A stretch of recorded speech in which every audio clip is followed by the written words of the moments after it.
Send this link to the people that are stuck in the old stream. Let's get this back on track. I am so sorry, chat. Now it's back on the... Oh my god. Okay, so much frustration. So much frustration. But you're more frustrated than I am. You know who's really frustrated? The person that just came in and was like, oh, is the stream over? Oh my god. Oh my god. People make too many assumptions. I don't know. I feel bad for them, though. I think it was Sisyphean. That is a Sisyphean task, is like trying to come into a stream that looks like it's over and ascertain like what is actually going on.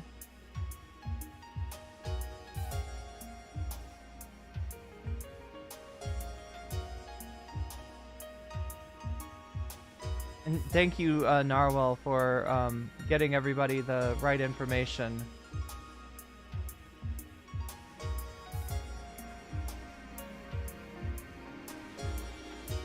Change this over. Sorry, chat. There's stuff I have to do in the background every time the stream goes down. Oh, God. Fuck me. There's more stuff I have to do.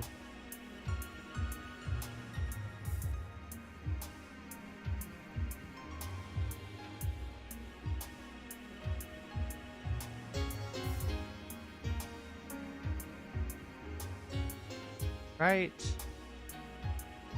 That.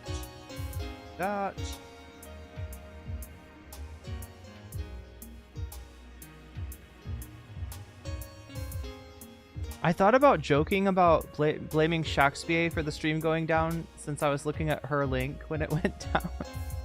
But I'm afraid people would take that seriously. They would think that Shakespeare did something bad when, like, my computer did something bad. One more thing I gotta change.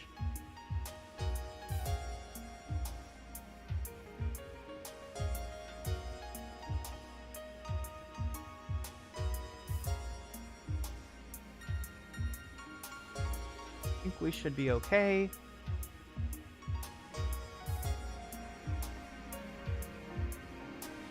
Yeah, I don't know, chat. The one thing, if there's one thing I could instill in you about the streams going down and stuff, it's like not to make assumptions, because we end up losing people off of the assumption that it's like, okay, I guess the stream's over, right? Like that I just fucking unplugged it randomly, and that's never gonna happen.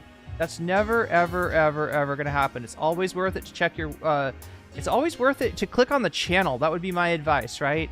Stream goes down, click on the channel, see if there's a new stream. If there's not a new stream, hit refresh, hit refresh, hit refresh, and most likely you will be rewarded. You will be rewarded with getting to continue watching the stream, but I feel like a lot of people don't get this. I feel like there's people out there that think that, yeah, she just ends the stream randomly, right? You know, it's just like, and it's like, no, that's never gonna happen. Anyway, where were we? We were in the middle of trying to show you Shakespeare's suggestion, and again, chat, if I'm a little bit cagey sometimes about showing things that people suggest, right? You know, if somebody's like, oh, I put something in your Discord, and I'm like, oh, I'm not gonna look at it right now, right? This is why. This is why. Something as simple as opening up a link on Reddit was enough to crash the stream. So, you know, I'm always acting out of an abundance of caution to try to make it as pleasant and wonderful of a viewing experience as possible for you. With that being said, let's watch this video. Maybe? Do you think that I'm talking about authorities block healthcare to Gaza? Again, I'm not. Do you think that I'm talking about walking around Gaza? So just to catch us back up, right? This is from Wednesday's stream of last week with Ethan, right? This is his initial reaction where on air he finds out that iDubbbz has put out a content cop about him. He starts to watch the video and he only gets like 13 minutes through it, right? It's just like, he keeps on hitting pause, right? So he came back on Friday. He put on a nice blazer and a shirt with a collar to look more professional. I think he made his crew do a lot of research so that they would have, you know, something that looks like, you know, this is Ethan confidently reacting to the iDubbbz stream. Even though we all saw it when he first tried to confidently just raw dog the stream like he said he was going to do, because there's nothing to worry about. The iDubbbz has got nothing on me. Just watch it, right? It was a fucking disaster. So he tries to come back on Friday and pretend it wasn't a disaster. All the content dudes, you know, just yuck it up, just like swallow him to the hilt, and you know, trying to claim that this is Ethan winning, right? It's the Vape Nation guy being a winner still. Anyway, so during the initial stream, stream, he gets contradicted by AB. We have not seen AB come back since. I can't tell you what's going on. You know, AB's been supportive of Ethan's crash out, so it's not like AB is, you know, on the other side or anything of this, but anyway, you'll see for yourself. Now, on the stream, we saw AB contradicting Ethan, and then the button music came on. So the button works on YouTube, but apparently they also stream to Spotify. And I guess, I mean, is this, am I looking at Spotify here? It looks kind of like a YouTube. Oh, it is Spotify. It is different. Yeah, that is something. Yeah, I guess that's Spotify. All right, so if you're watching on Spotify, the button did not engage, and instead of seeing what you saw this. When I say how great multicultural it is, and it's very quiet.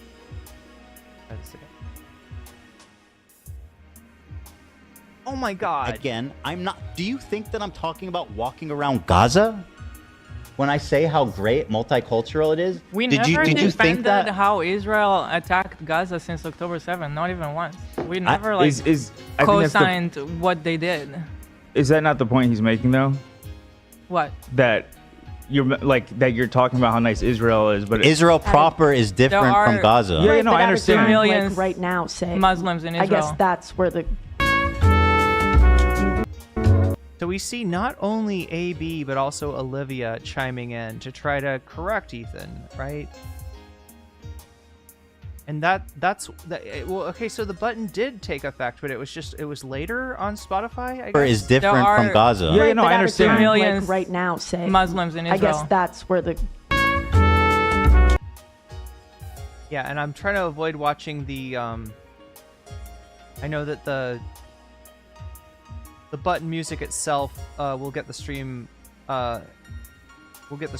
copyright claimed. right now, say Muslim. Here, let's hear the whole thing. So now the one thing that I couldn't quite make out is what Olivia was saying, right? You see AB contradict them, much to the chagrin of Ethan and Ela. And then Olivia starts saying something I can't really tell. Let me know, chat. Let me know if you can make out what Olivia is saying. is that not the point he's making though? What? That you're talking about how nice Israel is, but Israel proper is different There are- from Gaza. Yeah, no, I understand. Millions right now, say Muslims in I Israel. guess that's where the I couldn't make out. I couldn't make it out.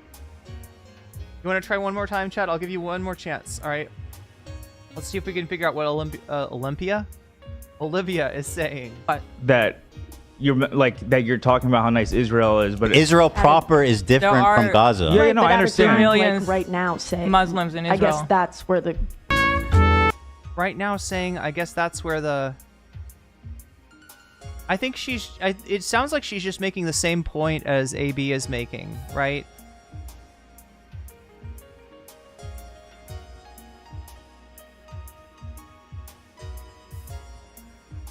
See Ethan's face just there? Here, I'll re-roll it so that we see Ethan's face right there.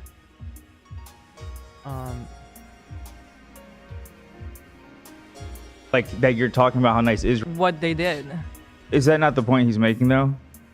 What? That you're talking about how nice Israel is, but Israel proper is different There from are- Gaza. yeah, no, I understand. Thomas Jer, super chatted $5.69. Excuse me, my liege, but you're wrong. Pretty much, Thomas Jerome, pretty much. So wait, Ethan's face right there, is that what people were talking about? Like the face that Ethan makes right there?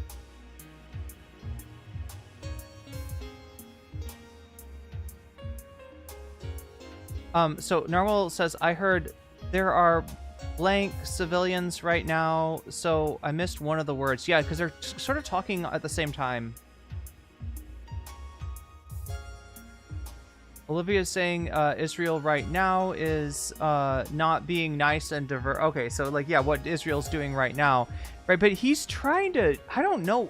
Look, I mean, look, there's any time that you're living in denial, right? There's going to be a certain level of compartmentalization, right?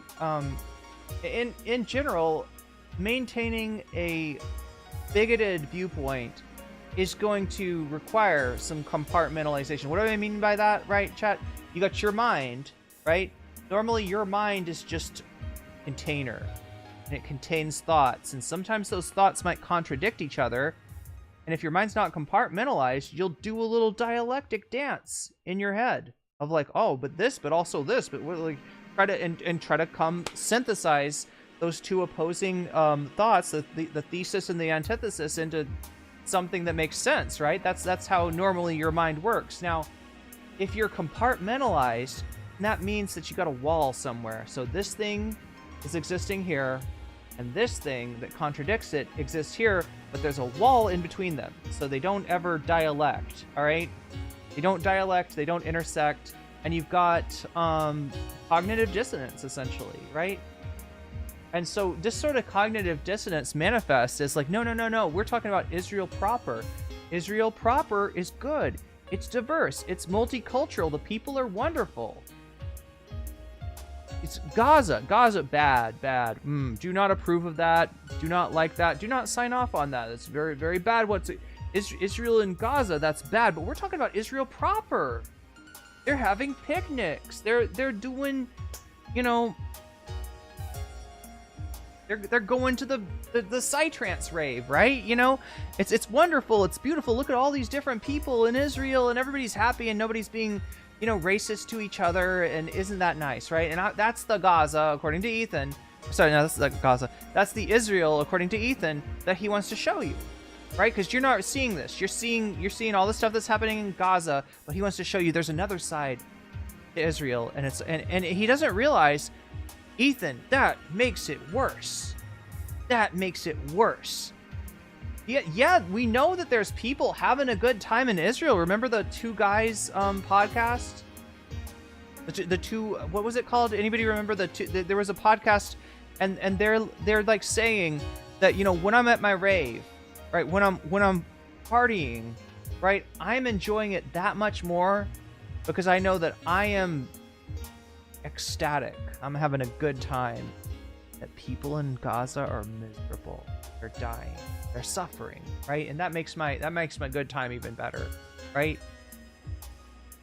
That doesn't make it better. That makes it worse. That makes it worse, right? What would be better, or what would be a little bit like ameliorating, is if, you know, you were, I don't know if there was a consciousness in Israel of what's happening to Gaza, and like, wow, this is really wrong, and yeah, it really sucks. We got this Bibi Netanyahu guy in charge. I can't wait to vote him out.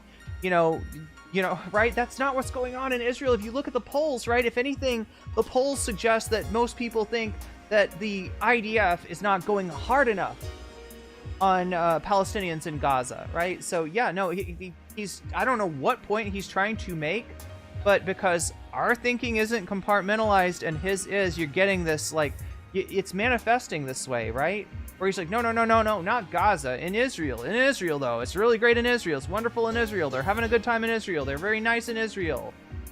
Like, no, the racism is all in what they're doing to Palestinian people in Gaza. But in Israel, everything's nice. Everything's wonderful. Let me take you on vacation and show you a wonderful time in Israel. 2 million like right now, say Muslims in I Israel. guess that's where the There we go. All right, so yeah. Massive cognitive dissonance. And we've got our chat back. Wow, everybody found their way back. Congratulations.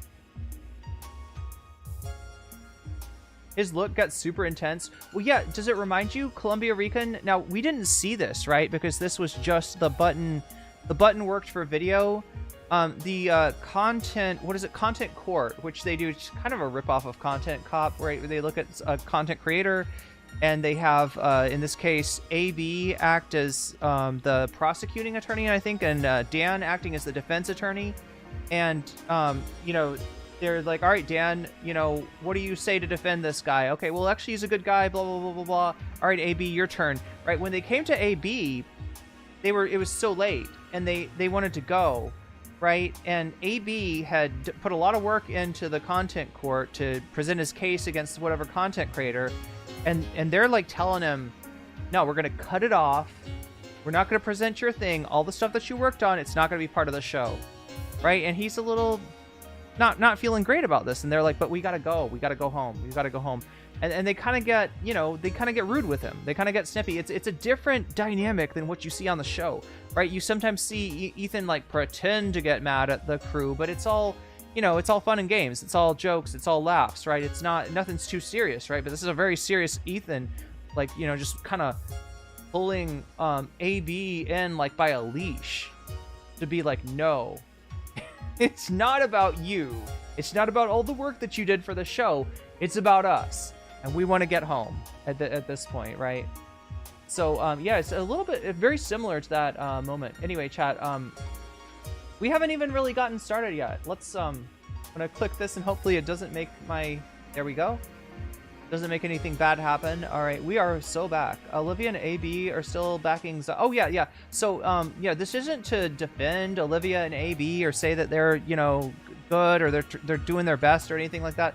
Clearly, they have had time to make their decision and decide if H3 is something that they want to back or not, and they have said yeah. Wait, Maxine the Vampire Queen says Wait, is that a Loner Box reference? Also, Ethan got the term Israel proper from Loner Box. Huh, I did not know that, Shakespeare. Israel proper. So that we can just stop thinking about what's going on in the West Bank and what's going on in the Gaza Strip and just talk about Israel proper and how wonderful it is, how beautiful of a place, what a beautiful people, what a beautiful, glorious thing that Israel proper is. And nobody ever talks about that.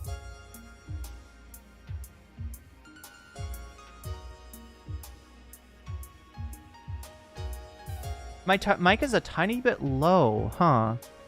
I must have been too far away from it, because it seems okay now. Again, chat, sorry for the technical difficulties earlier. $2 a gram? Damn. A very different price that you got out there, Funkmaster Caw, than...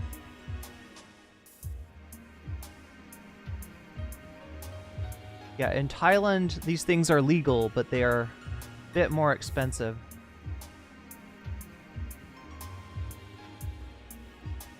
Yeah, proper Genodian colonialism. Oh god, the city of Ramallah, that's right. Not Israel proper. Yeah, the Two Nice Jewish Boys podcast is what I was talking about earlier. With they're describing that the suffering in Gaza, according to these podcasters, makes their enjoyment of a rave or a party or a club or whatever they're going to on Saturday night, makes it that much better, that much sweeter to know that the Palestinians are out there suffering.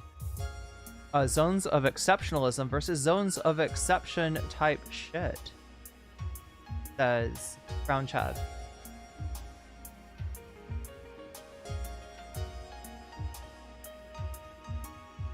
Yeah, that's exactly what I'm talking about, Metal. The clip of Ethan pushing the buttons on his co-host, and at one time the video went out, but the audio did not go out, so we got to hear what it was like for Ethan to yell, in this case, at AB. AB, who just wanted to, and he wasn't asking them to stay late, chat, for the record, right? He's not being like Ethan and expecting them to, like, end up in traffic for his sake. He's just saying, I prepared this. Can we not finish this on Wednesday? And they're like, no, we're done with it. We're done. We asked you for all this work, and you're not going to get to present it. Because, the Ethan and Hila show at the end of the day. The button used to be for mishaps, not hiding abuse of the crew and audience. Well, look, what do they call that? Absolute power corrupts absolutely. It is to avoid TOS. Yeah, that's what they use it for authoritarian stuff.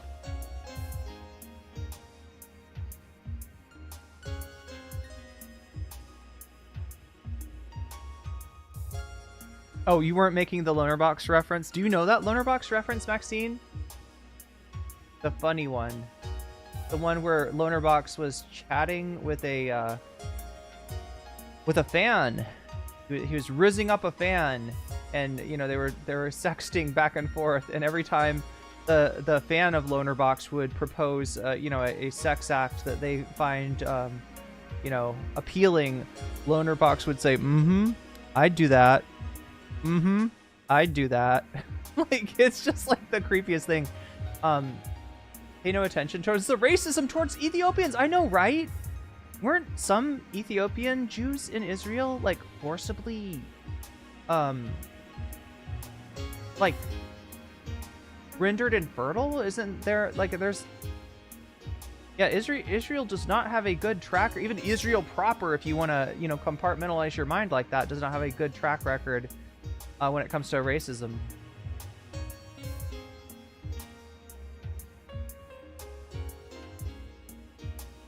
Oh yeah, you know the reference. You know the reference. Okay.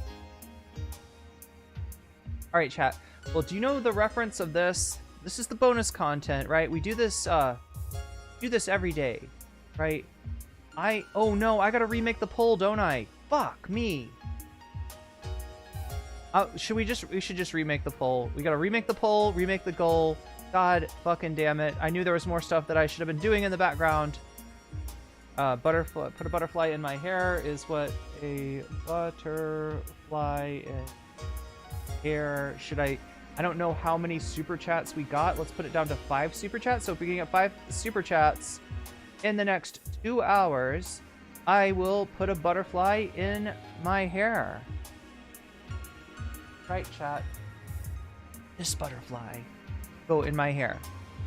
If we hit that goal. All right, the second thing I gotta put up is the bonus poll. Now you can see the topics right now down to my left, right? You can see the topics that we've got to vote for. I already had you vote in one poll, and I'm gonna ask you to vote once again. What's more fun than voting twice? Nothing. All right, so we have, for your voting pleasure, that I finished the Ethan Cope stream. We didn't even get done with Ethan's stream on Wednesday, and I'm sure there were more nuggets of joy in there. So if you want to vote for that, you can vote for that, right? We have Hasan talks about the drama with Steiny. Who's Steiny? Steiny's a mutual friend. Friends with Ethan, friends with Hasan, trying to talk to Hasan about the conflict and, you know, if there could ever be any sort of rapprochement, so to speak, between Hasan and Ethan, and you know, Hasan giving his honest answer, right, of that situation. Let me change this so that we have room. Hasan talks about Ethan. That's what I'll change. Okay, we have 4chan hacked. I haven't gone over this yet, but yes, the infamous website, the butthole of the internet, was hacked by people, you know, that they used to be on the site, and they got mad because they weren't allowed to post their Wojaks, and so they hacked 4chan, and 4chan, the hacker named 4chan is dead, I guess. I don't know, chat. Find out what that's about. That's a possibility. We also have finished the iDubbbz content cop. That's right, we never got finished with the iDubbbz content con. If you want me to, I can't talk it. Did I say content cock? I'm trying to say cop. I'm trying to say content cop. What I'm trying to say. Or if I'm in Thailand, I'm going to say content ka. Some of you get that. Most of you don't. Anyway, chat, it's okay. It's okay. So those are the options. That's the bonus content. You can vote on these. I'm going to put the poll up right now. There's the poll. There you have the poll. And again, apologies, chat. Some of you have already voted on this. But I'm going to ask you to vote again. All right, if you're on Twitch, you can come over to YouTube. nocommentchick on YouTube. You can come over to YouTube. You can vote on the poll. Unfortunately, the poll is not on Twitch because Twitch sucks at polls. YouTube is good at polls. So the poll's over here. If you want to come over from Twitch and participate, make your voice heard, you're welcome to do that. While you do that, make sure to leave a like because that helps me out a lot, and I appreciate it greatly. And, you know, go ahead and watch it on Twitch, right? I'm not trying to tell you where to watch it. I'm not trying to, like, drive you all to YouTube or anything like that. You watch it where you're most confident or most comfortable, and that's fine. Just letting you know that if you want to vote, it's on YouTube. So that's what's going on there. Again, we have the bonus goal ticker. That's 23% out of 100%. If we get to 100, we'll do one of these topics. I'll stick around a little later I'll do another segment. It'll be one of these. The other thing that you can do, so yeah, the bonus goal goes up every time somebody does a super chat, a super sticker. If you get yourself a membership, if you gift the gift of weasels to other people, in which case I'll be like, you got weaseled, you got weaseled, you got weaseled, right? You know, that goes up. If you sign up for my Patreon, which is in the link is in the description, or if you support me on Throne. Again, I think the link should be in the description. The link's somewhere. You know, that also makes the bonus goal go up, although you might have to say something in chat, right? Also, if you support me on Twitch, that makes the bonus goal go up. So these are the things that make it go up. You've also got the chance, when you make the bonus goal go up, you can also say in the chat which of these topics you want to see as your bonus content. And I will add your donation as a percentage to the topic of your choice, thus giving it a little bit of extra oomph, a little bit of extra juice, a little bit of extra motion in order on its way to the top. So you'll be able to affect the poll as well when you're donating. So that's how that works. That's where we're at now. The other thing I need to do is thank my Patreon, because I've not been. Oh my gosh, do I not have the Patreon? I'm gonna try to opening windows is not a safe thing when you're on a laptop streaming from a hotel room, but I shall endeavor nonetheless. All right, so yeah, I like to always thank my Patreon. I wasn't able to do it because I wasn't able to get into Patreon for a while. Now I'm in there, and I'm gonna thank the fancy weasels. So everybody that supports me on Patreon, you know, you can support me at the $3 level. You get the videos when they come out. Before they come out, you get the videos the first run, right? That's the advantage there. At the $5 level, I also give you a fancy shout out every single stream. So let me go ahead and do that now. Shouts out go to Oral Ellipsis, Temporal Insanity, Steven Sayers, Funky Monkey, Shaxba, Sarah, Nadia Yvette, Moe Noe, Crystal Saphira, Jules K, Jessica Bell, Izzy Mandius, Infallible Fowl, Hot Hem Radio, Good for Gabby, Buffy Geek, Animus, and a fancy shout out to Zera Zerix, to Rachel K, and to Omega Star. There we go. There is the shout out for Patreon. And with that, chat, I think it is time that we move to the actual content that we're doing today. So we're gonna be watching the Ethan Friday stream now. So I told you stuff about, you know, we watched something that was on the Wednesday stream. The Wednesday stream is this top item in the bonus poll, right? So if you want to see me finish the Wednesday stream, that's there. The next one is the Hasan goes on Steiny's podcast to talk about Ethan, and then 4chan Pact, and then the last one is to finish the iDubbbz Content Cop, which I haven't entirely finished. So like those are your choices for today. It's a buffet of leftovers, but they are some spicy leftovers indeed. And we'll see if we hit that bonus goal, and if I stick around a little later, and which topic that we get. Remember, you can affect this both by voting in the poll and by when you donate, by letting me know which of these topics appeals to you. But with that, chat, we'll get to what we're watching today, which is this guy, Hasan Piker. So why am I watching Hasan Piker and not Ethan's Crash Out on Friday, right? This is the stream that the entirety of the commentary community is glazing Ethan up over, right? Because, you know, says iDubbbz bad. And they love that. They love that when they can get two for the price of one. iDubbbz bad, Hasan bad, maybe even Frogan bad. I don't know, right? You know, these are the people they hate. They love to see Ethan talking shit about them. We've had enough straight Ethan content, though. Been a bit much lately, so I'm gonna watch Hasan. He's gonna be going over some of the stuff from that stream, but only the highlights, right? So we're gonna do the highlights. Like I said, we've got finished the Ethan Cope stream. If we do that one, I'll watch a little bit of Ethan's stream from Friday, right? I'll try to throw in Ethan's stream from Friday with anything that we get if we have a little bit of extra time. So there's a chance to watch more of that, but for now, let's just see some of the highlights and the lowlights of that through the eyes of one Hasan Piker.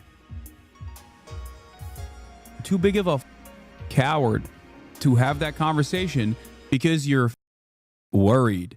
You're worried that your intellectual bankruptcy will be in full And I'm gonna pee. I'm gonna pull display Hasan right now. if you were to ever sit down man to man and have a conversation instead of crying behind Instagram stories. That's it.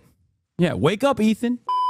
Apparently, there was more Ethan Klein drama. Someone was talking about, notice how smooth Ethan Klein hid the real chat in the top right corner. He hid it like a little super spy. Probably none of his 40K viewers even noticed. Disgusting. Can we all stop tiptoeing around this shit? He's shown no proof that CPS even came. You can't call CPS in California anonymously, he said. Or one of these community members says. I don't know what happened with the CPS stuff. I don't know what the actual what the resolution is. I still think it's ridiculous to call CPS. But I don't know what has happened. He showed the document. Like, it is not a secret. Go on.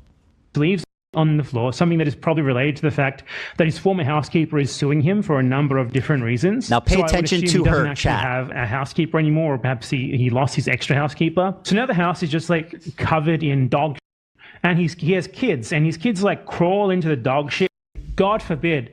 I don't know. Now this is Denims reacting to this 2 days before CPS was called. And let's just take a look at the chat.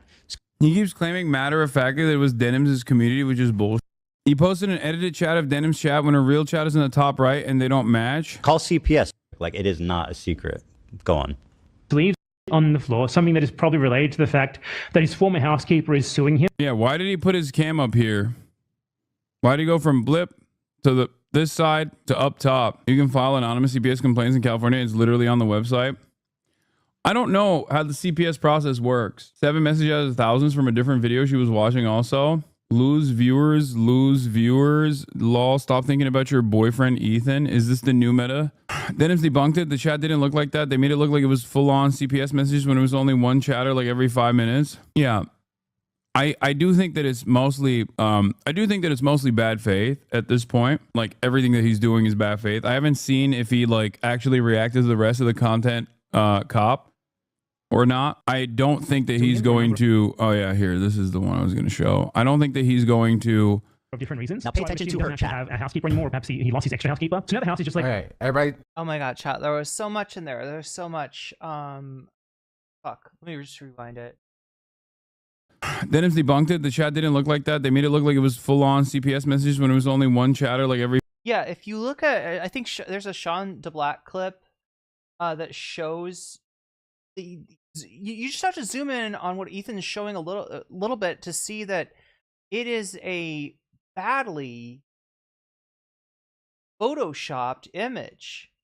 What Ethan is showing is not Denims' chat. What Ethan is showing is a bunch of images from the chat that are cut up and put together to make it look like this is all the chat was saying. All they were saying is call CPS, right?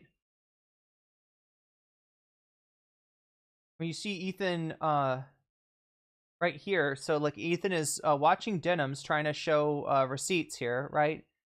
Now Denims' actual chat on Denims streams is above her, just like Hasan's chat is above him, right? Very similar format, right? So that's, if you want to watch the actual chat, that's there. But look what happens when Ethan watches it. To the fact that his former housekeeper is suing him. Yeah, why did he put his cam up here? Why did he go from blip to this side to up top? You can file anonymous CPS. God. All right, there was a little problem with editing there. That's okay. The Hasanabi Industrial Complex works hard. What you missed from them zooming in on Hasan here, you missed seeing Ethan's camera moving from, I think, the bottom left or the bottom right to being to covering up Denims' actual chat, right? So Ethan moves his camera in front of Ethan's chat. If you wanted to see what's going, or in front of Denims' chat, if you want to see what's going on in Denims' chat, you can't. What you can see is what Ethan's got up on the screen, which he's purporting to be Denims' chat, but which is actually a series of of just cuts, right? It's just like cut single lines of chat cut to make it look like they are a continuous. That's what's going on in the chat, right? When what they're doing is they're trying to find the worst of Denims' chat and put it all together to make it look like, oh, look at how toxic the chat is. Oh, they're all just like CPS, and it's not what's happening. Complaints in California is literally on the website. I don't know how the CPS process works. 7 messages out of thousands from a different video she was watching also. Lose viewers. What? Lol, stop thinking about your... What? Oh wait, so okay, wow, I didn't even know this.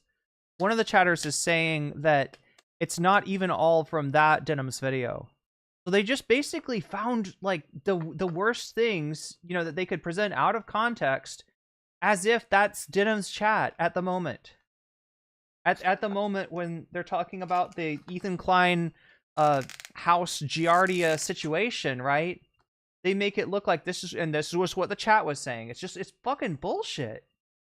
And look, this is the kind of thing that the one good thing about the commentary community is that sometimes they'll call out bullshit like this, right?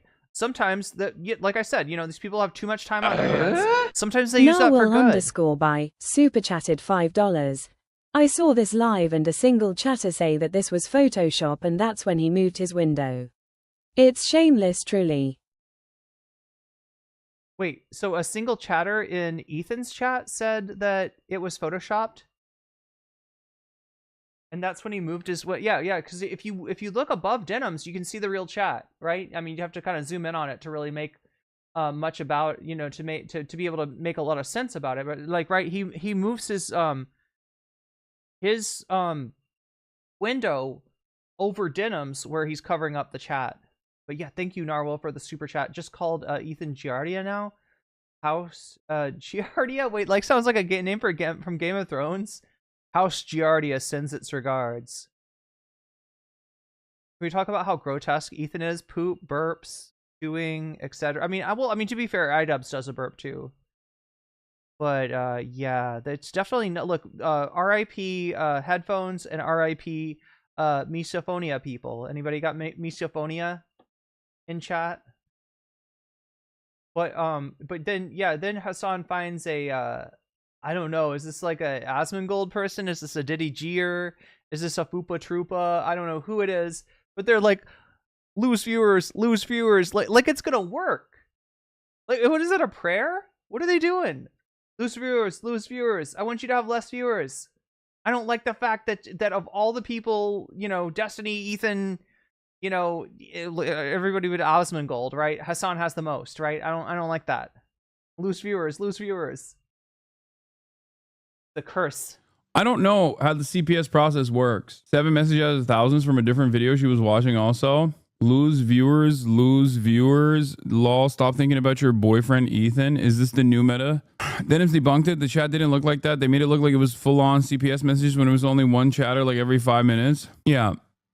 I do think that it's mostly bad faith at this point. Like everything that he's doing is bad faith. I haven't seen if he like actually reacted to the rest of the content cop or not. I don't think that he's going to. Oh yeah, here, this is the one I was going to show. I don't think that he's going to. For different reasons. Now pay So I attention assume to he her doesn't have chat. to have a housekeeper anymore. Perhaps he lost his extra housekeeper. So now the house is just like. All right, everybody, pay attention to the chat.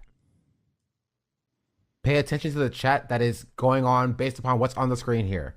Oh, there we go. Right, I don't know what the screen here is. So this is what I was talking about, and hats off to Sean the Black for finding for tracking this down. Right, as far as I know, Sean's the one who noticed this first. Directly above her. Everybody, pay attention to that. You hear what Ethan said? He said, "Pay attention to this chat." This is the chat that is on referencing what's on the screen, the real-time chat. Everybody, pay attention to it. Covered in dog shit. What? He has Ethan, Damon much CPS, social service. Bro needs to unironically call CPS. That's child engagement. Okay, if his kids have Giardia, they actually need to be taken away. Actual worst father ever. Wow. So Ethan is. He did, and he gave you an ultimatum to watch his response within the next 2 days. Wait, me? Wait. I want to see this ultimatum. Anybody know where this is? Maybe Hasan looks at it. Maybe he finds it for us. He gave me an ultimatum to watch his response to the content cop? Or what? He's going to keep slandering me? Wait, why do I have to watch his response to iDubbbz' video? What the That's so funny. Yeah, he crashed out harder when you said nice again. I didn't say nice again. I think the ultimatum was to Noah to remove this video or get sued. I don't think you got one. He did watch it. When he got to the end, he couldn't take a compliment and just belittled everyone that just said something nice to him, he completely missed the point of the whole content cop. His response is over 9 hours long. That's amazing. Watch Asmin's I don't think that's true. I think his response is almost 5 hours long. response. The man is a national treasure. Yeah, I'm good on that, I think. Ethan Klein accused. Chat, can you confirm this? Like, right? The response wasn't actually 9 hours, right? I think the chatters, I love how he laughs. I start cracking up when I saw his reaction to that comment, Hasan's.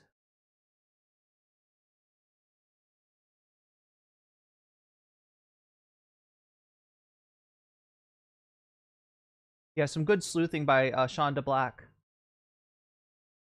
Who is this guy reacting to Ethan, reacting to Denims, reacting to Bad Empanada? That's Sean DeBlack, who's a Twitch streamer. Streamception, yeah, you're right. Wait, what do we got here going on? We got NCC watching Hasan, watching Sean, watching Denims, watching Bad Empanada. Is that how many levels deep? Irene, Hasan, Sean DeBlack, Denims. That's like 5 levels deep, and I swear to God, we're gonna get deeper than 5 levels in this stream. Hasan didn't even finish Sean's clip. He was also clipping where the chat was edited. Yeah. I saw it on Twitter. Unfortunately, I don't have access to my Twitter account, and Elon has made it so you can't look at Twitter without logging in. Utana2 says, it's funny how Ethan says it's okay for him to call people PDFs, grapists, etc., because he's not being serious, but he wants to cancel Denims and other people over. Yeah, well, and really, like what I heard, what most people are saying was it wasn't like CPS, like period. It was CPS question mark, right? It was like, what is going on? Like, right? What's going on in that house? Like, again, you don't know what you don't know. And like I said, Ethan could have easily and probably did exaggerate that story for comedic effect. However, when you do that, you got to recognize that some people out there are going to take it seriously. And how would they know differently? Sisyphean says, I think I might actually have misophonia with coughing. Okay. I'll try not to cough. It's a good thing I'm not like a 420 streamer. Or otherwise, I'd be coughing a lot. Bad Empanada cited good sources that prove that everything about Ethan Hasbro was completely false. Hasan, Irene watching Hasan, watching Sean, watching Ethan, watching Denims, watching BE, watching Ethan. So is it 6 levels deep, Narwhal?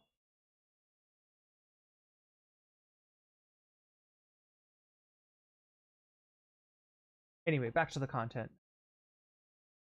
Uses iDubbbz of Holocaust denial over his opinion on Sabra hummus. Jesus Christ. Communities and distribution facilities are not widespread across the U.S. So what are they left? And that sucks. That's the only option, right? Arab communities. He said you're a Nazi because you have a bleach sword with a swastika, but don't even watch Bleach. He flipped out about your bleach sword. And that you don't even watch Bleach. Okay, now this First is the of all, interesting part I've to read me. Bleach, and I didn't read the whole He's a thing. manga I'm not reader. like the biggest fan, self-admittedly. I never watched the anime. Yeah, to be fair, I watched part of the anime, did not finish the anime. The anime is extremely long. And I've never even really looked at the I'm trying to think, did I ever like look at the manga? Oh yeah, my journey on Bleach was really weird, chat, because like what happened was that so I wanted to watch Bleach, and this was before I guess I knew about Crunchyroll. I found like the first season or so on YouTube, just straight up was on YouTube, with English subs, right? So I like watching subs. I watched it in English on YouTube, right? I get to somewhere in the second season and I can't find any more episodes in English, but I can find episodes in French, and I can understand a decent amount of by watching something, or by I can understand the subtitle. I can read French decently, right? So I start watching in French. The French subs run out. I think after that, what was it? I found Spanish subs, and it's like, well, since I know some Like Spanish has some cognates with French, right? I don't really know Spanish, but I can tell a little bit of what's happening in Spanish. So now I'm like watching it in Spanish. Spanish subs run out. I'm looking for the next episode, and it's only in Portuguese. Now, chat, I am lost when it comes to Portuguese, right? You give me a Portuguese subtitle for something, and there's not much I can tell. But I just watch it in Portuguese anyway, despite not knowing what is being said, just to see what. And I think maybe after that I looked at the manga a little bit. But that being said, chat, Bleach is an extremely long series on anime. I can only imagine that it's longer on manga, and yeah, it's like I don't remember the part where Ichigo does Nazi shit. I don't remember the part where unlocking Bankai, means like giving an Elon Musk salute, right? Or an Ethan Klein salute for that matter. But like I don't remember the part. I don't remember the Nazi part, in other words, of Bleach. What is Ethan saying? What is this about? So Hasan buys, is it a Zanpakuto, or is Zanpakuto is the sword once you go into wait, no, is it a Zanpakuto? Yeah, wait, it's he like right, a Zanpakuto, right? He gets a Zanpakuto. He gets like Ichigo's sword from Bleach, right? And Ethan is saying that he's not a true Bleach fan, and therefore the only reason he could, I want to see this clip. I got to see this clip, right? Apparently Ethan spends like 25 minutes talking about Hasan's Bleach sword. I am so curious. Okay, let's see if we can open this up without breaking my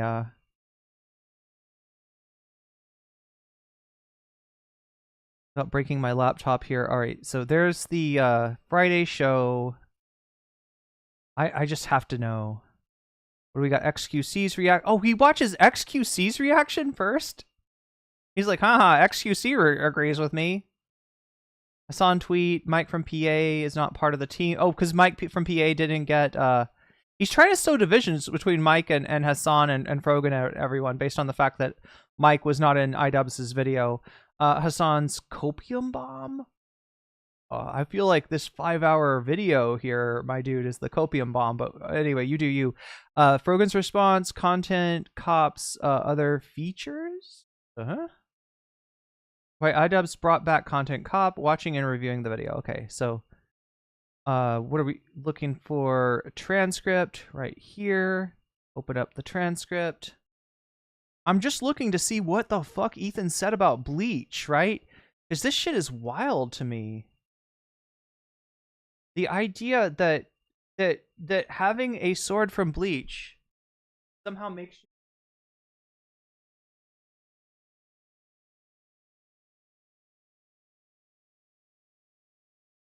I hope I don't aggravate anybody's misophonia by eating some rice here. Oh, come on. It's taking forever to open. Okay, anyway, we'll get back to this and like the trans... Oh, here it is. Here it is. Okay. All right. So let's see. What are we doing next? We're going to hit Control F. We're going to find Bleach.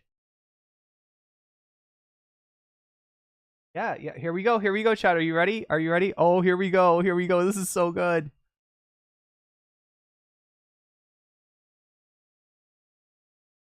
Let's see what we got. I do support the majority what you're saying. I really do. I think he has no validity or foundation to be speaking on this. It's despicable. To tell you to go, oh, talk to that token Jew, Sam Seder. Fuck you, dude. Like, really, fuck you. Sam Seder just got called a token Jew. That is, wow. Do you realize that? Do they realize, right, that Sam Seder, in addition to being a serious pundit, journalist, whatever you want to call him, right, he is also a bit of a content beast. He's a bit of a beast when it comes to content. And if you fucking call him a token Jew, you're going to get clowned on the Majority Report. I don't know, maybe you want that. Maybe you're hoping to somehow triangulate that to, I don't know, respect from the Quartering and Tim Pool and that set of people. But anyway. Yourself. That's yeah, it's super gross. It's shockingly gross display of just like callous. How dare you say racism. that Ethan should talk And to he's Sam too dumb to Seder. realize that he's even doing it, or maybe he is and he doesn't care. I don't know. They had a sword that looked like a swastika in the video. I know it's an anime thing, but maybe we'll be a little more careful. I said that sword this that morning, looked like too. Let me pull that up. what the fuck? I And know he's talking about a Zanpakuto, right? Like a sword from Bleach. that the chances that they did on purpose is close to zero, right? So I'm not accusing them, but like just be a little more aware next time. Why would they have that though? Like I feel like you buy that, you take one look at it, you go, you know, maybe not. I got no clue. That Well, it's not actually a swastika. It just looks like a swastika. pretty damn right? close. Yeah. Yeah, I think it's from It's from an Bleach. anime. Can you send it? Oh, it's from Bleach. Okay. Oh. Like to bleach my mind of this. Yeah, there's something that looks like a swastika, I don't know, about 250 meters from where I'm sitting right now, right? On a storefront. Because it was so peaceful up here, but now there are freaking communist invading radicals. It's a symbol. It's not a swastika. It's not, anything to do with the Nazis or Hitler, right? I think it's like an Indian symbol.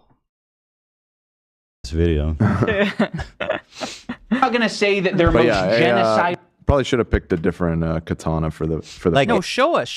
Fucking show it. I want to see what the fuck he's talking about.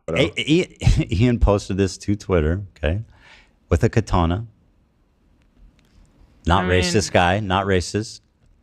Listen, he's just embracing his new. Yeah, no, I wasn't trying to make you think he was racist or anything, but I'm just going to be like, yeah, this non-racist guy here with this racist thing. New audience. With the least anti-Semitic people on Twitch. Zoom in on the hilt. That is a fucking What the fuck am I looking at? Chat, I got no clue. What is he talking about? Make it bigger.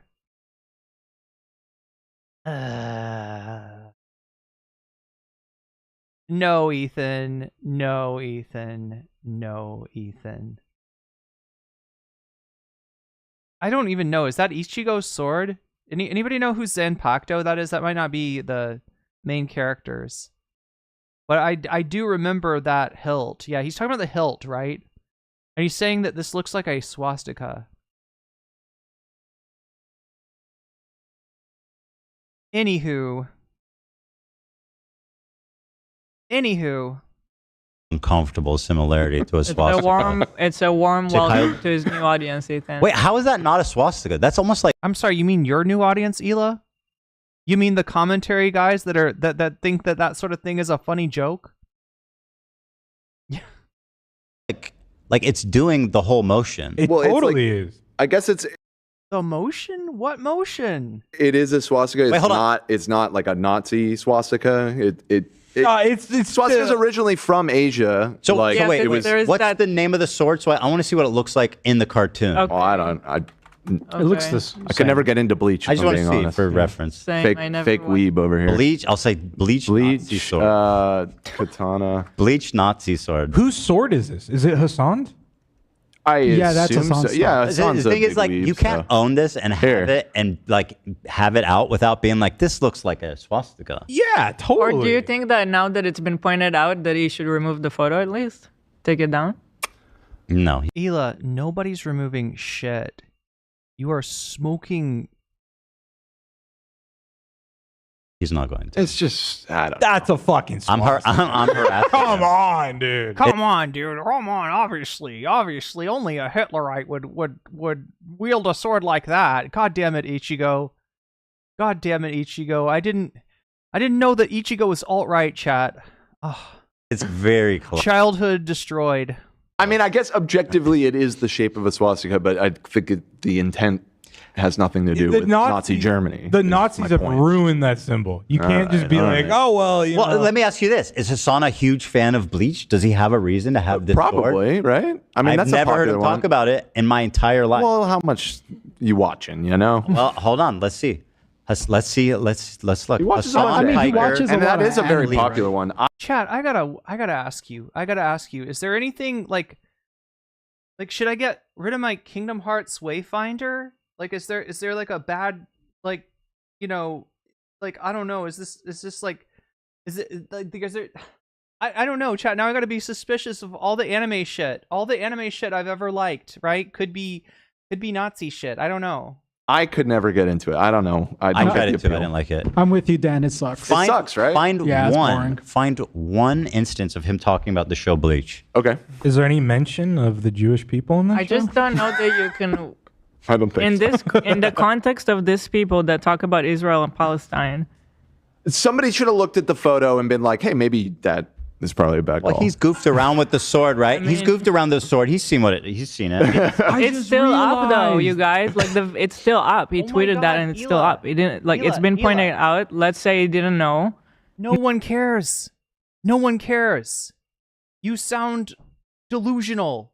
What is wrong with you, Eli? Oh no, he should take the picture down. No, they should take the video down. Oh no, Hasan should burn the sword in like a oh my god, what do you call it? A thing where you burn stuff. Should have the sword destroyed. It should be put it in a shredder. Now he knows it's still up. So what are we supposed to think about that? Yeah, I thought it was weird as fuck. It is pretty startling to see. Oh my god! Not exactly the messaging you want to put forth. I wouldn't think. Zengetsu is the name of the. Here's the thing, though. If this was Hasan going like, "Oh my god, Ethan's got a sword that looks like a swastika. Oh my god, you guys!" Like if they were fucking soy jacking out over like somebody else having a sword from Bleach, right? Oh my god, it looks just like a swastika, except it totally doesn't, but it kind of does. Oh my god, like, right? This is the kind of shit that the commentary dudes would farm. Like, you would not hear the end of it. Your career, if you were on the left, would be defined by you soying out over somebody's anime sword, right? And because they're all just on this fucking iDubbbz bad thing, they're not going to see it. You're not fucking consistent. You're a joke, commentary community. You've become something that is irredeemable. And you're fucking over. I'm sorry. Time marches forward. Find something else to do with your lives. Please. I beg you. Quit holding on to your fucking childhood. You assholes are 40. Come on. Sword. 10 said Zengetsu. Just find me one instance of Hasan talking about Bleach. And I'll absolve him of everything. He most likely watches Bleach. He watches anime. It's an extremely popular movie. Yeah, he talks about anime all the time. He's he doesn't know shit about anime. He fakes it. Oh, that's the worst thing. That's a fake weeb. Oh my god, chat. This is close to my heart. Was anybody around for the fake weeb arc? Oh my god, chat. As I'm talking about misophonia, I'm probably like triggering people's misophonia by eating on stream. But come on. Anybody remember the fake weeb arc? Anybody remember where a weird self-hating transmed called me a fake weeb? And it's probably the least untrue thing that she's ever said about me. I am kind of a fake. I'm not that into anime. Like I like it, but like I don't know everything about it. I couldn't remember, for instance, chat, that Vegeta is the one that gets the Majin M on his forehead, and Majin Buu actually has the Majin M on his belt, right? I got that fact wrong, and she made fun of me, and she was right. She was absolutely right. It was I'm a fake weeb over here, which is not a bad thing. Not a bad thing to be. Like, knowing something about anime but not being obsessed with it, I think is kind of like the middle path when it comes to weabitude. Nazis ruined the dharmic symbol, therefore billions of people should abandon their spiritual symbols and beliefs, right? If your belief ever included that symbol, then you gotta find a new one. Find a new religion. All symbols are plausibly far-right hate symbols except Ela's death grin face Ethan branded on himself. That poor Ela for getting that tattoo, having Ethan made that tattoo of her. He's goofing with a sword. That means Nazi. Anyone else think that how funny their fake LA sky background is?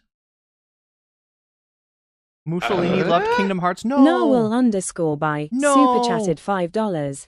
I bet you a container of Sabra that Hilla wears Chanel all the time when she doesn't have to wear her own awful clothes. She was an actual Nazi. Oh, Chanel.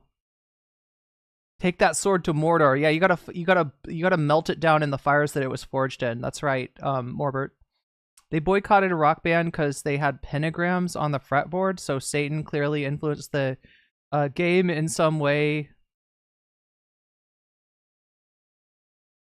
Yeah, cancel Bleach.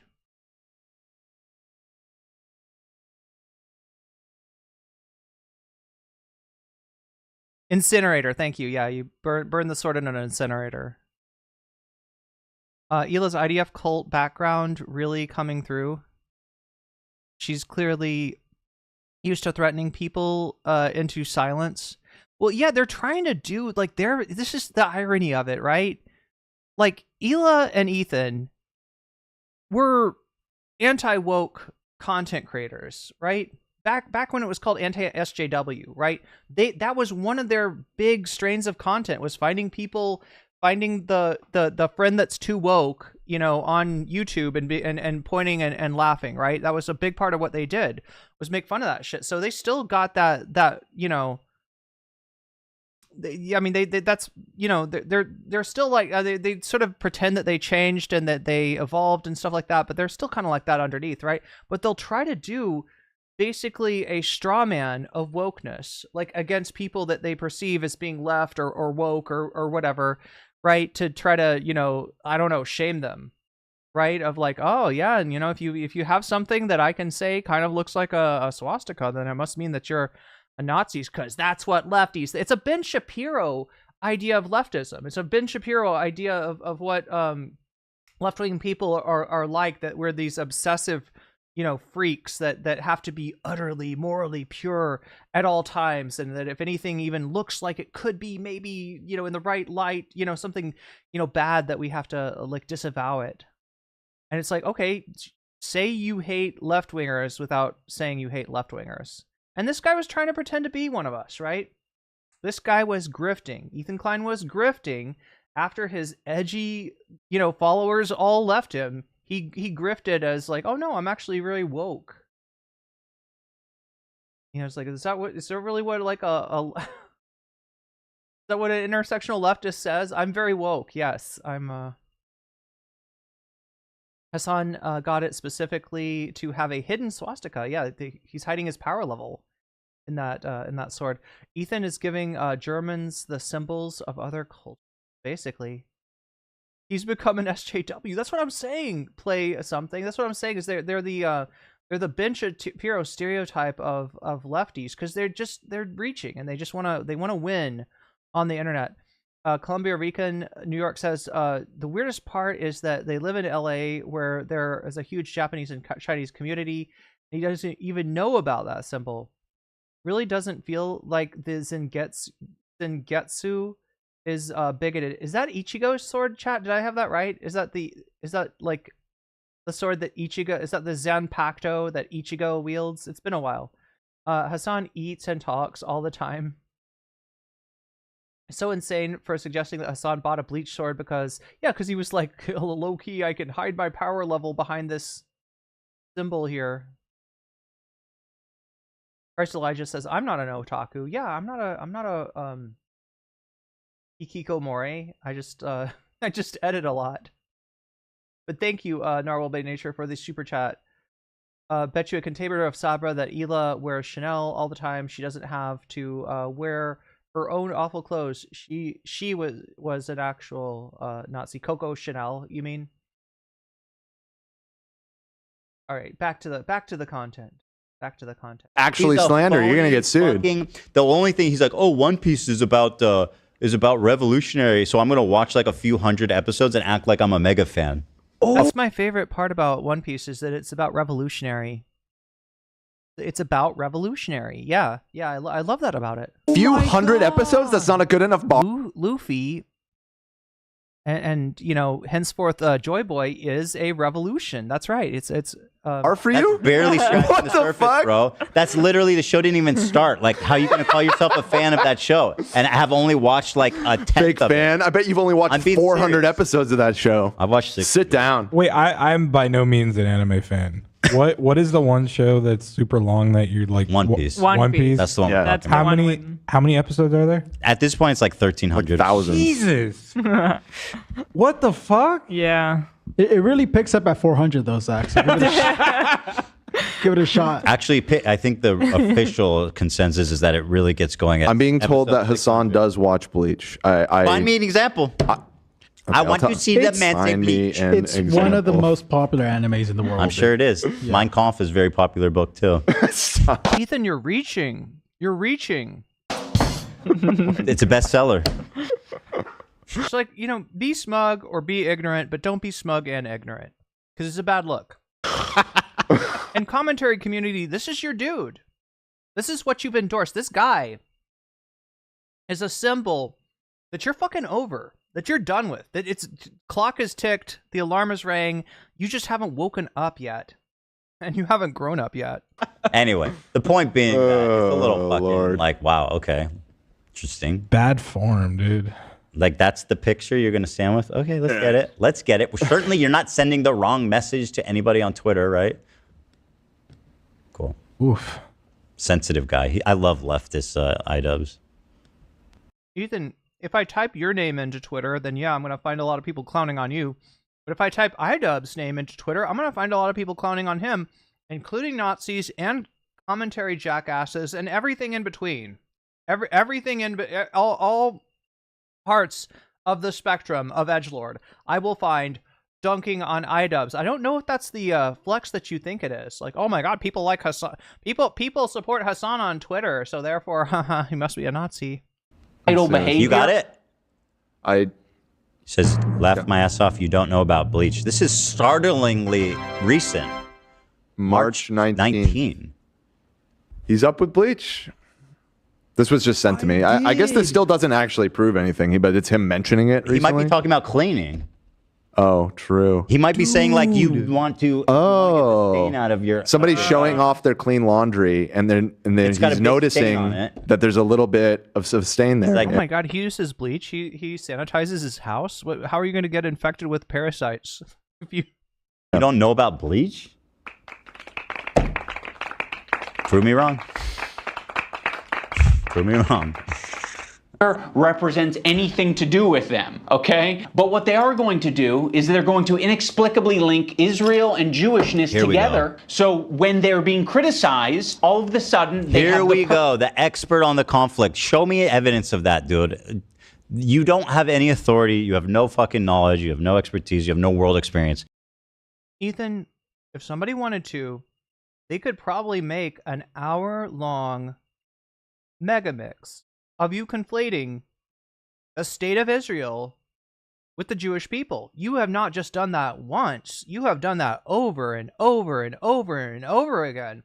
And this is why people say you're doing Hasbro. When you say the same shit that's in propaganda, that's designed to short circuit your mind, where, like, you know, when you see Israel, you think Jewish. When you see Jewish, you think Israel, right? Even though, you know, like Hasan always mentions, so one of the, you know, larger organizing protests against Israel's actions in the United States is Jewish Voice for Peace, right? It's not a, you know, it's a bullshit conflation. Anyway, let's get back to the Hasan tent. First of all, I've read Bleach and I didn't read the whole thing. I'm not like the biggest fan, self-admitted. Fake weeb, just like NCC, you're a fake weeb. You're a fake weeb. You didn't realize that Majin Buu does not have an M on his head. Majin Vegeta it has, and if you were a true Dragon Ball fan, you would know that, Irene. You would know that.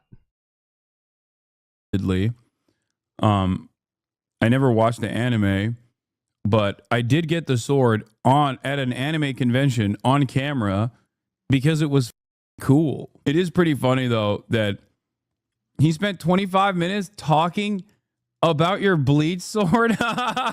The crew agreed it was anti-Semitic to ask him to talk to Sam, Zach specifically. Yeah, I don't care what the crew agrees to, okay? Oh, he pulled up clips of you saying you don't watch it. Yeah, it's not what? What is the argument? Wait, are you He serious? begged the crew to. Is there more? Yeah, I thought we were done, chat. I thought that 25-minute thing was going to be an exaggeration.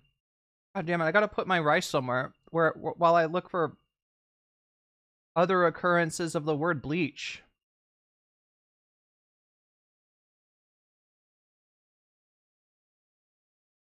All right. 339, 340. Oh, there's more. There's more. There's more. How is there more? How is there more? Let's see it. Let's look. He watches a bunch of Hiker, and that is a very popular one. I could never get into it. I don't know. I tried it too. I didn't like Chat, I honestly thought he was going to leave it alone after 7 minutes. it. I'm with you, Dan. It sucks. Find, It sucks, right? Find Yeah, it's one. boring. Find one instance Bleach of him is talking about the boring? show Bleach. Okay. Look. Bleach has filler. That's all. There's filler episodes of Bleach. That's the only way you can call it boring is if you...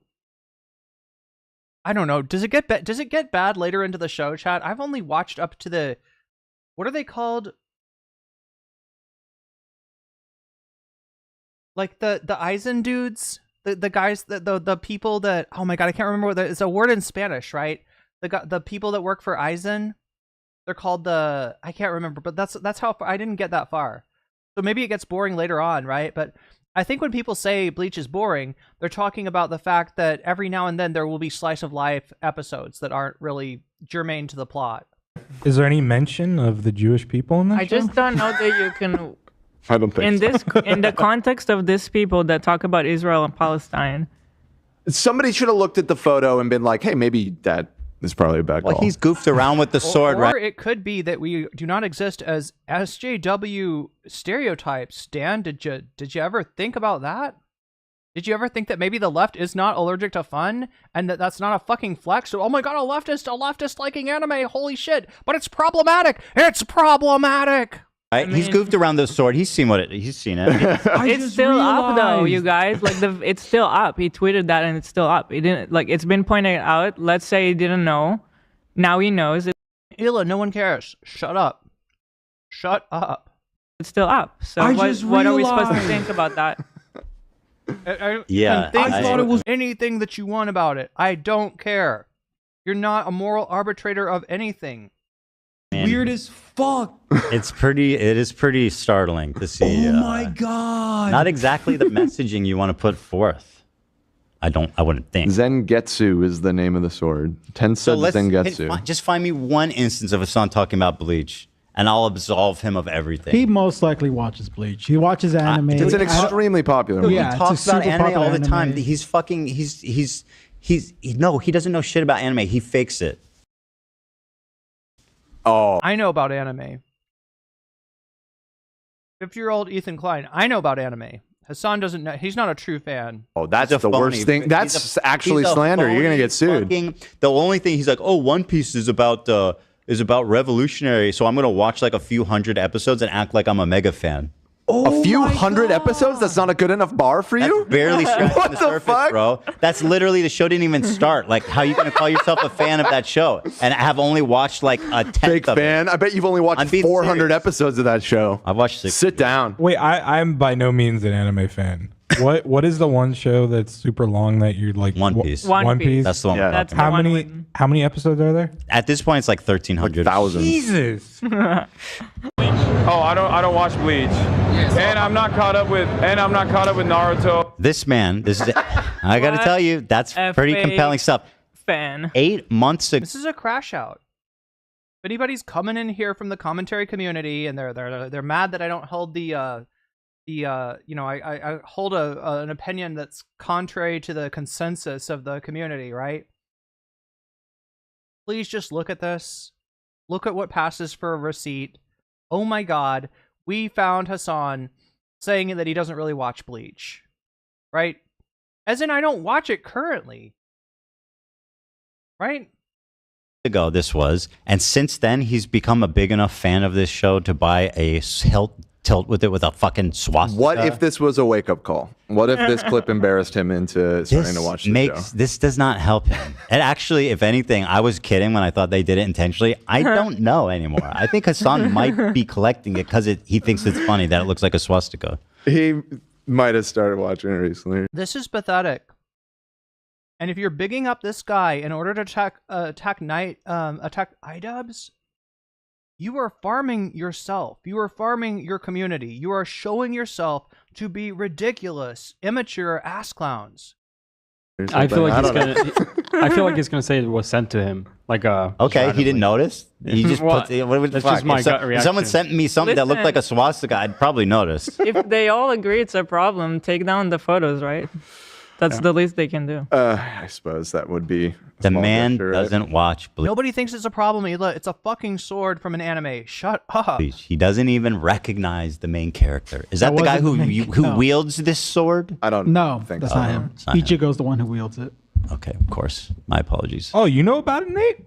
I saw a little bit in middle school, but I thought it sucked. I did at one point watch a decent amount of Bleach when it was on fucking Adult Swim or whatever, and it was so boring, dude. I agree. I so get boring.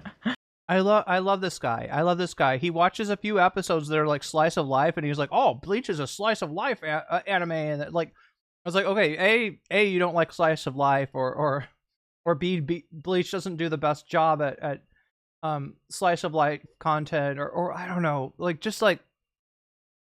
Yeah, I saw a couple of episodes of it on Adult Swim, so I know what it's like. It's like the weebs try to bully you into watching it, and I just refused. It's one of those shows that it gets really good at episode 300. It's like, no, dog, I'm not doing that. Listen, I'm not doing that.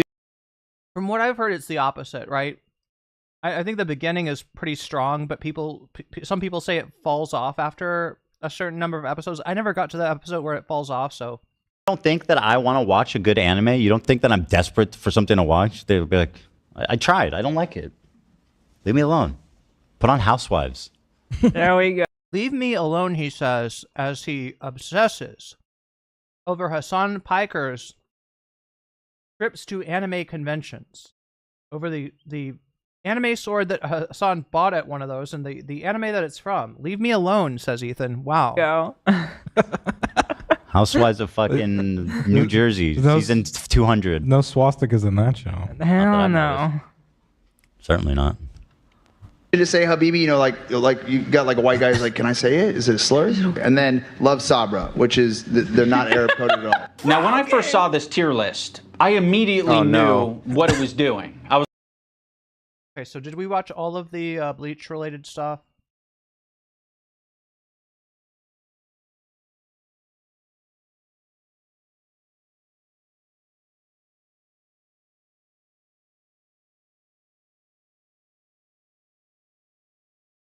Yeah, it is like 25 minutes, isn't it? Or 27 minutes or so.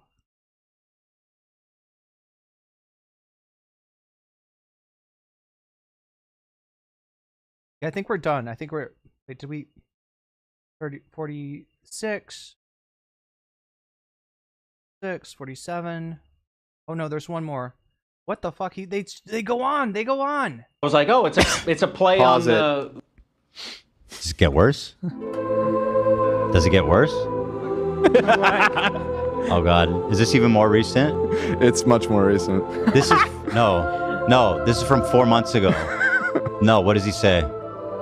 Do you watch Bleach? I do not. I do not. Well, I said, show me an example of him talking about Bleach, and you did provide. I didn't find these. These were sent to me. Well, this is fantastic. Thank you, guys. And I want to say, this is from 4 months ago. Wow. Well, maybe imagine living in an echo chamber when you say, "Hey, that anime sword that Hasan has, it kind of looks like a swastika."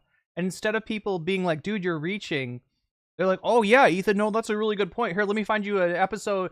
Let's prove that he doesn't really watch Bleach. Let's prove that he's not a true anime fan. So the only reason he could possibly have it is because he thought the swastika, that's not really a swastika, he thought it was really cool. Like, right? He also doesn't know. He also doesn't know what a swastika looks like, apparently.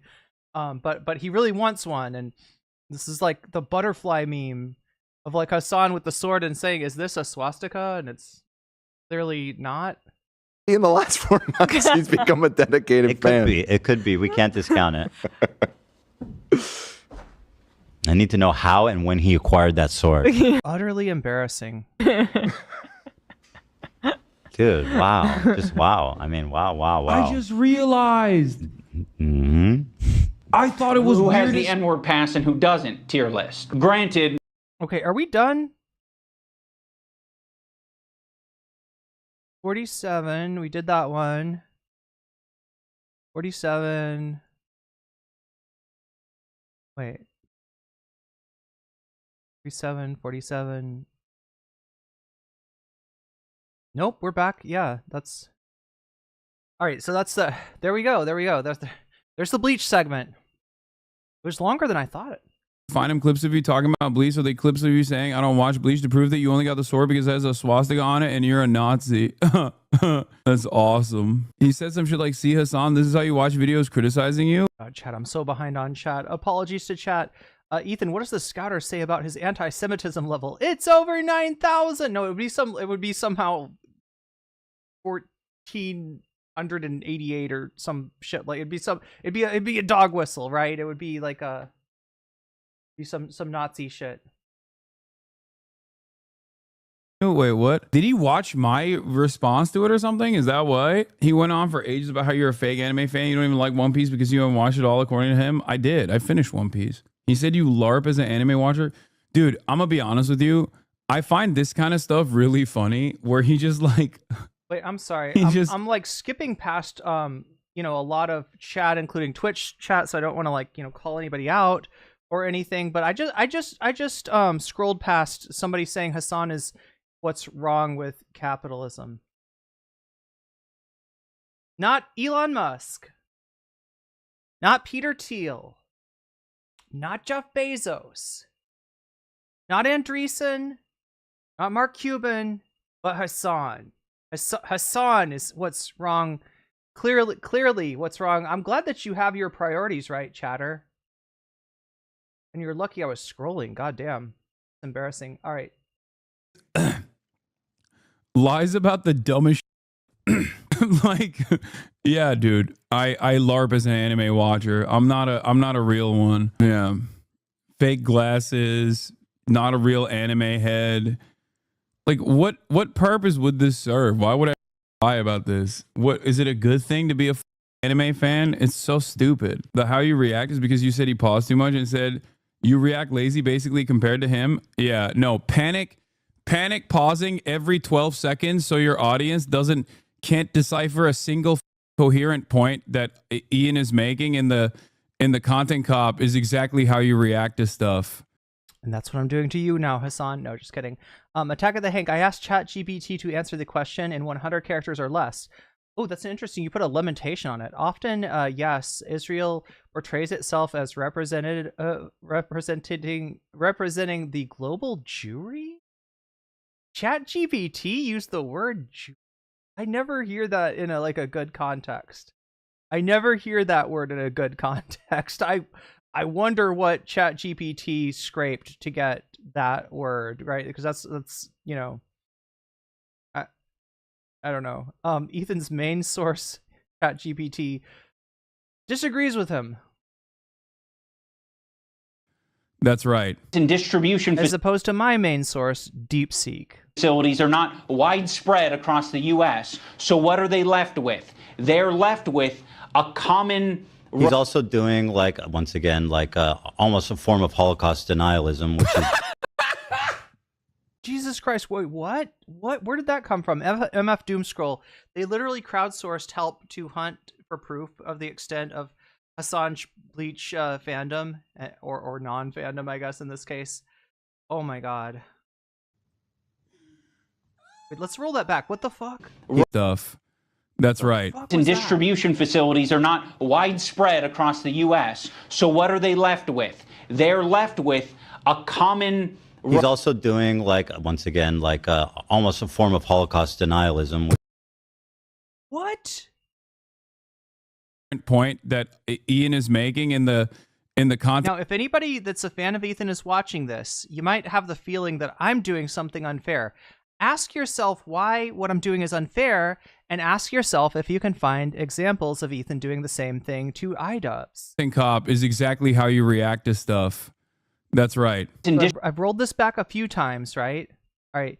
By 2016, Sabra had gained a 60% market share of the hummus in the United States. Distribution facilities are not widespread across the U.S. So what are hummus and I think he's saying like Middle Eastern food distribution is not widespread across the U.S. So therefore, you know, Sabra's got a 60% market share of hummus. A lot of times, if you're in a gas station or something like that, you're going to be left with only Sabra as you know, the only hummus that's there. And what are they left with? They're left with a common. He's also doing, like, once again, like almost a form of Holocaust denialism. What? Now, chat, I know what Ethan says after this, all right? That's why it's kind of disingenuous for me to go back over this over and over again and pause it and go over it and pause it and go over it, right? Because if I just roll it a little bit further, if we just watch what Ethan says next, we'll get a little bit more context.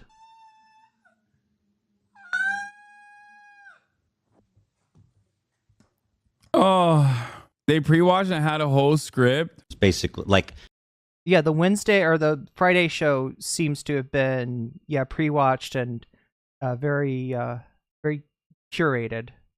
Like diaspora apologia. Oh, okay. So look at that. Like, chat, if I let him roll, he says Holocaust denialism, and then he corrects himself, right? He corrects himself.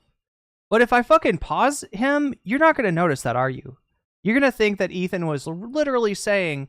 Now, he had it on his mind, right? You know, he had it in his grab bag. He reached down and he pulled out Holocaust denial. But then he swiftly corrected himself, and he's saying, what does he mean? Diaspora denial? Right? So he's trying to say that... I think what he's trying to say, to be fair to him, is that iDubbbz is discounting the fact that hummus is an Israeli food. Okay. Basically saying that hummus is not Jewish food. Columbia Re. Super chatted $5. Ethan is using the anti-Semitism accusation as right-wingers do with the PDF file accusation when they are losing an argument. Oh, yeah. Yeah, it is kind of his go-to, isn't it, at this point? He says there's no Arab distributors. Of I don't course think it's that's bad. Holocaust. Thank you for the super chat. No, I'm correcting myself. God, dude, he is... I guess there's an audience for anything, you know what I mean? Like, I'm sure, I guess there's an audience for people who are like, I really want to hear the stupidest person. Oh, shit. Talk about that they have no... Yeah, good catch, Dwight Langston. DBZ, the cartoon where they become superior by getting blonde hair and blue eyes, yes. Isn't there's also, like, there's a episode of Dragon Ball Z where, like, I think it's, like, Gohan and Trunks somebody, like, brings back people that are dead, and apparently this includes Hitler. And so little cartoon chibi Hitler is running around, like, you know, taking over the world and shit. C. Blaze super chatted $5. Waity ITHAN dropped the N-word on Hasan. Wait, what? I'm gonna have to look at that one again. But yeah, they're so anyway, the armies of Hitler are like taking over the world again, and Trunks and Gohan go down and start blasting the Nazis' tanks and stuff. And Hitler comes out and like looks at them, and he's like, blonde hair and blue eyes? They should be fighting with us. So, yeah, Dragon Ball, I guess, is sort of self-aware in that sense. Understanding over, but do it in a way where it's like convincing. Do it in a way where it's confident. Because I think it's close. When you deny, like... Charlie Kelly, it was around Hueco Mundo, like the Hollow Earth. Oh my god, Hollow Earth, there's another. Oh wait, maybe Bleach is it does have some shit in it, right? They is it Hueco Mundo, kind of like Hollow Earth basically?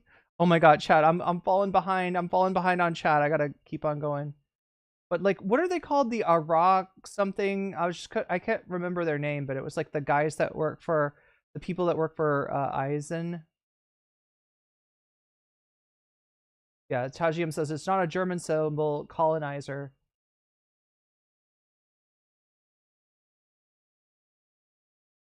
They created an entire segment around proving that Hasan is not a decades-long fan of Bleach.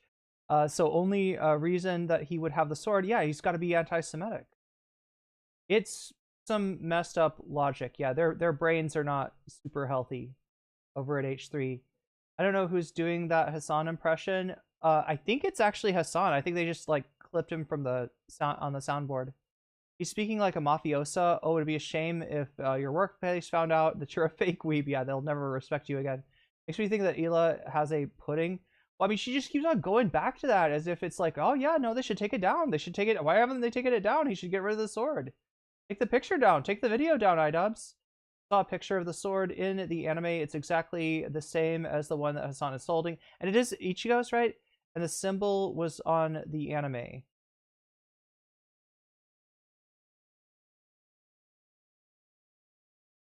That list is bunk, the list from the anime. I'm so far behind, chat. I'm pissing people off probably by reading their comments from 10 minutes ago. Here, let me catch up. My favorite is when he compared himself to Rosa Parks. Does anyone have that clip? That I think was peak from the first day. I mean, go back to the civil rights. You think that the people who are like the white kids who are protesting with the black students, you think that they were just like not risking anything?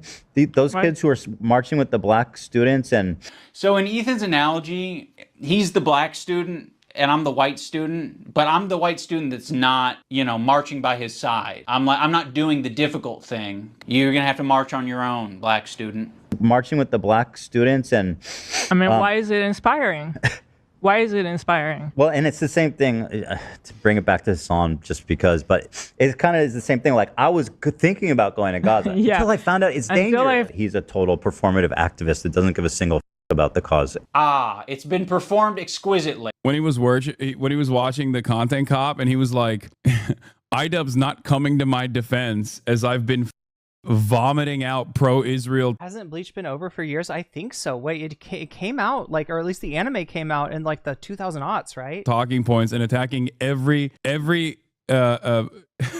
pro-Palestinian voice out there.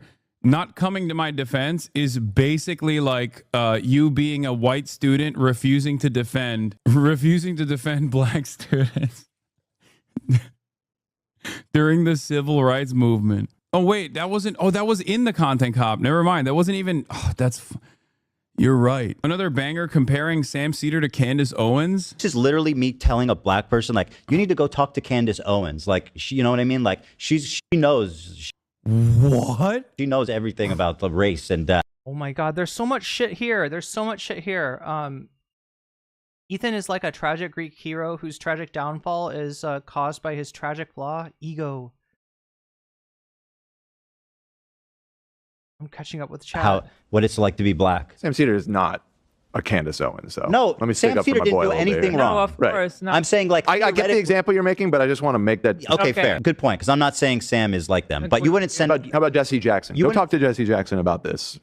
I don't know anything about his politics, but you'd be like, whatever. Go. My point is just because you say that this. Right, chat. I don't know the most about Jesse Jackson. You're talking about a civil rights figure that existed in the 80s. He ran for president, I believe, against Ronald Reagan, or he was in the Democratic primary, and maybe lost in the Democratic primary, right? He's best known for his organization called the Rainbow Coalition. The one thing I do know about Jesse Jackson is that the people that make fun of him, the people that look at Jesse Jackson as like, I don't know, like a ridiculous figure or a bad person, they're fucking sus. There's not everyone, right, that has a negative impression of Jesse Jackson, but enough of them, right?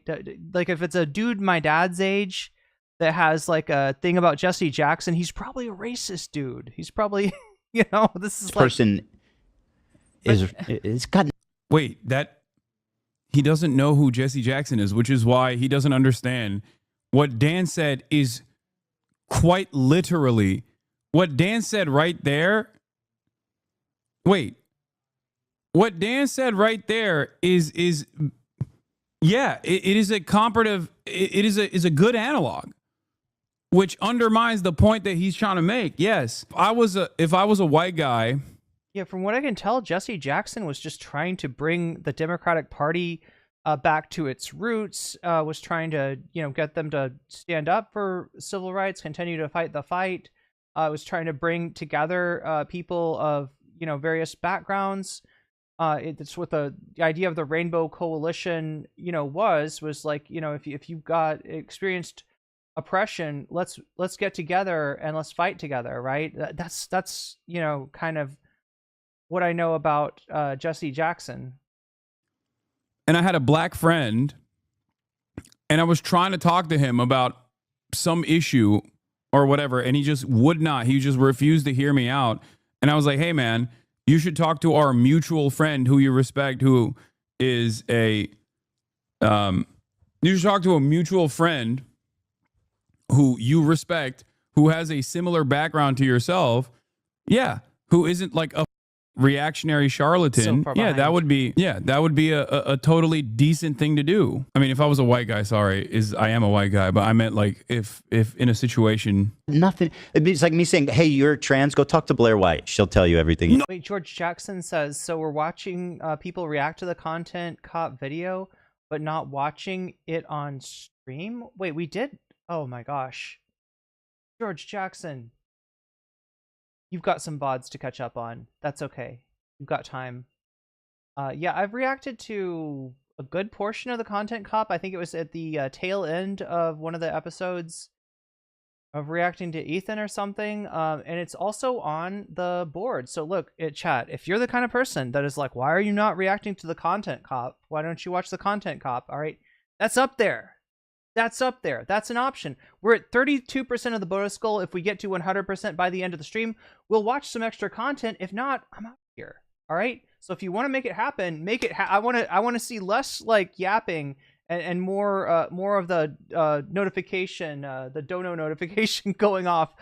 Seriously, like that's literally one of the options. We didn't finish it because it's like an hour and 40 minutes or something. But if you want to finish it, that's one of the things that's on there. Let me check with the poll. Let's see where we're at with the poll. So 99 of you have voted so far. Oh, look at that. 4 out of 5 on the butterfly goal. Oh, the goal is ended. We just denied, chat. No butterfly again. God. Been a while since I've had a butterfly in my hair. Just saying. All right, so yeah, finish the Cope stream is winning with 48%. That would be Ethan's stream from Wednesday when he first tried to raw dog his reaction to the iDubbbz video. That's what's winning right now. Finish the iDubbbz content cop is in second. If you want to reverse those things, you have the power to do so, okay? Both by voting, if you haven't already, on YouTube. That's where the poll is going on, because polls don't work. Polls don't stay up on Twitch long enough, right? But there's a poll on YouTube, No Comment Chick on YouTube. If you want to go over and make your voice heard, vote in the poll. If you want to see me finish the content cop, go up there and vote for it. And the other thing that you can do, you can literally bribe me to do it, right? When you donate, whether it's a super chat, if you're doing a super sticker, if you're getting yourself a membership, if you're gifting a membership, if you're supporting me on Throne, if you're signing up for my Patreon, or if you're supporting me on Twitch, which is where this comment came from, you can let me know in the chat which of these topics you want to see, and I will put your money where your mouth is. I will literally add your donation as a bonus to the topic of your choice. So if you say you want to see that content cop, you want me to finish where we left off on the content cop, just donate and vote for that, and you can literally like raise the, you can put a bonus on that, right? And it could happen. We could make it happen, chat. Right now we're at 32%. I don't know if we're gonna get any extra content, but we'll see. No, that doesn't work. No. Oh my god. Oh my god. Oh my god. No, that does not work at all. Dan is not taking your side. You need to know. It's not like Ethan is not capable of talking to Hasan. Excuse me? Wait. I'm sorry. It's not like Ethan is not capable of talking to Hasan. It's not like every time that Ethan tried to argue this subject with Hasan, he embarrassed himself by his own ignorance.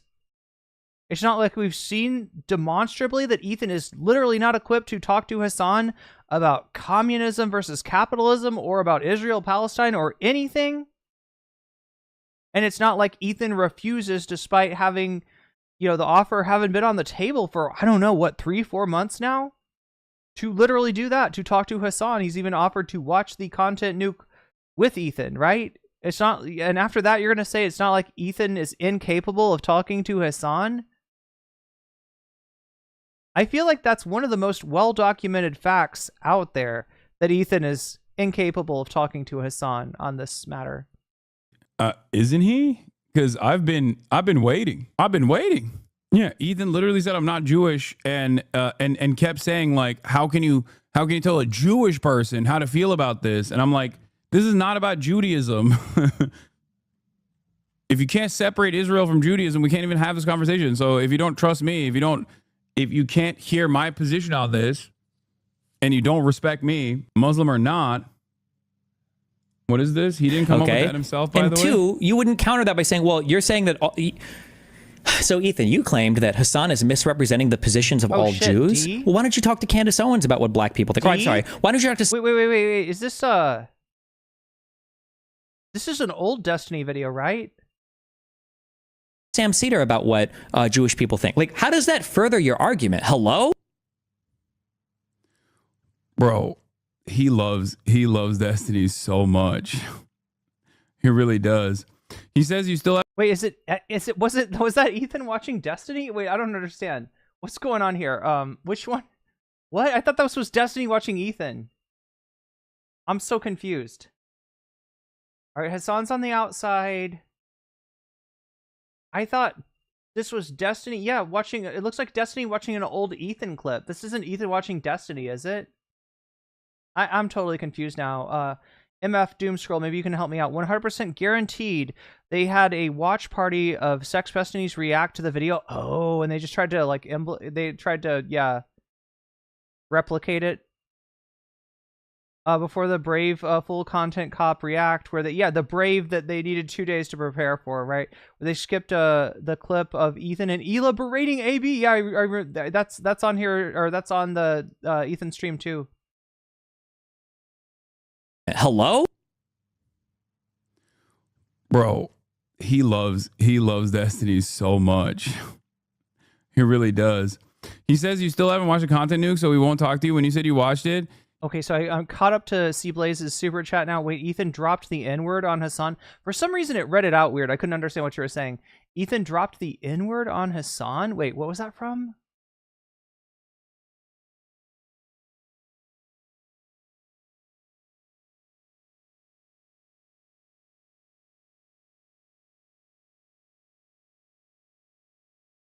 He didn't believe you? Well, I haven't watched it fully, but I'll watch it with him. I'll watch it with him. He made a joke about every time people talk about Gaza, PETA falls from the sky, basically making fun of the famine. He's so disgusting. Did Content Cup uplift the Palestinian people? Is my question. I don't even think he barely even mentioned the conflict.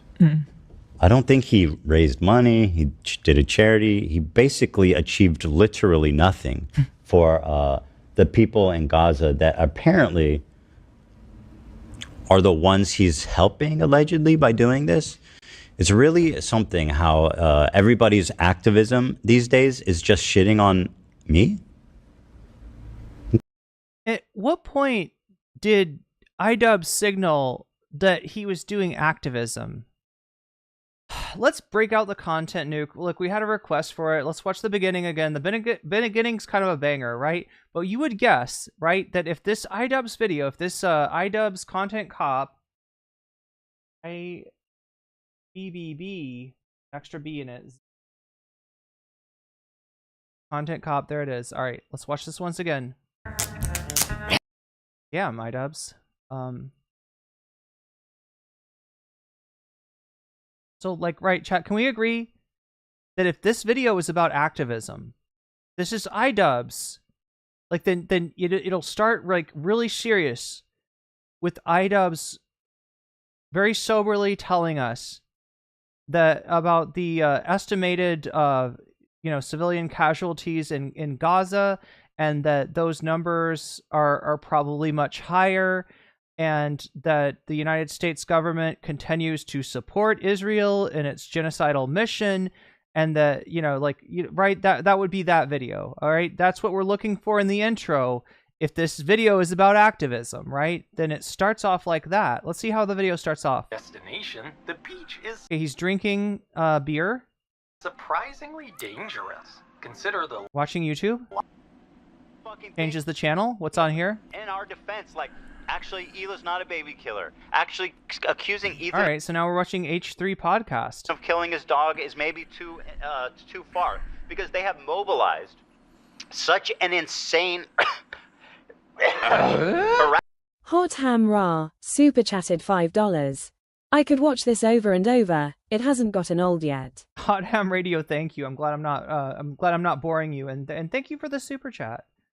It is a pretty good opening, but I'm just showing you, like, this is what Ethan is proclaiming as a as IDubbb's attempt to do activism. harassment group that anybody who says any fucking thing, they will attempt to ruin their lives. And once again, I'm the crazy one. It's not bad enough that I have this group of people. What we do here is go back. All right, put that license in my video again, YouTube.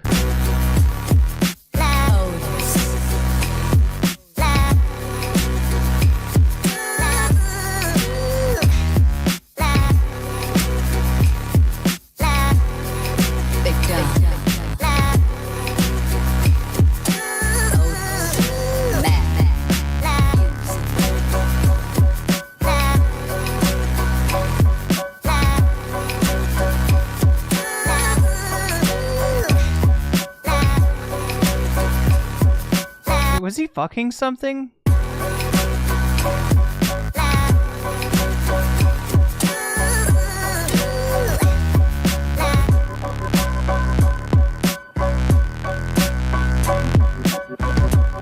All right, so I didn't really get activism from this, but maybe there's another part to the intro. Maybe we'll get it there. I'm getting, you know, I don't know, training. It's a training montage. It's a training montage. It's him watching Ethan crash out, and then he does a training montage. He hits 3 cigarettes and finishes his beer, and he goes and hits the trails.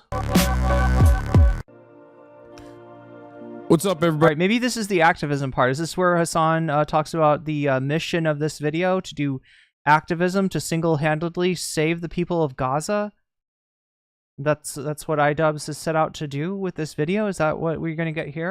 I'm Hasan Piker, and this is the Hasan broadcast coming to you live from a cloudy day here in California, Los Angeles. We're live and alive, and I hope all the boys, girls, and MBs are having a fantastic one, because today's a beautiful day. I have a very important announcement. I finally done it. I watched Ethan Klein's content nuke, and I'm not going to call it context puke as I normally do, because the reality of the matter is it was brilliant. Nothing was out of context. Everything was correct. I am an Islamist, fundamentalist, radical terrorist. I am. So that's the first mention of anything even tangentially related to the Israel-Palestine conflict. I am a vicious anti-Semite. It's true. Most importantly, Ethan is more attractive than me, both physically and also mentally. But I've got to point it out, the biggest thing that I'm getting off of this intro is more of an interpersonal vibe, right? The very beginning, Ethan crashing out speaks to Ethan's interpersonal toxicity. I've been lying about everything, including my glasses. They're fake. Oh, yeah, this doesn't seem political. He was right about that. That's not even in the content nuke. And he was right about that too. How did he know everything? How? Wake up, Ethan. Wake up, Ethan. Ethan, wake up. Wakey, wakey, Ethan. Wake up, Ethan. Wake. I'm just not getting activism out of this chat. I don't know. Okay. Every time someone every time someone hates on me, a PETA falls from the sky in Gaza or something, apparently. A what? A PETA? Oh, I thought he said a pedo at first.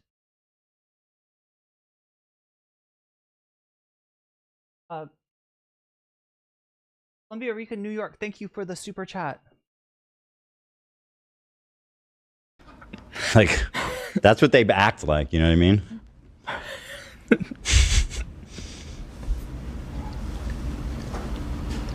Ugh. He basically says the same thing. Ethan and Hila are watching Matt Lieb saying that one state doesn't represent all Jews. They cannot wrap their heads around the idea. No single What a person dumb- represents all Jews. I'm just telling you how Jewish people around the world interpret. What? He reacts to the compilation of you saying you can't tell him how to feel. Wait, Hueco Mundo is another dimension. Iran cars. That's what I was looking for. I couldn't remember. Yeah, that was Iran cars are the Spanish inspired. They are not. They are Nazis. The Quincy's. Wait, what? But they are the ultimate bad guys. Wait, the Iran cars are the ultimate bad guys, or the Quincy's? God, Chad, it's been so long since I saw it, but yeah, thank you for reminding me. Iran cars was the word I was looking for way back when. Feel because he's Jewish here. Other Jewish people, you need to talk to my pre-approved list of Jews that like agree with me on everything. You know, it doesn't matter if they're Jewish, dude. It doesn't matter if they're Jewish. Again, I don't know what he's trying to say. Jewishness is irrelevant to Ethan, which is like Because a totally it's leading up to the next thing. It's really dumb. Because then in the next one is like Jewishness is so relevant. I think most Jews. I don't think Jews at large Here. view it. I don't think that is the. In what position are you to even say that? It's not motivated by myself. It's motivated by Jews against anti-Zionist No, Jews. seriously, how can you speak for my entire ethnic group? I find that really interesting. Ethan, I don't know what. So that doesn't mean. I'm actually addressing the same point twice, and he's too dumb to realize. Yeah. Yeah. Everyone is dumb, not Ethan. Yeah. Why? Why does he still try to do political stuff, man? It's not good for your mental health. You're clearly oblivious. Like, who is guiding you to do this? Who is gearing you up to be like, yes, King, you're killing it. Everybody thinks you're all. Let me give you an example. All right, and this is being very charitable to Ethan here. All right, if I was to, I don't know, start to do like fight commentary for Muay Thai. Now, I've trained at Muay Thai. I know a decent amount of Muay Thai. I've watched Muay Thai fights. I've mostly watched Muay Thai though through the context of MMA, and so in terms of actually the competition, Muay Thai competition in specific, I have a bit of catching up to do. Now, I know, like I said, I know a decent amount about it. I could probably educate myself, and try to catch up, and at some point be like a decent content, like a commentator, right? But if I like watch somebody else commentating on Muay Thai, and I was like, no, this guy's wrong. This guy doesn't know what he's fucking talking about, and the guy actually knows a lot more than me. I'm gonna come off A, like an asshole, B, like a clown, and C, like, I got no way to know if the commentator that I'm watching is full of shit or not, because I've got the catching up to do. That's where Ethan's at as far as politics, right? It's not like anybody's trying to gatekeep him out of covering politics, right? But he's late to the game, and he wants to do it and have the respect of someone who actually knows what he's talking about without educating himself, without being the least bit intellectually curious, without going outside of the framework that he's learned, while repeating literal Hasbara narratives about the foundation of the state of Israel, right? This is what he's doing. So yeah, no, you're a clown. You are a clown. You are the subject of laughter and derision because your ego is so goddamn big, and you don't recognize that there is like an objective. Like, I mean, look, there's subjective opinions about politics, right? Some people think this, some people think that, but there's like a base level of knowledge that if you don't have, you're just going to be straight up wrong. You're not going to be wrong like we disagree with you. That's a bad take, man.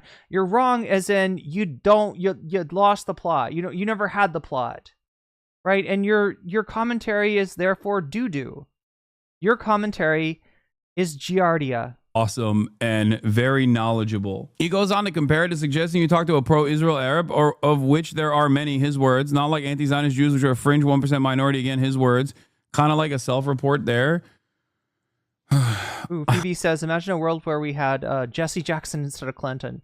Yeah, Jesse Jackson, very progressive. Oh my God, chat, I'm so far behind in the chat. I'm so far behind. I've got to just like scroll through a bunch of you. I'm trying to make sure that I see everything. At least, you know, sort of read it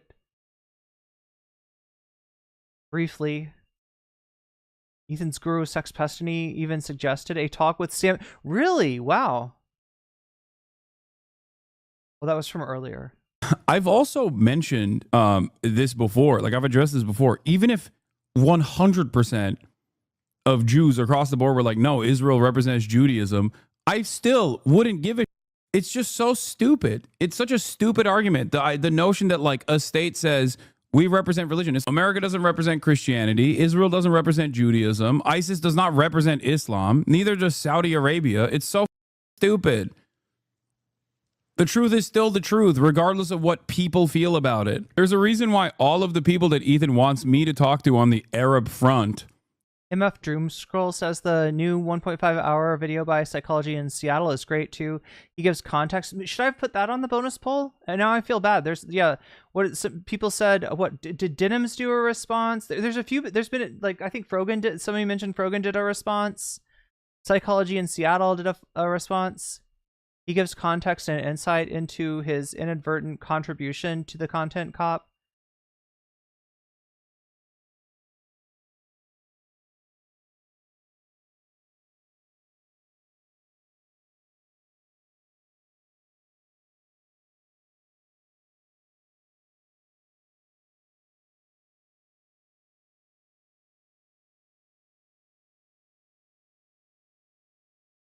Ethan is trying to treat this like Hasan or Noah's content that is specifically about Palestine, and it's not. Yeah, it's literally interpersonal. It's literally iDubbbz saying that Ethan is hard to get along with.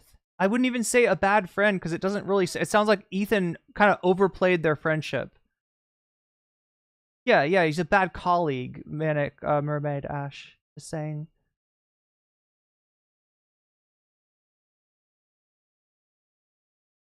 Yeah, most of chat loves the intro. Are reactionary psychopaths versus someone like Sam Seder, who he seemingly respects. When I say, hey, you should probably talk to Sam Seder privately or publicly, it doesn't matter. But like, I want you to, I want you to have a conversation that might like change your perspective a little bit with a person who has an experience not dissimilar to yours, a person who. Finally getting to Columbia Rican super chat. Columbia Rican super chat's $2. You wake up, Ethan. Wake up, Ethan. Indeed. I don't know, chat. Should I put the Psychology in Seattle thing on the bonus poll? I don't know. Maybe I didn't offer very interesting topics. It all does feel like leftovers, right? And we are getting towards the last hour of the stream, so we got 56% of the way to go if we want to cover anything else. But yeah, I mean, I'm having trouble describing the stuff. You know, we got the Ethan Cope stream. That's the Wednesday stream. We got the Hasan talk with Steiny. That is Hasan talking to a mutual friend of his and Ethan's about the Ethan situation. The friend trying to say, you know, kind of why can't you two hash things out? And Hasan explaining. We've got the 4chan being hacked and possibly destroyed. And we've got finishing the iDubbbz content nuke, which I at least got some Twitch, some of the Twitch chat wants me to watch. Wait, the Quincy's. Wait, what are the Quincy? Like, are the Quincy's evil? Oh yeah, there was like a war between the oh my god, what, the Shinigami and then the Quincy's or something. Wait, are people saying the Quincy's are like the analogs to the Nazis or something?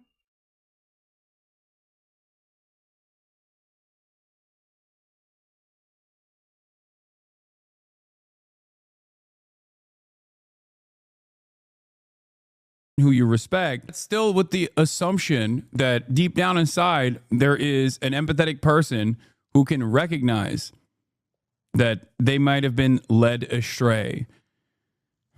Wait, Ethan was so mad about the Psychology in Seattle video. At least during the first Cope stream, it sounded like they were saying that Psychology in Seattle had backed Ethan up, like refused to change the apology, the A that he gave. It was like the only A that he's given out. The Psychology in Seattle video from today was excellent. God, people really like the Psychology from in Seattle. Should we do a? I don't know, chat. Let's see if we hit the bonus goal first of all, and then if there's a big outpouring from chat to watch Psychology in Seattle instead, we'll watch that. But if we're at 44%, so it may all just be academic. That's the problem. You shared an article accusing you of sending revenge. Yeah, I saw. I don't know what the fuck's going on. It's not even an article. It's a blog post, first of all. And it's literally, I mean, that's basically slander at that point, where it's me receiving unsolicited nudes in front of a journalist. It's very clearly written in the article, ironically enough.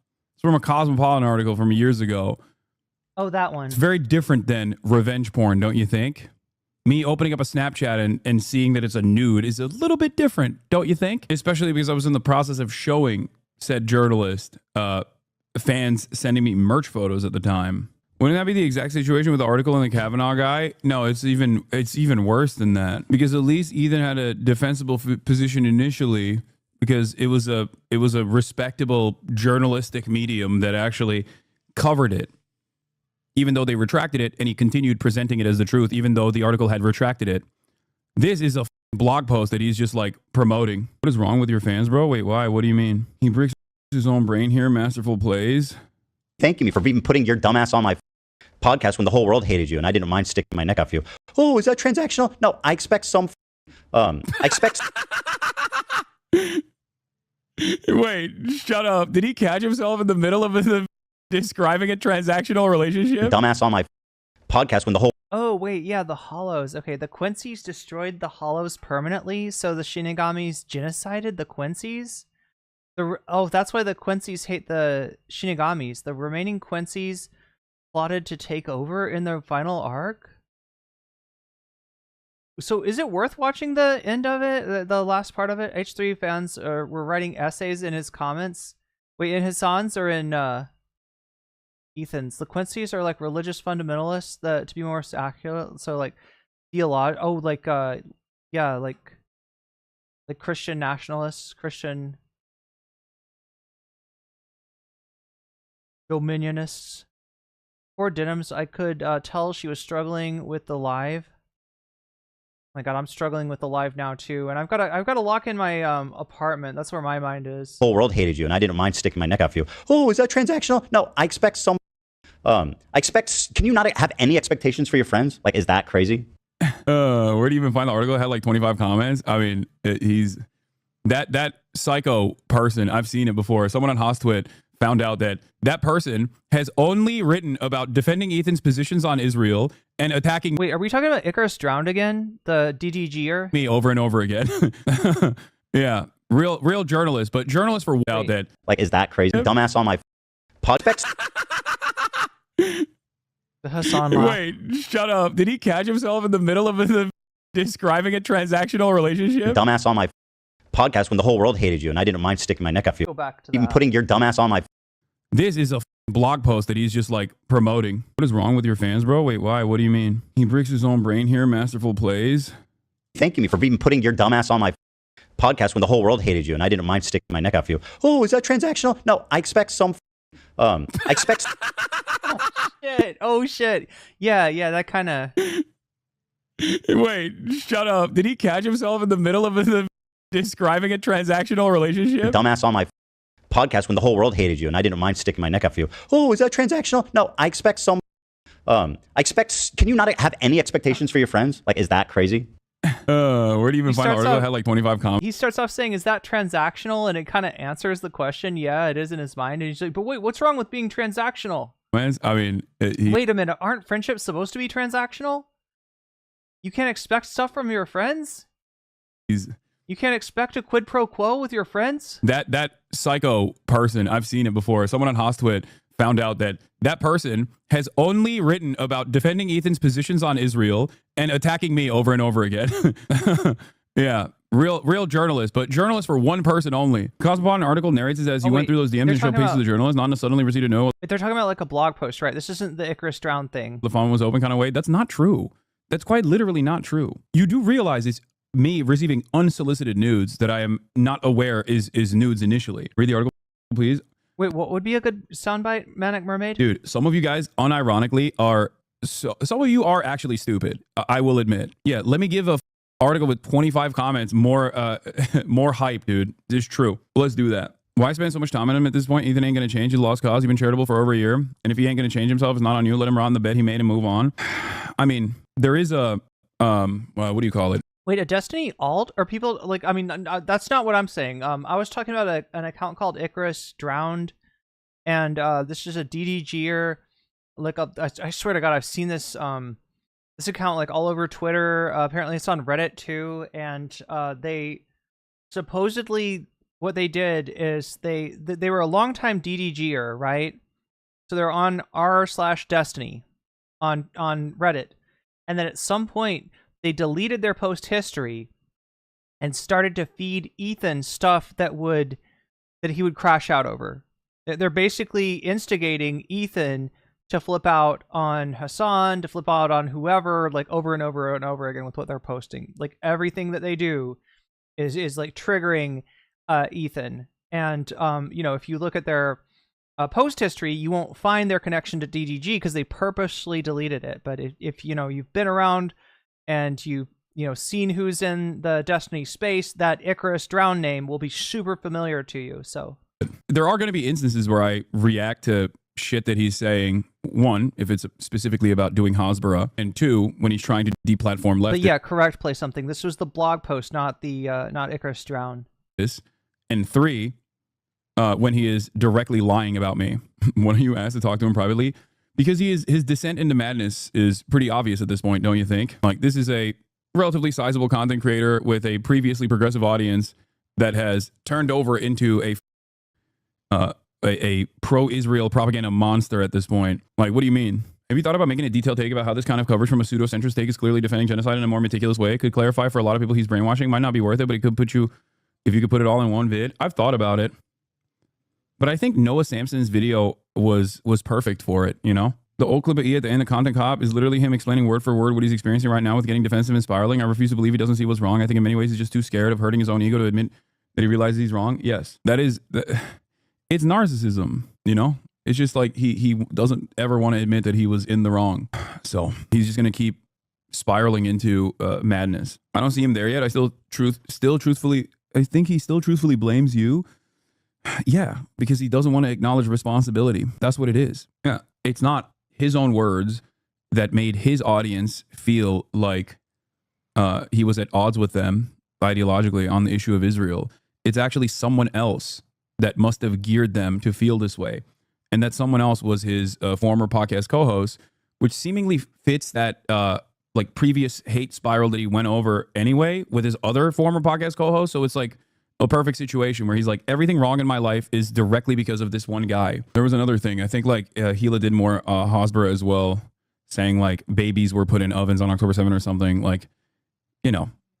And then when people push back on it, and go, that's not what happened, he will turn around and sometimes he'll acknowledge like slight mistakes. Yeah, here, this is what I was thinking of exactly. To kill as many people they can, no matter who it is, slaughter as many people as they could until they were stopped. The mission was explicitly...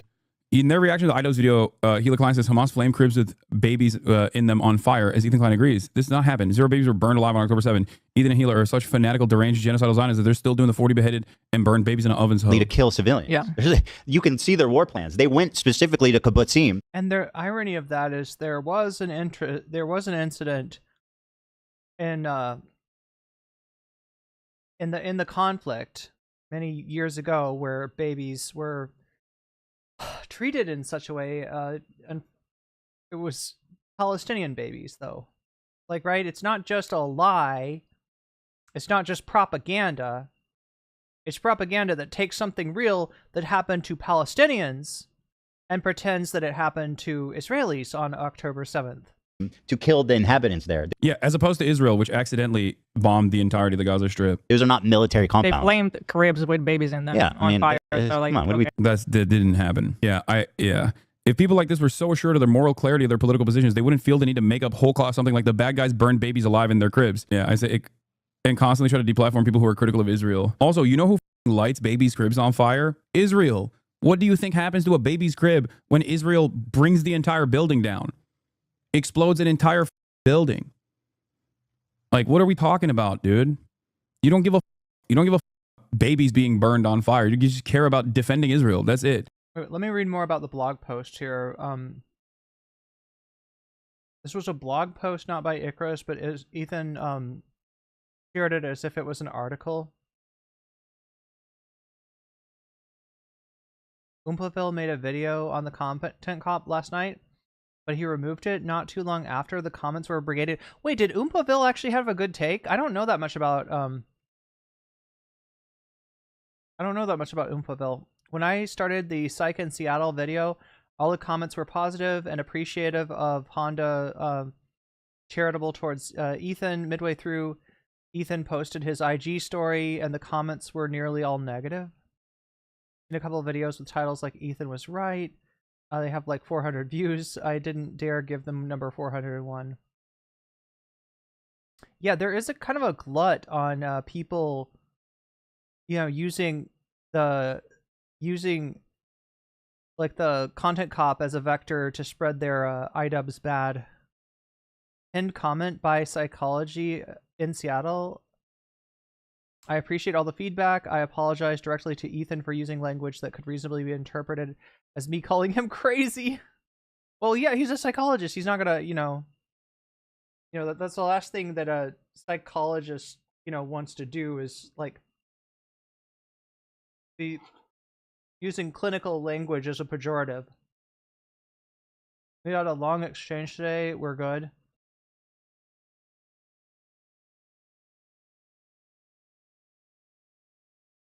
I heard his take was neutral. Yeah, I mean, from what I've seen on the iDubbbz video itself, it seemed like he had some criticism of Ethan. I didn't see that. I usually like him who's Psych in Seattle. He's one of those centrist guys, I think. Dan's has a good video on it. Ethan said he didn't know Cracker was bad when he did the tier list with you. He now thinks it's bad. Okay, I think you guys are making at this point. That is the most delusional thing I've ever heard, bro. Come on, stop. Here's the C word blip. Twitch was banning people for saying cracker, which we all agreed was like goofy. Well, actually, during that episode, I learned what it meant. And then I thought, oh man, that is actually really, really bad. It means like a slave driver cracking their whip.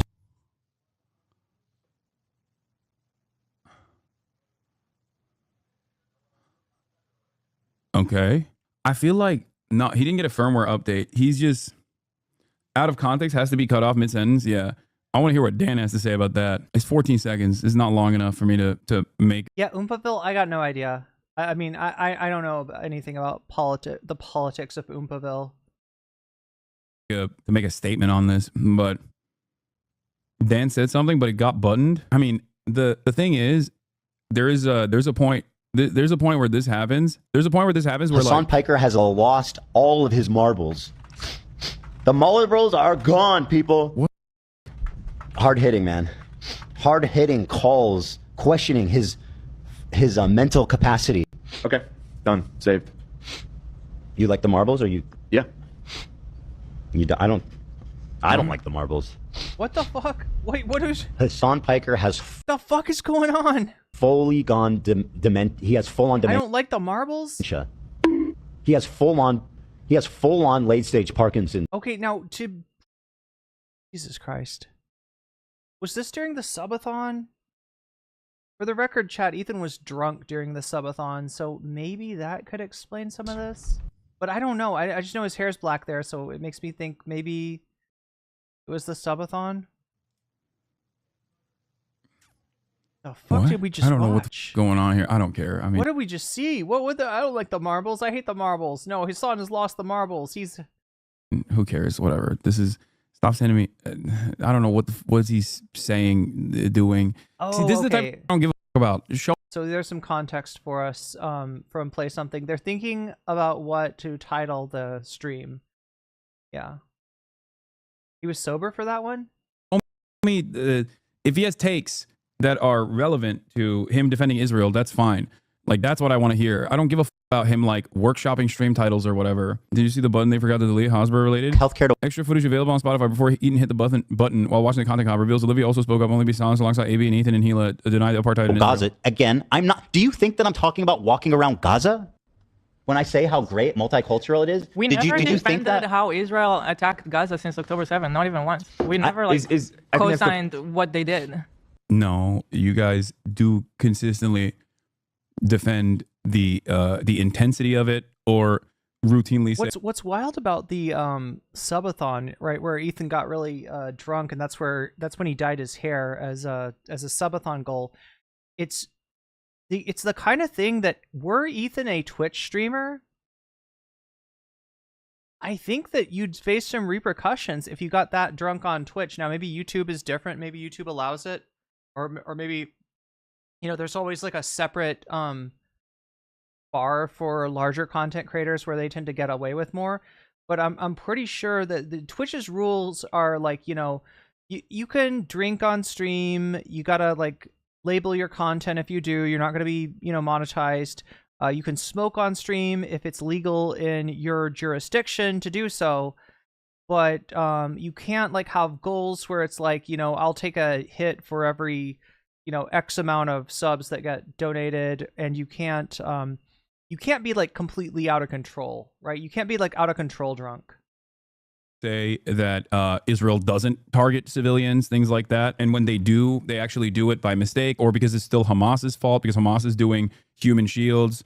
I mean, it's not particularly complex. Like, it's just it's very basic stuff. It's just constantly making it seem as though it's actually Hamas that is the primary responsible party for the genocide of the Palestinians and not the belligerent occupying apartheid state that is doing the genocide. That's it. It's ridiculous.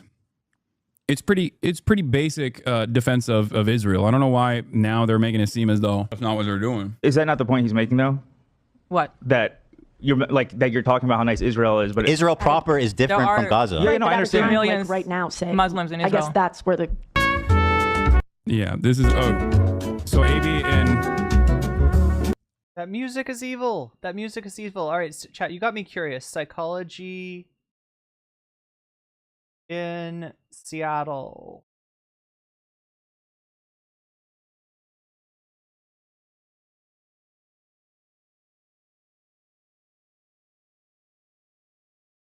Oh God, look at. Is this the kind of content that he does, reacting to what, like reality television and stuff? Yeah, reacting to adolescence, reacting to Love Is Blind. All right, so what do you say? What did chat say? 22 minutes in. Hey, deserving listeners. So I was recently in an iDubbbz content cop video, as some of you know. Israel, Palestinians, Jewish people in general, his wife. And the way that it looked to me was that, again, Ethan was struggling with really a classic case of fear and paranoia. He had started with legitimate fears about Israel, Palestinians, Jewish people in general, his wife, his extended family, that sort of thing. His fears were totally justified and legitimate. Then, seemingly, I wasn't there for this progression, but, and actually talking with Ian, he confirmed this path, that seemingly Ethan did not have an approach to managing his mental state and his contact with the news cycle and the comments.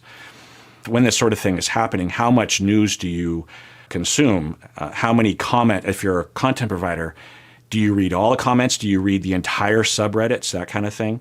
Okay, it goes beyond that. It goes beyond that, chat. And I've got some experience with this too. A conflict on the internet, depending on how blown up it gets, it can feel like a war, especially if you have the feeling that you're right and somebody else is wrong. Standing up for what you think is right, right? And however, there are, like Psychology in Seattle is saying, habits that you can adopt to manage your consumption of, I guess I would say, like, what your ops are saying, right? If you're in a conflict, there's going to be people saying bad stuff about you. And while, you know, it might be useful for content to read some of that, to look at some of that, and to try to glean, you know, what you could push back on, where you know, like, right, if it's an ongoing thing, it's not good to do things like, let's say, name search yourself. And I think there was a time when, you know, just, you know, I would name search myself on Twitter, and it's just not healthy, right? It's just not healthy. Like, you need to have a filter for that stuff. You need to limit your consumption of that. And, you know, it can go even further than he's saying, right? As far as, like, you know, do you read your comments? Okay, well, you know, they're your comments on your YouTube. If you're a smaller creator, you probably read all your comments. If, you know, you're in a conflict, a lot of those comments are going to be nasty, and some of those comments might set you off, right? But it gets worse than that. Like, right, if you're on Twitter and you're just, like, wondering, okay, like, you know, what are people saying about me now? And you name search yourself, and it's like, you know.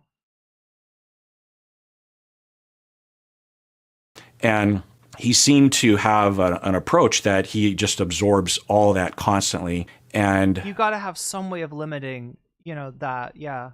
This is what Ian was getting at in his content cop video, was that his employees are maybe even encouraged by him to feed him everything, and maybe even especially the hatred, because that's what gives him fuel to talk about online. Well, that will do a number on... Or realistically speaking, to be a little bit more charitable to the employees, this is what Ethan has told them to do. This is what Ethan has come to expect, right? I don't know if it's necessarily like Dan and Zach and AB are trying to fire Ethan up. It may be that Ethan is like, bring me this stuff, right? And they're the employees, and they're gonna, you know, they're gonna either bring him, you know, the stuff that he wants, or maybe they're gonna, you know, no longer work there. Yeah, they buttoned here, and it, I guess, for Spotify, caught more of it or something. Is that what it is? There's also a lot of inequities for the Palestinian citizens of Israel in general, but that's not even what we're talking about. Like, my take on this basically was this is some zone of interest, you know? Like, you don't understand. Israel proper is beautiful. My lived experience in Israel. This is what I saw. Yeah, I said, bro, really said my lived experience in Israel proper. Essentially means the state of Israel is going bye-bye. So this massive progressive audience that is Ian going to explain that point, or why you're wrong? No, he says I'm doing Israeli propaganda, and he just shared me sharing an opinion about the phrase "from the river to the sea." He brought your tweet up and called to move the danger zone. The danger zone? Dog, you're doing Nazi propaganda for a Nazi state. That is not the danger zone. Get out of your own head, okay? Oh no. What are you going to do? Cry more? What are you going to do? Actively call to deplatform me again? Is that what you're going to do? Oh my God. Are you going to slander me again? No, he didn't know the movie title. Oh, he thought it was... Oh. Shut up. Oh. Shut up. Are you serious? Is that chatter right? Is that chatter speaking truth? So that I think that chatter's trying to tell him, yeah, he thought the movie Zone of Interest, he couldn't remember the name of it. He was like, what's that? Danger Zone? You're in danger zone territory? Crazy. I don't know if that's true or not. That's crazy. Has, you know, adopted over the years. They're becoming increasingly critical of his position because now he's talking about it. You claimed you and Ian used Zionism as a cover to be anti-Semitic. Dude, this is literally like when people will be like, oh, you are secretly transphobic or some shit. It's like, dog, do you know how beneficial it is for a grifter's career to be transphobic? Columbia Rican, New York says basically what Psychology of Seattle is saying is that Ethan's manic state is being fueled by external forces, aka the crew, his wife, and the audience. Palestinians in Israel have been, and continue to be targeted if they move an inch out of line. Yeah. What did Psychology in Seattle remove his video? I don't think that On the content cop? No, we were just watching that. Right? It's still up. Yeah. Yeah, it's still up. People are saying so people are telling me that he put out this video, the feedback, the comments were positive, towards what he was, because he's not being mean to Ethan, right? But he's also not defending Ethan. It seems like he's kind of like seeing both sides to some extent. But yeah, there's some criticism, like what we just saw about, him saying this is, then exhibiting fear and paranoia. And then Ethan, I guess, made a Instagram post on this. I appreciate the feedback, says Psychology in Seattle. I apologize directly to Ethan for using language that could reasonably be interpreted as me calling him crazy. Yeah, he's kind of got to do that. Right, any language that is that's adding a pejorative to mental health issues from a mental health professional is gonna be is something that they've got to apologize for at the very least. Had a long exchange today. We're good. I encourage everyone to have empathy for all those. See, that's the tenor of the content from what I've seen. Phobic. Right now, it's anti-Semitism is hot. Anti-Semitism is literally hotter than anti-Zionism. Okay, if you think Israel is unfashionable, holy dude. The reality of the matter is, Danger zone of interest. Now I'm imagining the Kenny Loggins song. I fight. It's like I went to the zone of interest. Actively against anti-Semitism because I'm terrified of the prospect of the only game in town against Israel being anti-Semites. Okay? Him not understanding your tweet. Hasan, this morning, I also want to give a shout out. Called me a Auschwitz Nazi guard. He's clearly on his good faith bent here. Wait, what? He deleted a video about the video about the content cop? Are you sure?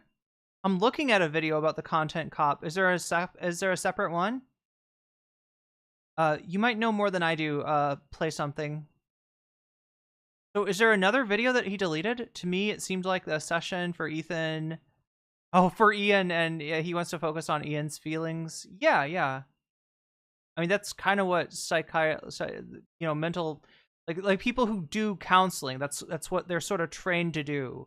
You gotta strike a therapeutic alliance with the client in order to, have their trust and to be able to help them out. Gonna be singing that for weeks. Zone of interest to Footloose. Yeah. Anyway, chat, I'm not trying to make light of zone of interest. In this clip, talk about how I'm talking about my lived experience in Israel proper. Everybody knows that the use of the word proper is the correct usage to refer to the borders, the established borders of Israel. And I explicitly am talking about my experience. What's really funny is that Israel has no established borders. What is he talking about? Like, this is one of the main issues with Israel. And they've used that to do things like invade Lebanon or the Golan Heights, right? It's just kind of a funny thing that Ethan said right there. Person who made this Oscar-winning movie, he said the same So this take here is not necessarily unique. The entire point of the movie is about the banality of the day-to-day existence in the backdrop of the Holocaust taking place. Living in Tel Aviv, which I say explicitly in this clip. Also, Rudolf Hess goes back to, Berlin. Where did he go? He went back to Berlin, right? By the end of the movie. Don't worry. He shows his experience in Germany proper as well. If you don't consider Auschwitz to be a part of the original German lands. And Hasan says, bro, really said my lived experience in Israel proper. And once again, I want to emphasize that is actually totally unproblematic and the correct way. Unless his point is that there's no such thing as Israel proper. I do think that's his point. So then we're talking about something completely else. You know what I mean? But anyway, this is a still from a movie called Clearly not what he's saying. The Danger Zone. Zone of... That chatter was right. What is this called? The Danger Zone? interest. The zone of interest about the, dangerous zone of interest. Nazi family. Interesting zone of danger. Who's in charge of Auschwitz, living outside the concentration Wait, in charge of? Camp and raising their family casually there, which, as you know, is what I did living in Tel Aviv. And by the way, Hasan, let's not forget that we were friends. Did you not? You didn't know that I was living in Tel Aviv, aka outside a concentration camp? I just Frogan, realized. all you guys, Denims, who used to be huge fans of the show. Well, first of all, I don't know what his experiences in Israel were. I didn't even know he was technically an Israeli citizen until like literally a couple months ago when people were yelling at me. So that's number one. I didn't watch his old vlogs where he was apparently saying heinous shit about Israel. Ironically enough, many. I left Twitch chat in the hot card. No, Funkmaster. I left all of chat. Like, I got way behind on chat and had to just scroll. But thank you for pointing that out, Funkmaster. People who are former fans of his knew all about his original takes on Israel. Okay, I was not like I was beyond Vape Nation or whatever. I was not like a major. He now claims he was born in Israel. Okay, shut up. He did not say that. I will say though that I feel bad about like the fact that on my laptop I can't always see when somebody. I think it shows me most of the Twitch notifications, but not all of them. I feel like I missed like if somebody subs, I can't tell if it's a Prime sub or a gift sub, or I have to like look really close at like tiny little letters to see that. So sometimes I miss that. I feel like you guys just like sneak in some dumb in here, and then I read it. Yes, he did. Yeah, he probably spoke. Okay, just like the danger zone thing. He misspoke, and you guys brought it in here, and I misunderstood. Every thing he says is not like. There's a difference between him being like, I was actually born in Israel, and repeating that as like a person experiencing like a psychotic break or something. Okay, and genuinely thinking he was born in Israel in the way that you're presenting it, versus him misspeaking. Do you understand? That pisses me off. Tel Aviv is closer to Gaza than Berlin to Poland. Proximities to war crimes are not the issue here. He ignores the war crimes. Yeah. What he fails to comprehend here is that this is the literal backdrop of a Holocaust. Okay? When you are defending the multifaceted, multicultural nature of Israel in the backdrop of a modern day Holocaust happening, yeah, you're doing the exact same thing. Cough on the diddler biker. Okay, buddy. I love it would be as if somebody tried to use like the it would be as if somebody tried to use the like slice of life of like the daily life of of Germans as a defense against somebody criticizing the actions of German, both towards other nations in the world at large, and towards the people that it is calling degenerates, whether it be because they're Jewish, because they're gay, because they are Roma, or whatever other things made you an undesirable in Germany, made you worthy of being put in a concentration camp, right? It's that kind of like, you wouldn't defend that by being like, but what about these beautiful scenes from Oktoberfest? These people, they like their beer and they like their sausages. How can somebody who likes beer and sausages be culpable for what's happening to the undesirables of German society? Yeah, how could like, look at that. They love how the new meta is like unironically posting within the context and still having the dumbest idiots be like, oh, you were creeped out by Diddy way before people even knew that he was a hell. You must have loved Diddy. Wait until the C-word thing? Yeah, I know, buddy. Yeah. Good luck. They about to take that so out of context. Anyone old enough in the 90s knew this about Diddy? No, dude. What the first of all, I was in Turkey in the 90s. I didn't know You're going to call me a Nazi concentration guard for living in Tel Aviv? I hope you get PTSD. I sure wasn't hiding it, but okay. I see you're being good faith here today, Hasan. Dude, does this man think that like I have smoke for anyone who has ever spent time inside of Israel? Does he not understand that I have fans who live in Israel? You want to try to screenshot some of the song comments from Dr. Honda's video before you were fresh and lose access? Wait, what? Oh, you're saying it's deleted now? Wow. So right after I pulled it up. Is that what you're telling me? Play something? So this video... Here, let's scroll through some of the comments. Let's tip through those tulips, all right? So what play something is telling me is that this video that I'm looking at, if I were to hit refresh, would disappear. Is that right? I didn't believe you. I was like, no, I just pulled that up. But apparently it maybe just happened.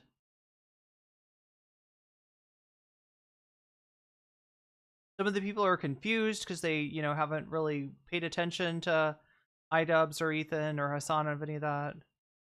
Think you have a neutral standpoint without hearing and understanding both sides. Found you because of Ethan, stayed because of your work. Your videos are informative. Wait, what am I supposed to look for? It does look like, you know, I'm seeing more sympathy towards Ethan here now.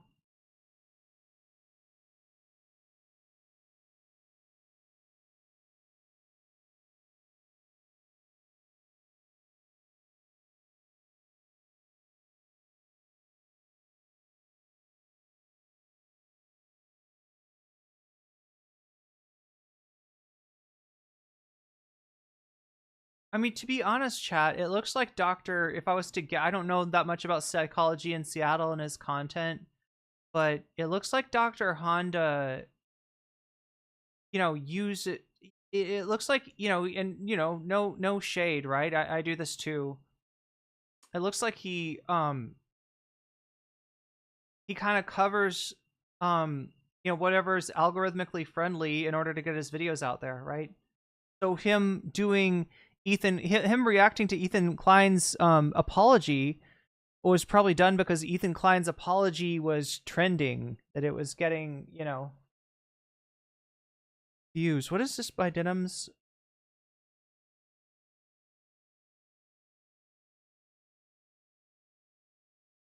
It's a re-upload from response to Ethan's allegations. Okay, so there's a Denims response. Chat, there's more fucking like, this is what I'm saying, chat. This is like the buffet from hell.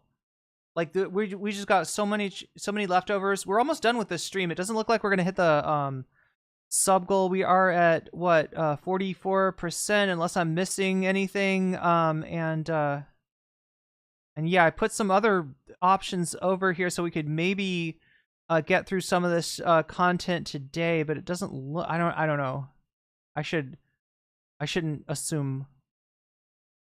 We are getting towards the end of the stream. Try looking at it via different browsers so you don't lose it. You can see it if it's been removed. Can you copy and paste the link so I can try to see if it was archived and get a download? Yeah, play something. I can do that. I can indeed. Yeah, because there's also the chance that he might have made it. He might have unlisted it. It's always a possibility. And if it's unlisted, you can still get to it. So there you go. Play something. I've uploaded, I've linked you on YouTube and on Twitch the Psychology in Seattle video. And you can try downloading it if it works. Right now, like I have Jewish fans who live in Israel right at this moment. I interview people who are in the Israeli Knesset. Don't say leftovers. Point taken. Talk to journalists. I actively, like, I have no issue with people living in Israel. I live in America. The entire difference here is, it would be, first of all, if Ethan was smart enough, he would constantly hammer on the point. Ironically, he's too stupid to make this point. He'd be like, we live in America. What the are you talking about? We live in a settler colony that did a genocide and completed it, okay? I understand that reality. I live within that reality. I also understand how that fundamental principle, the fundamental truth about American inception plays a formative role in the American consciousness, which is why when I talk to people in the Western world, people living in the heart of empire, I try to get them to comprehend the wrongdoings of the past. It's not to like badger them over the head with it, all right? Of course, it would be insanely hypocritical for me to be like, oh, dude, you were born in Israel and have only known Israel. Well, that's not my take. I understand that there are people, even in Israel, a country that is incredibly fascist, that are still trying to do their very best to fight against the the fascist genocide being perpetrated. Okay, my problem with Ethan is not that he lived in Israel. My problem with Ethan is that he keeps defending Israel with this mealy-mouthed liberal Zionist squishy bullshit, while simultaneously claiming to be a pro-Palestinian advocate. That's the problem here. If he had not said anything about Israel and did not constantly yell at its detractors, I wouldn't give a shit. I would never talk about him. He can sharp about any number of different goddamn things. The point is, you're trying to defend the multifaceted, multicultural nature of Israel in the backdrop of a Holocaust, dude. The modern day Holocaust. Get out of here. He tried to make that point here. Actually have peace. You know, if that's all you're defining Israel as, is a place Jews can go. Ethan said when he's done talking to Sam, he needs you to talk to Mossad, the son of Hamas. I like that he wants me to talk to a literal Mossad operative, by the way. Like he's going to talk to someone who he's ostensibly on the same side of, someone he respects, someone that he likes. So for that, for you know, me demanding that he do that, I have to talk to a literal Mossad agent. An animal, dude. A bloodthirsty animal. Yeah, what a great trade. Sure, I'll do it. I'll debate his ass. If he talks to Sam Seder publicly and atones for all of the ridiculous propaganda that he's done, yeah, I'll talk to him. He said he wants to debate Anissa. Oh, God. What is the ultimatum, though? Did we ever figure that out? He wants to debate Anissa. I remember that. Yeah, he said he was just like in the way that he did it was so gross, right? Because, like, look, the problem with debate is it takes something as, you know, expansive and as, you know, potentially subjective as the truth, and it tries to objectify it through performance, right? Essentially the truth, you find truth through because it was so peaceful up here, but now there are freaking communist invading radicals. The idea is that, like, whoever wins the debate, who's ever perceived as being dominant in this debate performance, whatever they're arguing is found as true, and whatever the loser is arguing is found as false. So obviously, you can win a debate where you're wrong, right? In fact, some of the best debaters out there will, as a challenge, give themselves a you know, something ridiculous to argue for, like flat Earth, or like a geocentric you know, theory of the universe, and they'll try to argue for something that's ridiculous in order to show their debate bona fides, right? But you know, what Ethan is talking about here is, like, he's suggesting that he knows more about the situation than Anissa, and therefore he would win a debate against Anissa, and therefore he's right. And it's just so gross. It's just so fucking gross. Like, when you take something like, yeah, you know, a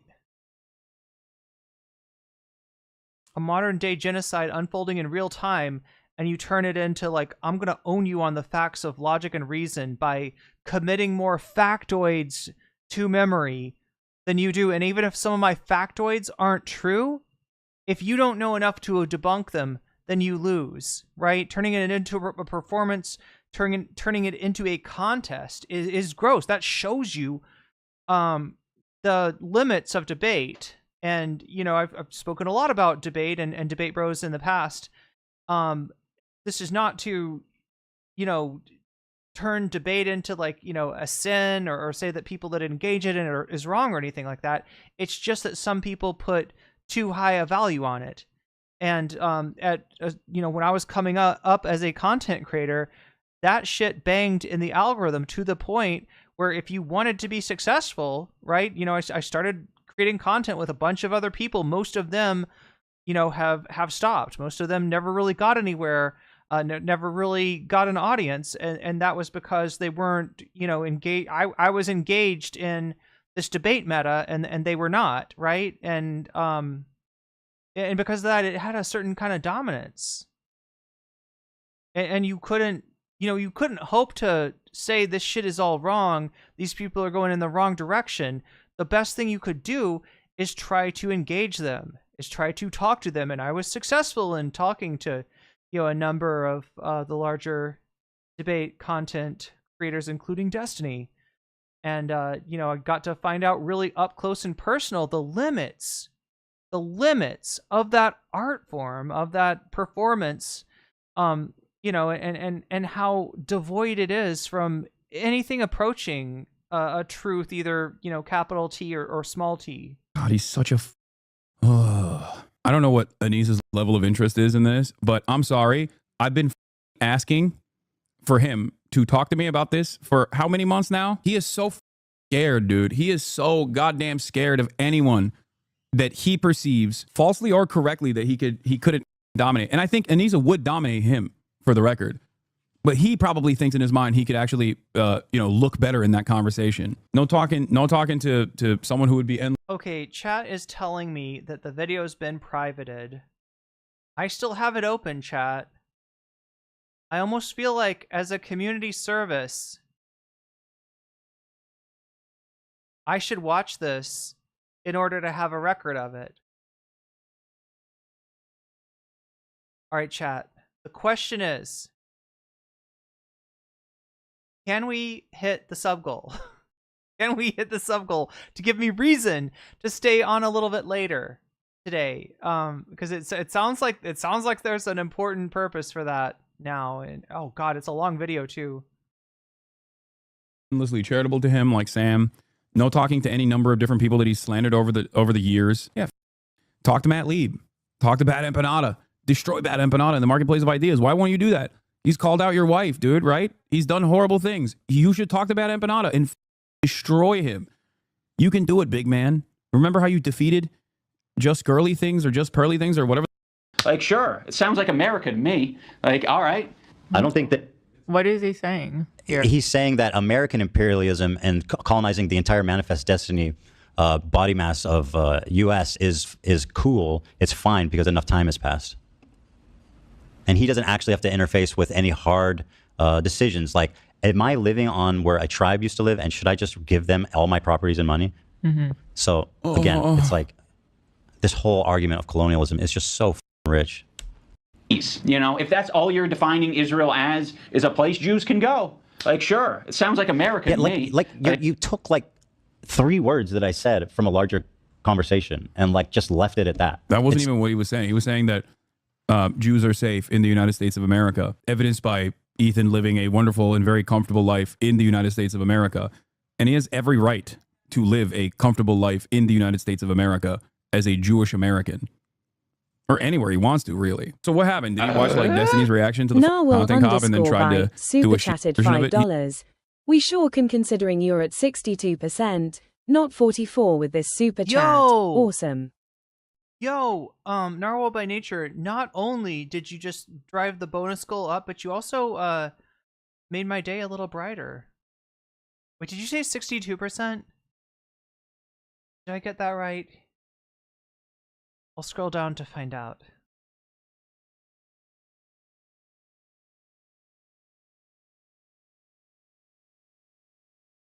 Yeah, we should try to watch as much as we can of the. He sounds. We should see how much we can get through of the psychology in Seattle video. It's boring. People said it's not good. But thank you, Narwhal, for the super chat. Yeah, 62%. Okay, it looks like I'm on the right. Yeah. Oh yeah. Wow. Gabby with the NoCom membership. Ethan is nasty as fuck. I mean, I can't argue with you there. See, you just debate domed me. I can't even. I don't even have a comeback for that one. Ethan is nasty. Like, I feel like if he picked his nose and then wiped it on the camera, that would make him less nasty, right? Because he's already so nasty. Yo, HK, thank you for the gifted membership to... Who got that? Mike Avery, you just got weaseled, and that's a good thing. So what, we're adding 23 to this, aren't we? That brings it up to 85, I think. If I'm counting correctly.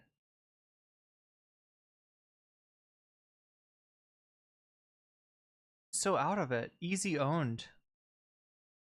Oh wait, did I just read an emote? I think I just read an emote. As if it was a comment.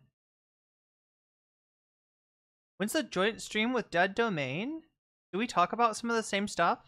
It's like Destiny's orbiters that come in here and try to argue and use the similar the similar talking points and the same speech patterns. Like, and buddy, you had to their parts written down. Jesus Christ. It's bananas. It's disgusting. It's disgusting is what it is. It's pathetic. All right. I don't think that Israel said they represent all Jews. I don't think that's a stance. We're like, hey, displacing Palestinians is all Jewish people. Ethan is okay. If Israel doesn't represent all Jews, and they've never said that they represent all Jews, then, great. I can shit on Israel all day, every day, and you can't call me anti-Semitic, I guess, for that reason. Good for Gabby says he could eat it and it would still be less gross than, yeah. Right? Except you want to have your... Assuming he didn't reinfect himself with Giardia, right? That would make it gross. If somehow he had Giardia on his finger.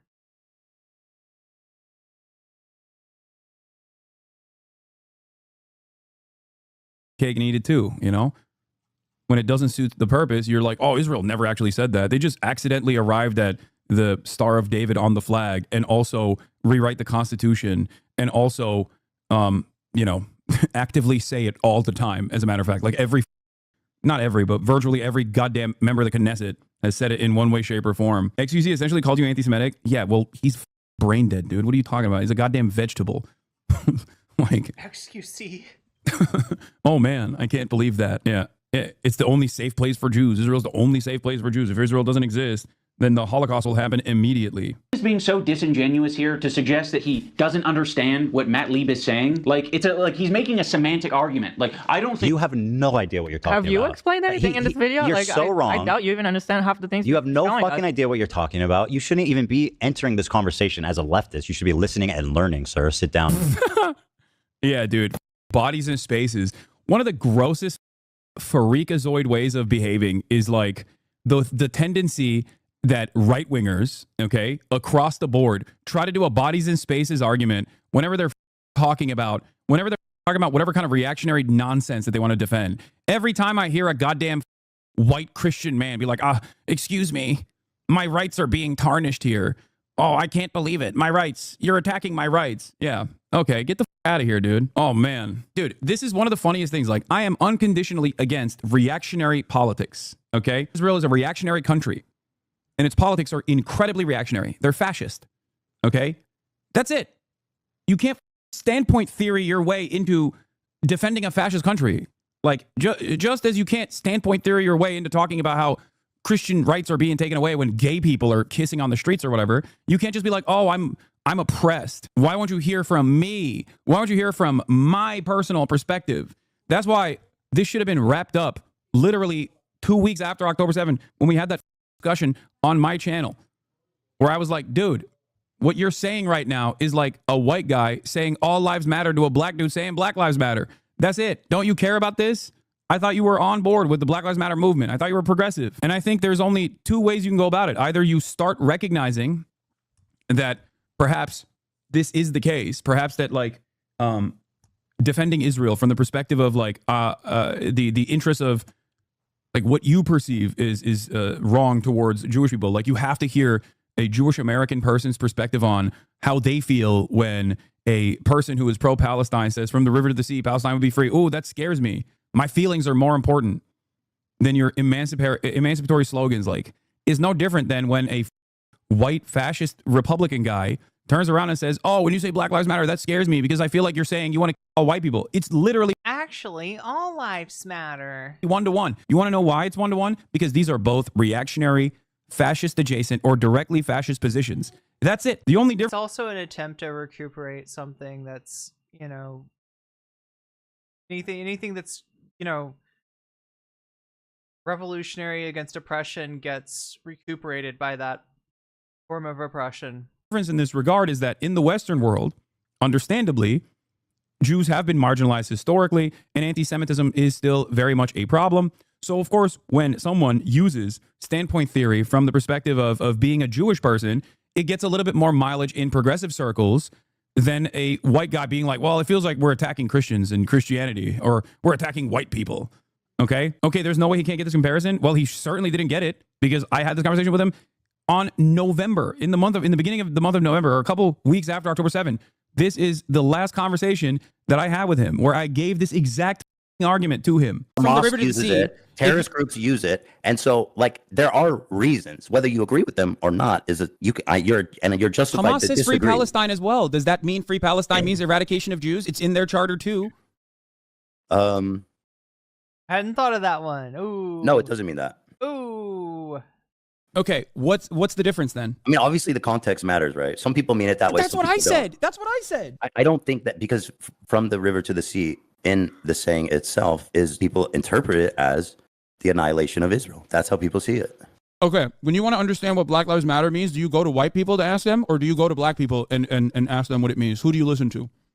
Say what? When you want to understand the purpose behind a slogan, do you go and ask what white people think about Black Lives Matter, or do you ask black people what they mean when they say Black Lives Matter? I guess I would probably just ask anyone involved in that movement. I don't know. Okay, that's great.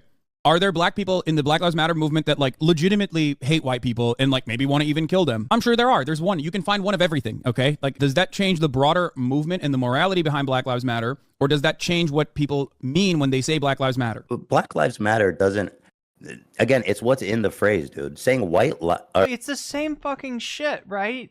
When reactionary white people hear Black Lives Matter, they interpret that, from that they extrapolate, if you will, from that statement that the unspoken antecedent is that white lives don't matter, or white lives matter less, right? And if you understand what the Black Lives Matter slogan is about, you would know that it's not about that. White lives don't need to be raised up in order to make people aware of their importance. They're already treated with importance. Look at what happens anytime, like a white girl goes, missing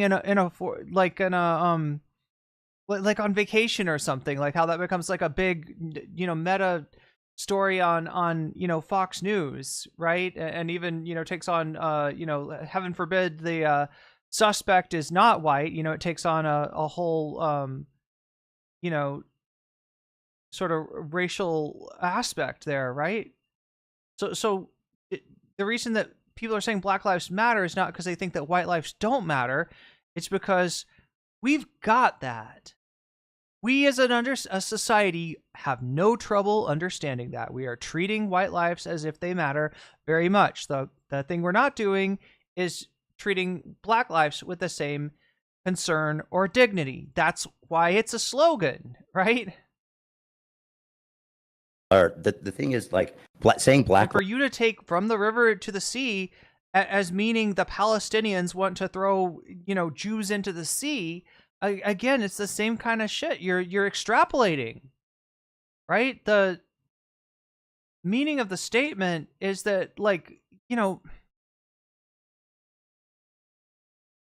we are the Palestinian people. This is our home. That's all they're saying. That's all that's being said there. And it's being said because that claim is not being honored. Whereas the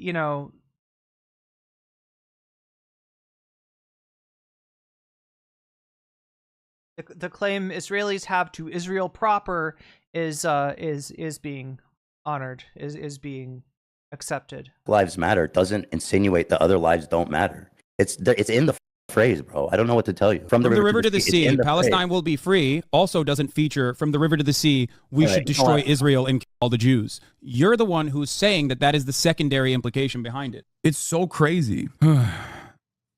Anyway, you explained it over and over to him, and he said you can't speak for Jewish people. Exactly. It's ridiculous. So good for Gabby. I have no idea why your super sticker didn't show up as a notification, but I am noticing it now. That's a lemon character and a baby lemon jumping into the air to do a high five. It's a airborne high five, actually. Thank you. Thank you for the super sticker.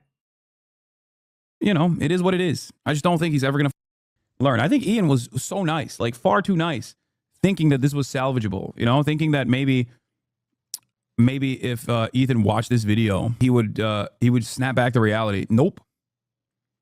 Nope, not even a little bit. What is this? It seems like Ethan. Anyone unfamiliar, the Irish have been on the receiving end of a lot of oppression and genocide. Oh, wow. Part of the Lebanese, they've received a lot of oppression and attacks from the IDF. So Anissa is very well And sir, do you happen to know of any violence perhaps coming toward? Wait a minute. There's another super sticker that didn't show up. Columbia Rican New York posted a $5 super sticker.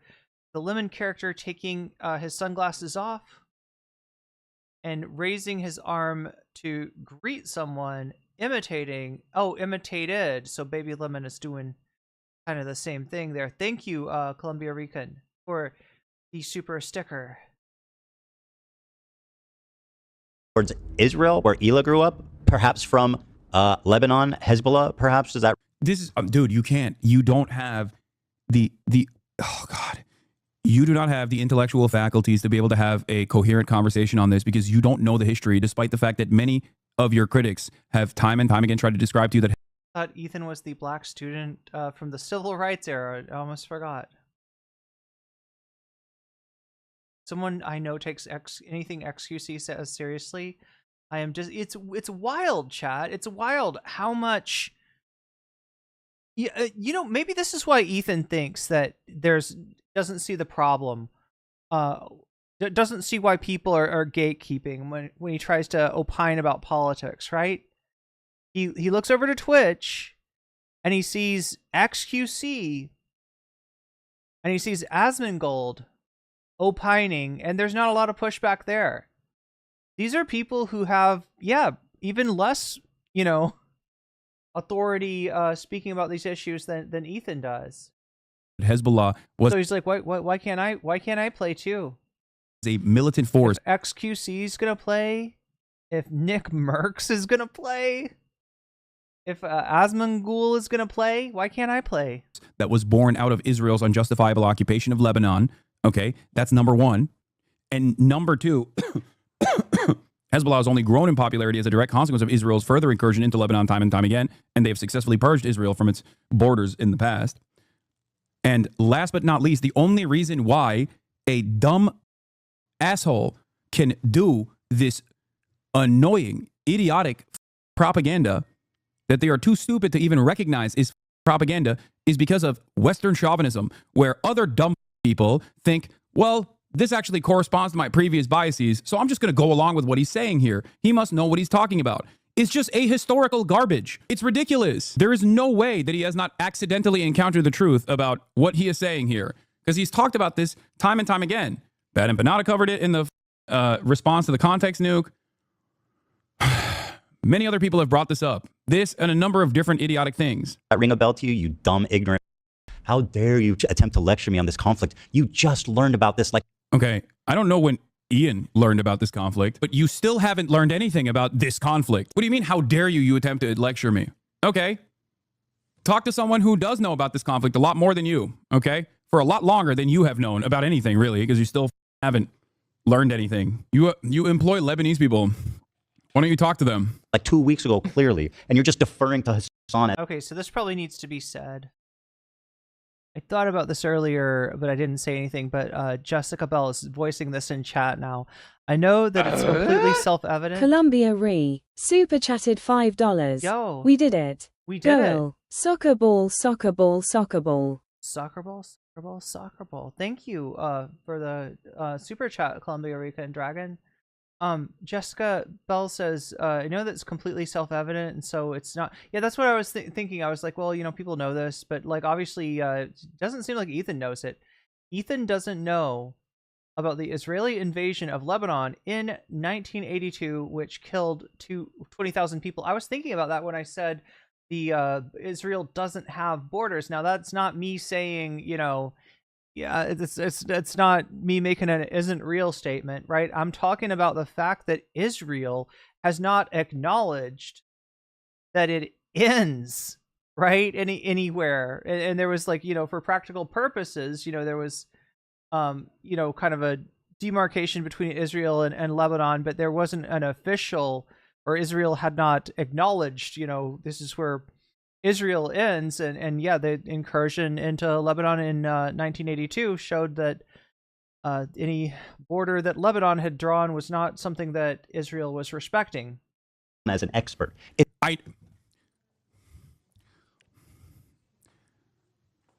If Ethan goal. is an expert on the subject matter and he denies my knowledge on this issue, then let's talk it out. Except Ethan, you're too big of a coward to have that conversation because you're worried. You're worried that your intellectual bankruptcy will be in full display. Every time Netanyahu posts a map, it's even bigger. Yeah, it's like the Trump thing with the Gulf of America. It's like, yeah. How long before Trump starts posting maps of the U.S. with I don't know, with like Greenland included? If you were to ever sit down man to man and have a conversation instead of crying behind Instagram stories that go away after 24 hours, no pushback whatsoever for me. I need to stay in my box. That's it. Is that why Ethan does Instagram stories? Yeah, wake up, Ethan. I'm here. I never understood stories, chat. Anybody want to explain stories to me? I never posted stories on anything. There's stories on Twitch, right? Twitch actually has that. And I think I tried when I found out about that, I was like, oh, cool. This will be a great way to communicate with my Twitch audience. And then I tried to make one of them, and it like wouldn't work, and I got so frustrated. I think I spent like 2 hours trying to make a fucking Twitch story work, and I don't even know why. I don't even know why it wouldn't work. I can't remember if I was trying to do like put a video in it, or if it was a photo or what. But so oblivious to the things I speak of, then you should make such light work of me as you did with the likes of Ollie London, the intellectual giants of the right, the Ollie Londons of the world. It's because people can't see the replies publicly, so he can see the replies, but other people can. Did Roger draw did Roger draw those maps? Good point, Narvel by nature. I'd forgotten about Roger's maps. Damn. Well, you gotta have like racism on your map somehow. I don't know how a map can be racist, but Rudyard has it. Rudyard seems to have it figured out. He's got that meta down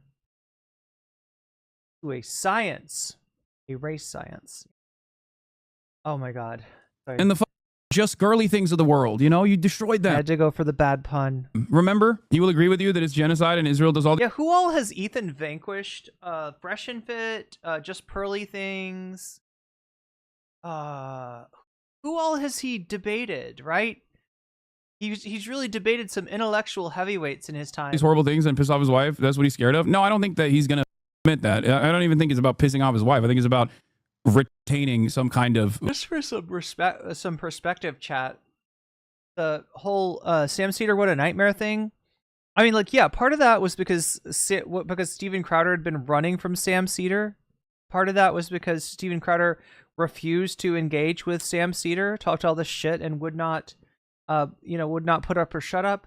But also, the other part of that chat was that Ethan Klein felt intellectually unprepared to debate Steven Crowder. Weird sense that he's right all along. He says Sam Seder never wanted to have this conversation, was dragged into this. That's also a lie. I talked to Sam many, many, many months ago, and he was totally open to talking to Ethan about this. Back when I thought he wasn't a monster with respect to defending Israel over and over again and doing Hasbara over and over again. The saddest part about it is that it's just ego. It's just narcissism for him. It's not even about defending Israel. Oh, he debated the dude that said his Tourette's was cured. Was that the Nexium cult guy, Joel? Was that the guy from the Nexium cult?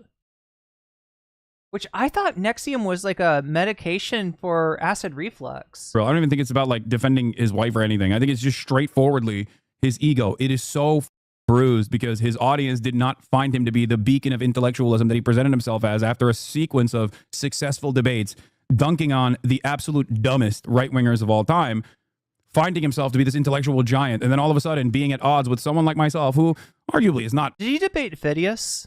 Phidias at least was a politician, right? Like, chat, do you remember Phidias?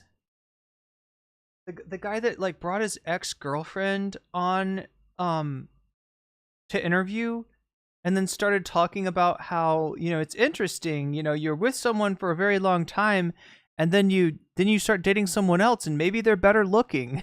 Like, he's just like he's like negging his ex-girlfriend like on in the video, right? And he's like, it's interesting, it's interesting, it's interesting. It's interesting. Yeah, you might be dating somebody who's like just like 10 times as attractive as the girlfriend before. Very intelligent. I'm not the smartest guy, but I'm definitely more knowledgeable on this issue and many other issues directly related to politics than Ethan is. And it's just like he couldn't handle it. Yeah, that's what I was saying. Phidias is now a rep for the EU. Phidias is the EU Parliament? It's not even about Israel, in my opinion. I think it's just like more narcissistic than that, which is like he literally used a social media strategy, before Trump's podcast strategy. so crazy.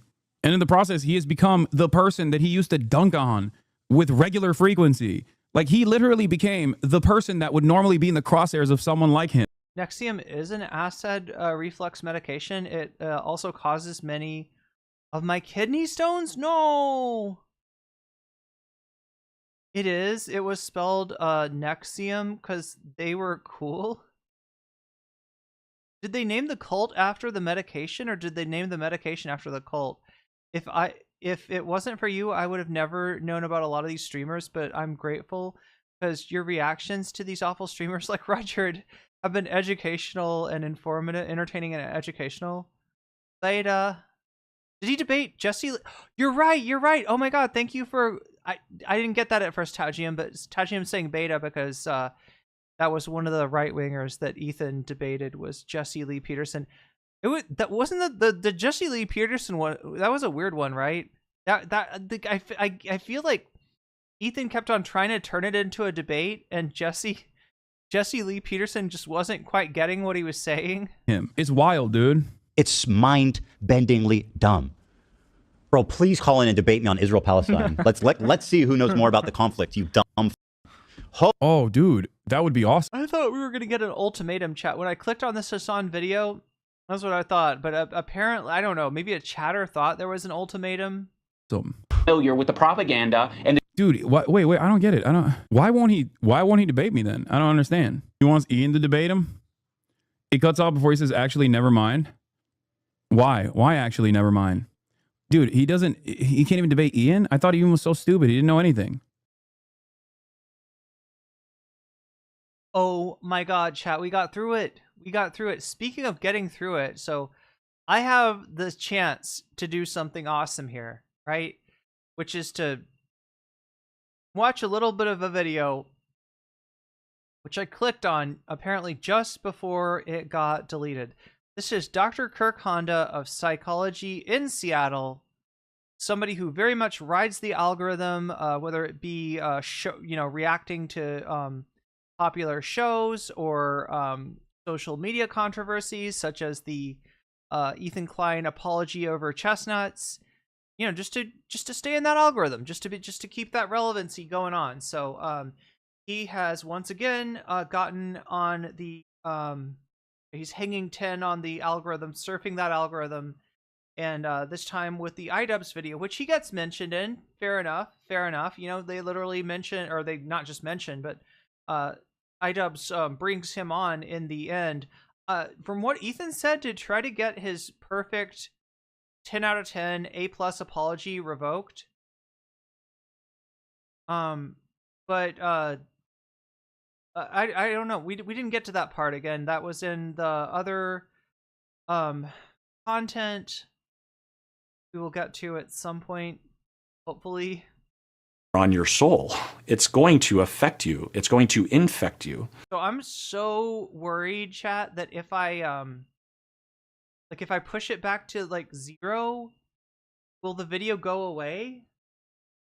Let's watch some of this so that we get at least some of it in, right? And then I'll rewind it to the beginning.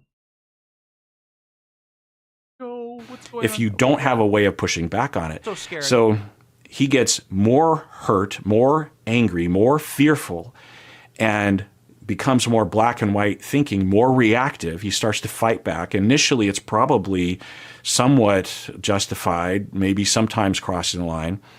Then those people hear that and they attack back, and more random people are attacking. some of which are justified, but some of which is not, and over the top, this sort of, and racist and anti-Semitic. It's very. About to say it's very neutral until he started imbuing Ethan's detractors with anti-Semitic motivations. But like, I think his point is like to be fair to him, he doesn't know. Just going off of what Ethan's saying, you know, right? I think I don't think he's trying to weigh in on any of this, right? He's trying to stay neutral. And then it creates this feedback loop where he gets funneled all that. He has no approach to pushing back. He gets more terrified, more worried, more convinced that the straw man is out there that he's built up in his mind. And he gets more worried, more terrified, more angry, more hostile. That's what he knows how to do. And he builds up like a Godzilla or a King Kong in his mind. He goes after them and has spontaneous reactions on his live streams. But doesn't he, though? The way he talks about Hasan, the way he talks about Frogan, the way he talks about Denims, is as if that these people are like known quantities. They are proven villains, right? They are, you know, we've all agreed that these are, you know, cautionary tales of content creators, and they're not. They're just Denims. It's just Frogan. It's just Hasan Piker, right? It's if anyone's a known quantity here, if anyone's known for doing, you know, negative shit his entire fucking career, it'd be Ethan Klein. But even then, you know, some people are gonna, you know, say for better, some people are gonna say for worse. And doesn't seem to have any approach to how to manage what he says other than the button, right? And no one around him seems to be able to or interested in helping him with this. Meanwhile, Ethan's mental... Metal says, Dr. Honda mentioning that Ethan gets more unhinged as he absorbs more hate from the trolls reminds me of Anna Kasparian. It reminds me of Majin Buu.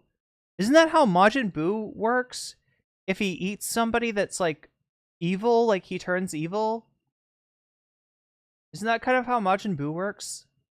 State is declining and declining. Or am I thinking of the dude from Spirited Away? Yeah, I'm thinking of the No Face from Spirited Away. And declining. And then at some point, he hears, as Ian talks about in the Content Cop video, that this random editor with a very small following says something really horrible towards Ethan. And Ethan is fed this information, as he's fed almost everything that his people or Ethan himself can find on the internet. I mean, Ethan reads the snark subreddit for H3, which I just find just patently unhealthy. So yeah, this should be, oh my God. You know, I did protect myself from some of the more, like, obviously toxic stuff that was written about me. Like, I will admit, you know, from my memory of, you know, being the subject of drama myself, like, I probably read too much. Like I said, name searching yourself on Twitter. That's not healthy. That's not good. You know, you don't need to do that, right? But there was at least some of the stuff that I knew enough to stay away from, or, you know, I would, if there were other people that were watching it, I'd ask them to sort of summarize it. I did, you know, like, right, I knew that people who at the time kind of existed to hate on me and to try to, you know, fuck me up at every turn.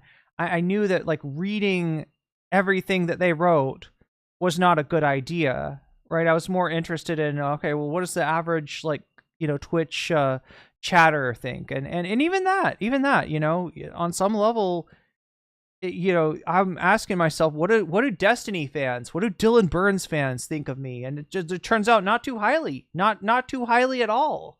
And you know what? That's okay. I've learned in the subsequent time that that's okay. That's okay for them not to like me. In fact, it's a little bit of a badge of honor. If I'm being real, but, you know. For him. There's just no way that can be helpful to him. So he is seeing that this person is saying a toxic thing. He also learns that that person used to work for iDubbbz or might currently, and then he thinks, oh, iDubbbz, I thought he was a friend, and he's not speaking out against that person. And because I'm in such a state of fear and paranoia, and I don't use that word lightly, not because he started that way, but because of No Face. Yeah, it's No Face, not Boo that does that. Imagine Boo just has a voracious appetite for sweets, which is relatable. Boo can just separate the good and evil in himself. Oh wait, no. Here's what it was. Actually, wait, Majin Buu I think started off evil, and like he was created to be a demon, and then the Supreme Kai at the time got eaten by Majin Buu, and he absorbed him, right? Because that's what everything's trying to absorb you in Dragon Ball Z. Everything's about absorbing, you know, and it's like he's absorbing my powers. Like, there's something there, chat. There's something there. Somebody once hypothesized that it's like a form of vor going on. I guess kind of. Yeah, it kind of is like. Doesn't Cell like vor one of the androids or something? It like literally like slurps him up.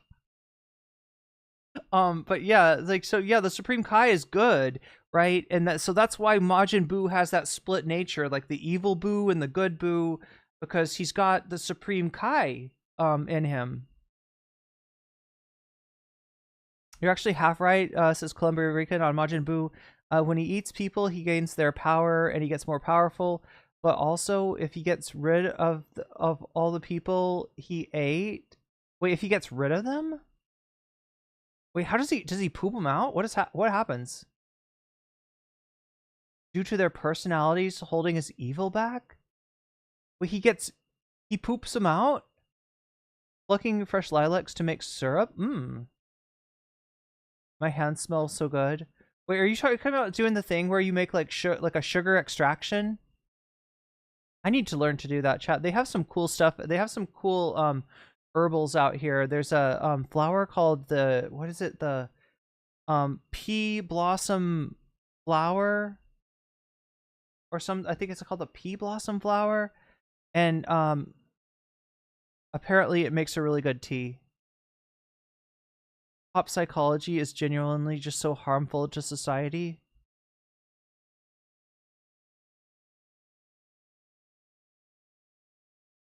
Barks has caffeine, A&W doesn't. The big thing to reconcile. Oh yeah, about yeah. I mean, it's just healthy habits, right? If you're gonna do this for a living, you gotta have. It's a marathon. It's not a race.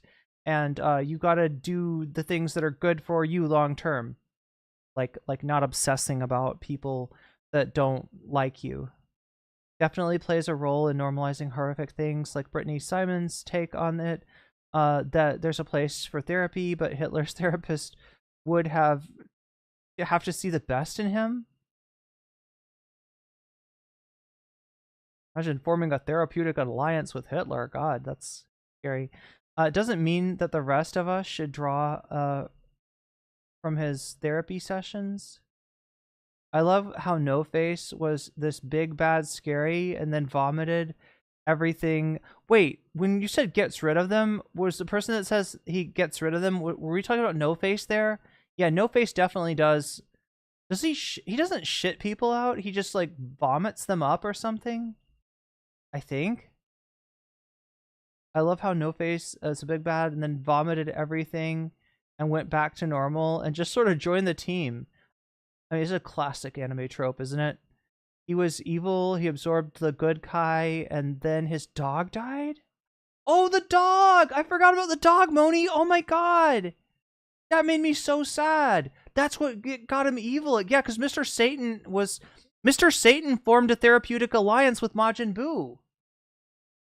And they were working on his issues, and then somebody came along and killed his dog. It caused him to split into evil Buu and good Buu. Yeah. Babidi created Majin Buu and just told him to do evil, so he did. Wait, so he wasn't? I thought he was a demon. Only session I was involved. Involves a bong, right?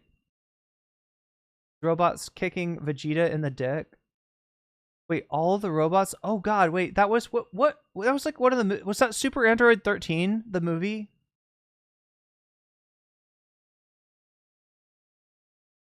I prefer Supreme Kaya. And all the amazing chickens she makes, that's true, but don't tell anyone. Don't tell anyone. Boo turns people into candy. Making chung, which is fermenting with equal weight in sugar. Oh, interesting. Out of lilacs. Wait, they go missing? Wait, the people that Majin Buu absorbs go missing, or the pea flower? Yeah, it's like this blue herb, or it turns the tea blue. I think psychology needs to be more common knowledge. It's at the root of many of society's problems. Yeah, the butterfly pea blossom flower, or the butterfly pea flower blossom, or something like that. And I still haven't tried it, chat. I wanted to get one. They were selling a mango juice that had butterfly pea blossom flower in it, and I just I couldn't wait in the line. Like there was a line, and I was like, I don't know what was going on. The line wasn't moving right, and I was like, no. But I really want to try that. I've been drinking a lot of matcha. But it's kind of expensive, it seems like. Then again, coffee's really expensive here. The more you believe in yourself, the more you demand for your time.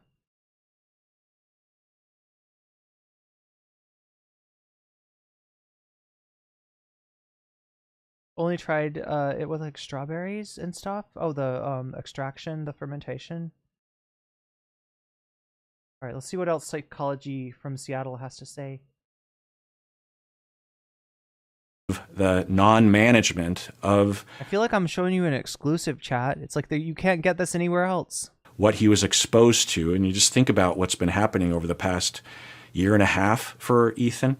Through his paranoia, he interprets that, learning about that toxic thing that someone who used to be associated with Ian before, as evidence that Ian and Anissa are secretly against him.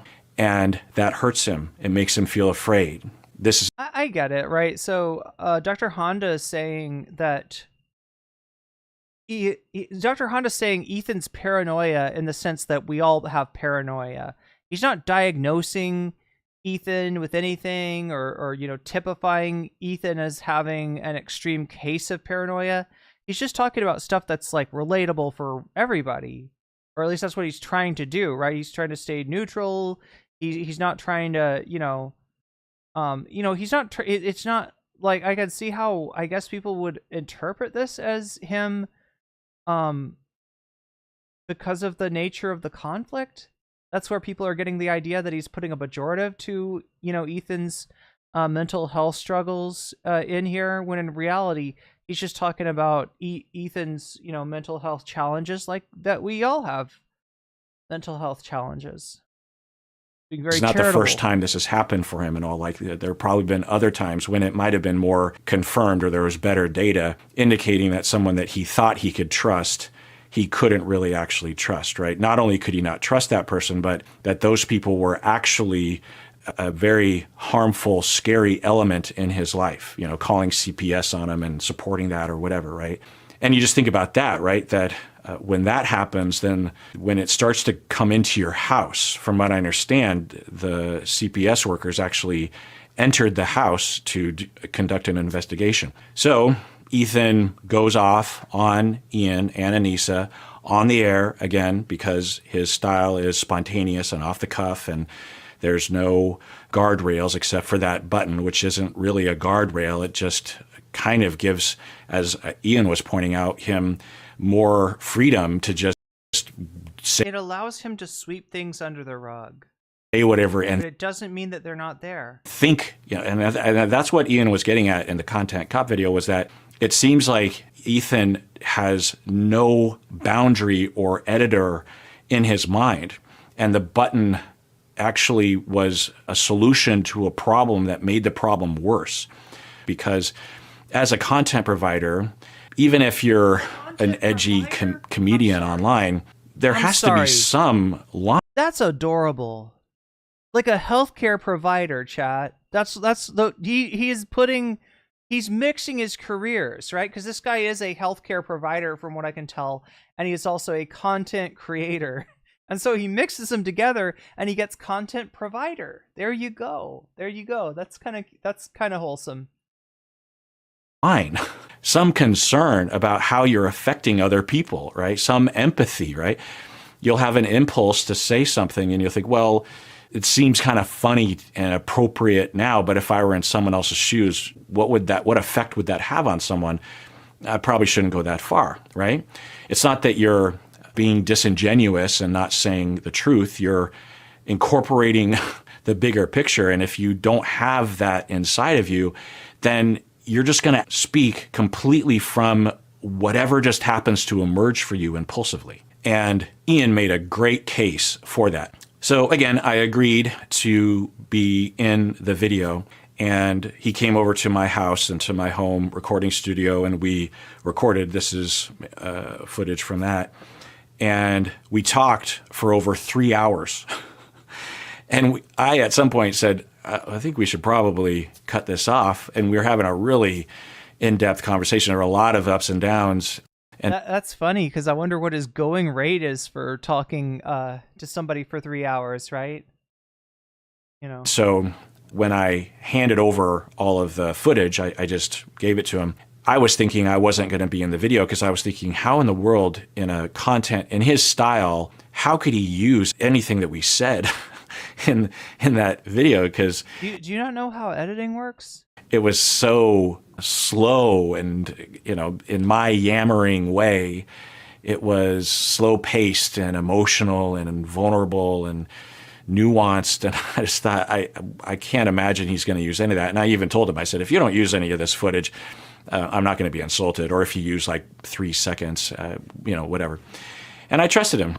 And I didn't want to give him the impression that I didn't trust him, because I didn't want to poison the well in that way. I wanted him to go for it. I knew I was taking a risk, but I knew enough of him to trust that at the very least it wouldn't be negative for me. And that approach is something that I learned as a therapist, not only in practice, but also theoretically, that people behave the way that you treat them, the way that you believe in them. Either way, right? If you treat them poorly and don't believe in them, then they tend to behave in ways that are problematic, sometimes to you. But if you believe in people and you say, I know that you can do the right thing, I believe in you, then across the board, and this is demonstrated through empirical observation, that people will behave in more responsible, empathetic, non-problematic ways. Not all the time, but it has a huge effect on people. And that believing in Ian does not mean disbelieving in Ethan, or vice versa. So I thought I would actually watch a few clips from the over 3-hour conversation that I had with Ian. This is dipping my toes in a very there's a lot of controversial topics around it. Ethan's a controversial guy. Yeah. So it's like, I'm happy that you're doing it, because, jumping back into the deep end, which the internet needs you now. Yeah. Okay, that's funny. So that's the very beginning of the recording, and that's in line with what I was saying earlier. But the main thing that he wanted me to do when we were meeting was to watch this video that he made. Let's watch that video now. A couple years ago, Ethan Klein was playing a video clip of Cutie Cinderella, a fellow streamer, crying about a very traumatic situation she was going through involving Atrioc and this whole deepfake porn situation. And Ethan Klein very stupidly played a comedic soundbite, and he just lost it. He was cackling. Ethan recognized that it was not a good thing to do, so he pretty quickly apologized. If I had known that the whole video was concluding on me changing the grade, I still would have refused to change my grade, but I would have done it in a much more careful, way, because I thought that he was just experimenting with different elements of the content cop video. I thought I was going to be one of hundreds of possible things that he would put in. And I thought, since I didn't change the grade, I wouldn't even make it in the video. And I asked him about it actually today, and he said that he thought I was going to change the grade, and that when I didn't change the grade, he had to completely rewrite the ending, the epilogue to that hour-long content cop video. And he had to, and maybe influenced to, make it more positive. And then he reached out to all those content providers for them to all say something nice in light of what I had done. and I thought, oh my God. I mean, it is what I was hoping. I mean, not that specifically, but that message I was hoping to influence. I didn't realize I would be that pivotal. I didn't realize I was, I can imagine for him being quite disappointed after we had that 3-hour conversation. We hung out afterwards as well, the four of us, Stacy and Anissa and Ian and I, and just, shot the shit. He pretty quickly apologized. Now that apology was pretty well recognized as a good apology amongst the non-experts, but the experts also weighed in. I mean, as much as you can be an expert in apologies, it's not like an official title or anything, but Dr. Kirk Honda weighed in. Now Ethan was able to hit most, if not all, the points on this grading scale. Basically, this resulted in Ethan getting an A+ apology. You could say that I'm salty because I got a B+. The other thing that he showed me, and when we were watching this video a couple weeks ago, I asked him, what is this? Did you put together this graphic that has all my apology video grades? Because yeah, what is this? There was a point a while. Wait, did Ethan? I think Ethan. Isn't this Ethan's thing? Chat. I just looked at my messages, and there was a place that I was supposed to look at today at 3. I think I know the apartment that I want, so it's not gonna matter that much. But we had confirmed to meet at 3, and then apparently they messaged me this morning, and they're like, just confirming. Well, I haven't heard anything back for you, so I'm gonna cancel. And I'm just like, what? Is that a thing? Do you need to confirm on the day of? What if you're working? Did people think about that? I don't know. But yeah, that's a great way to lose a sale if you're apartment, like a landlord or an agent or something. That's a great way to, flip out on somebody before they even look at the place. But while back. Oh, well, that'll give us more time to look at this stuff. Where I wanted to actually go back and watch all my apology videos. I hope they're embarrassed, right? They should be. And write down all the grades that I'd given because I had forgotten.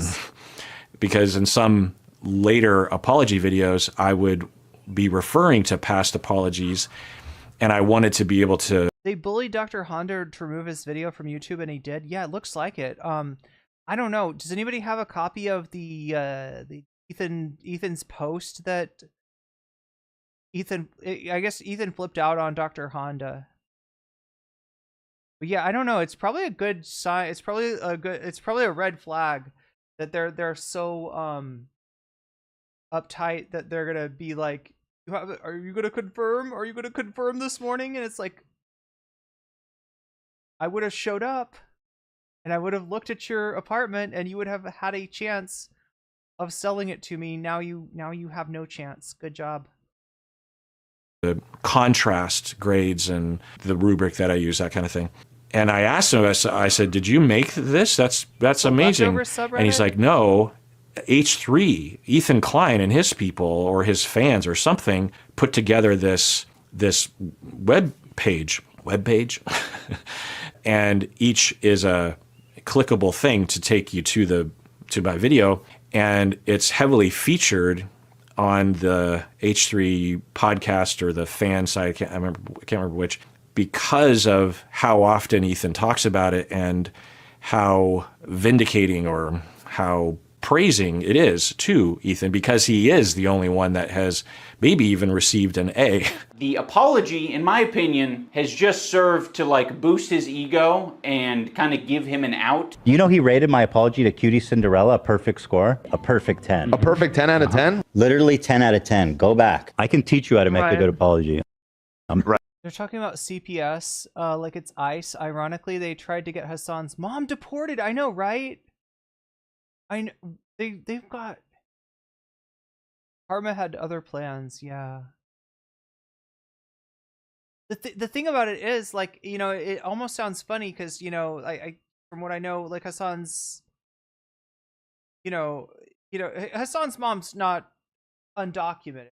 Ethan thought that the person that he was talking about was undocumented, and he said the kind of stuff that in this environment, in this, you know, under this administration, could get somebody investigated, could get somebody, yeah, deported.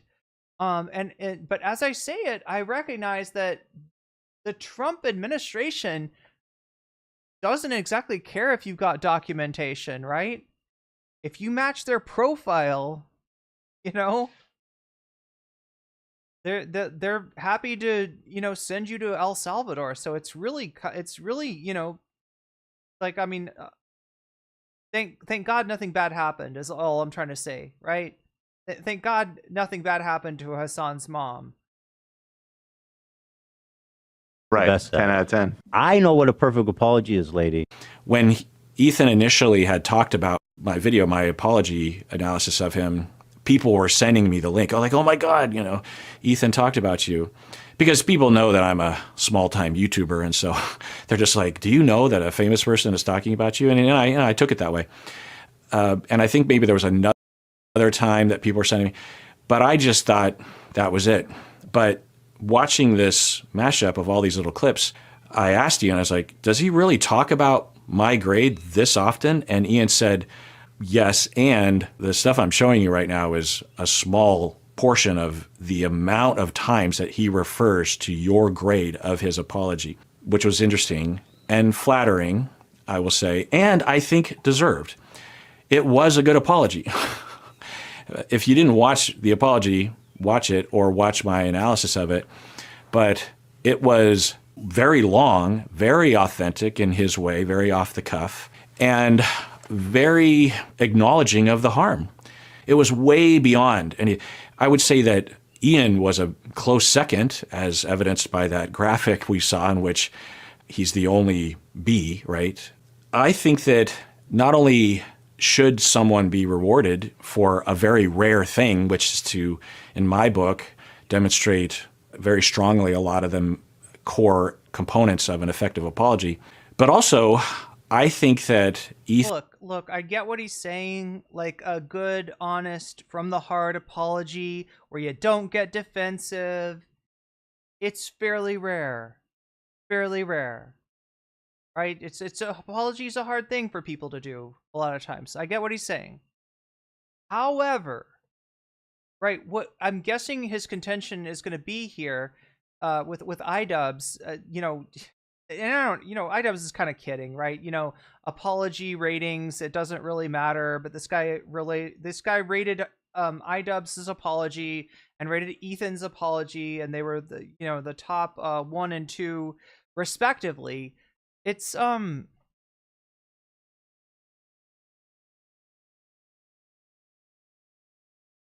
don't know. Like, part of an apology is not just what you say in the apology, right?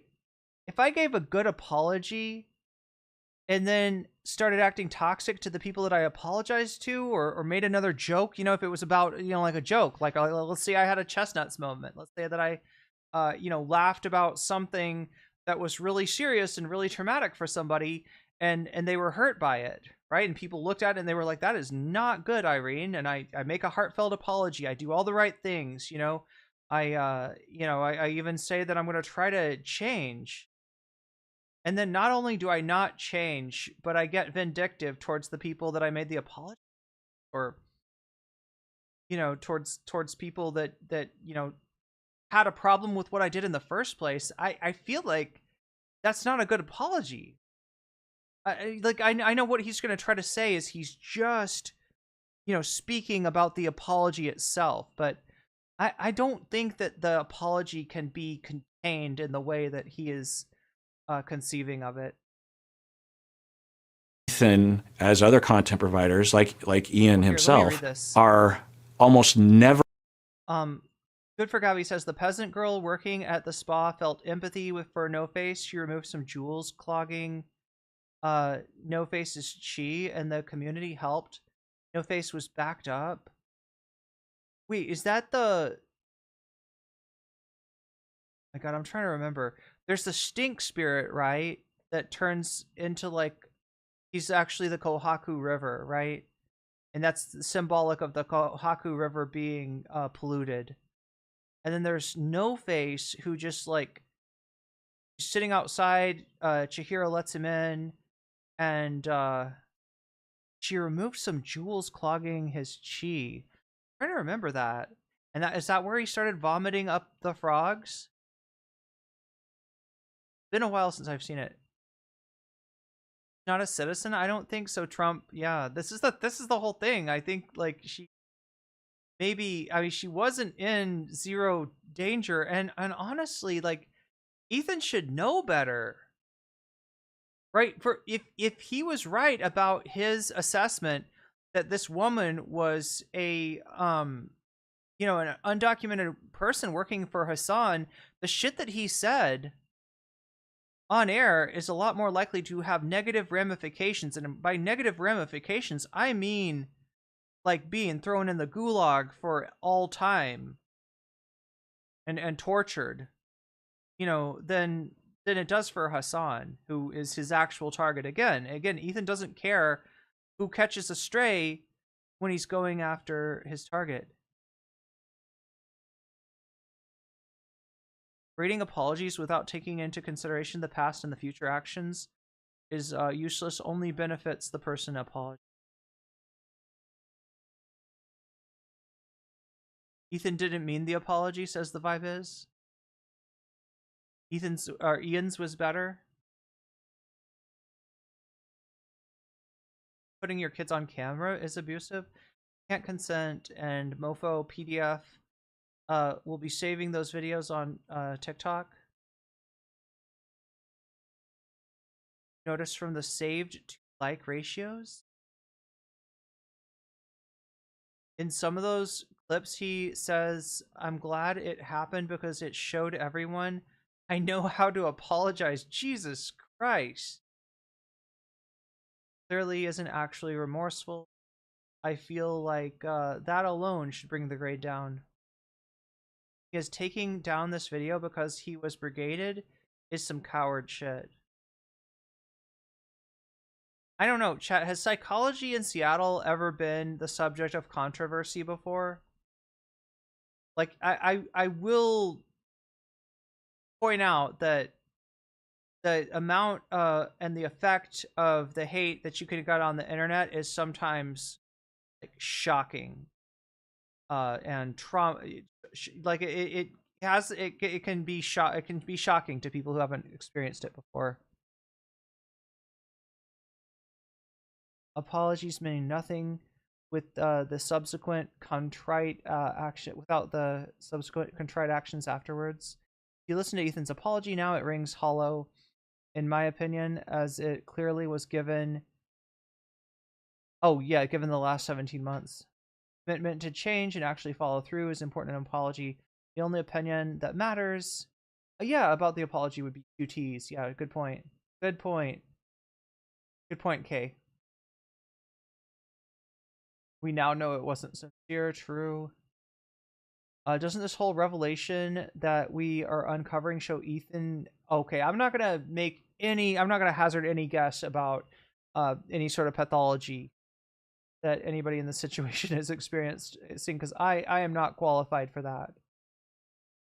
I think psychology is interesting. I think that people who do counseling, I think is a very challenging job from what I can tell, but I am not licensed. I am not qualified. Ethan uses the grade of his apology as a weapon. That alone, to a qualified psychologist, you would think, yeah, there's more reason maybe not to grade people's apologies, but I get it. You know, he's trying to combine what he does for a living with content, and, you know, I think that's what's going on. What's up, Ethan's basement?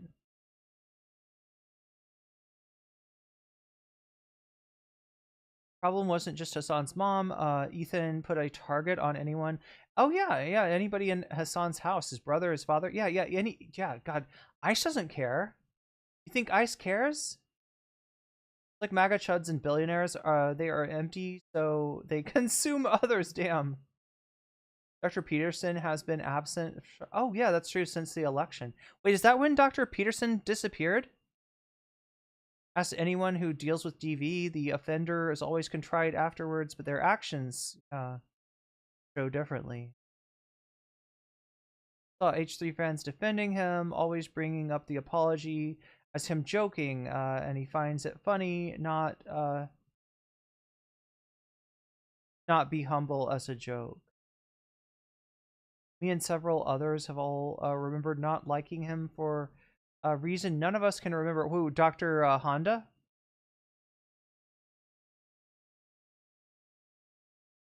Psychology in Seattle is a pretty mild channel, but Kirk is a good therapist. Even some of my supervisors and cohort in residency like him a lot. Who's the other therapist that does videos? Can't remember. Healthy Gamers or something? Who are H3 fans at this point? The old edgy, happy to have their king back. That's a good question, actually, Mar. I guess we'll know. We'll find out, right? Because, like I said, Ethan's chat was actually back to its former numbers on Friday, right? When Ethan did a full-on reaction to the iDubbbz video, he had his numbers back. That hasn't happened for Hasan content. Hasn't happened for the content nuke. Hasn't happened for anything so far, right? Froggy Fresh was in the chat. Just a lot of like iDubbbz haters basically showed up and brought their fans with them. So, but will those people stick around? Are they going to actually be H3 fans? Do they like Ethan's content? Are they only there for the drama? Only time will tell. Just like Dr. Kirk Honda, Trash Talk Podcast saw the harassment brigade, which they were not ready for. Oh yeah, mentally capable of handling. They had to step back, which is messed up.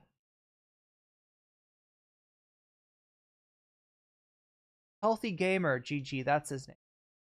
Yeah. Him, I do like a bit more. I think he does some good work, and his ADHD content has been very helpful for me. So stressed, just trying to keep myself alive. I'm just glad that I have no other responsibilities. I think Dr. Honda is just out of his element here. It seems like it seems comparable to a therapist that has been raised by two loving parents trying to help a client who has no contact with their parents. Yeah, and it's the other thing is, I just don't know. I mean, look, I can't imagine, you know, what it's like to be him as a content creator, because, like, you know, he's combining his professional vocation with YouTube and trying to make content out of that. So on some level, he's got to step into the fray, right? To succeed as a YouTuber, he's got to step into the fray. That's why he does, like, you know, topical videos. But in this case, the topic is a very toxic back and forth that maybe he just hasn't been privy to. Ethan, I'm the victim of a harassment campaign. Also, Ethan sends his audience to berate anyone who disagrees with him. True. Theta Swarm says Honda probably underestimates the links that these people go to, and was afraid he would have to deal with lawyers. Oh, yeah, that's true. That's a good point. With Ethan, you never know when it's going to turn into litigation. Never given positive feedback. And so anyone saying something positive, I would imagine, would be emotionally very important to him. You fucking don't. Is my perfect apology in this PowerPoint? Dude, I got a perfect 10 out of 10. This one is actually best apology, so. Ethan Klein, you guys, oh my God. Okay, so if you don't know, he reached out to me to participate in the Steamies from, was it last year or 2 years ago? I can't remember. And they wanted me to submit an award granting to him in the style of the Steamies. And so I gave them a couple options of videos and they showed it. And so that's what's happening here. Psychology in Seattle would not be giving this a good rating. In fact, I look forward to him rating it. Probably get pretty low marks. And yeah, I didn't react to that apology video. I probably just didn't have the time. And I think that it's more than appropriate for Dr. Kirk Honda to fucking adjust his apology rating, because that's horse shit. So Kirk, this is your opportunity. Ethan has been flaunting this A everywhere. So I almost am glad that it happened. Psychology in Seattle. Shout Yes, out. I'm just kidding. If you get an A+ apology, it's almost better. I'm glad I said what I said. Now, I suppose some people would accuse me of kowtowing to Ethan because I'm getting free publicity every time he talks about it. And if I were to rescind that, I would lose that opportunity. That has not occurred to me. Maybe it's in the back of my mind. That's possible. But I learned a long time ago that that kind of publicity, and even the publicity that I'm getting from being in iDubbbz's Content Cop video, doesn't really translate into followership or money for me. I learned that a long time ago because when you cast a really wide net, you get a lot of different sorts of people, and very few of them would be interested in my kind of content. In a way, if you want to be like silver lining, it's kind of good that it happened. Yeah, I don't know about that one, but Give this guy a fucking taste. Now we're getting out of apology territory, but I need to just get some shit out to sweeten the deal for you, Kirk. He used to be the hero. Okay, so I think this is the portion of the video that is just for me. That's not intended to be in the Content Cop video. And keep in mind that at this point, Ian is hoping and planning on me changing the grade.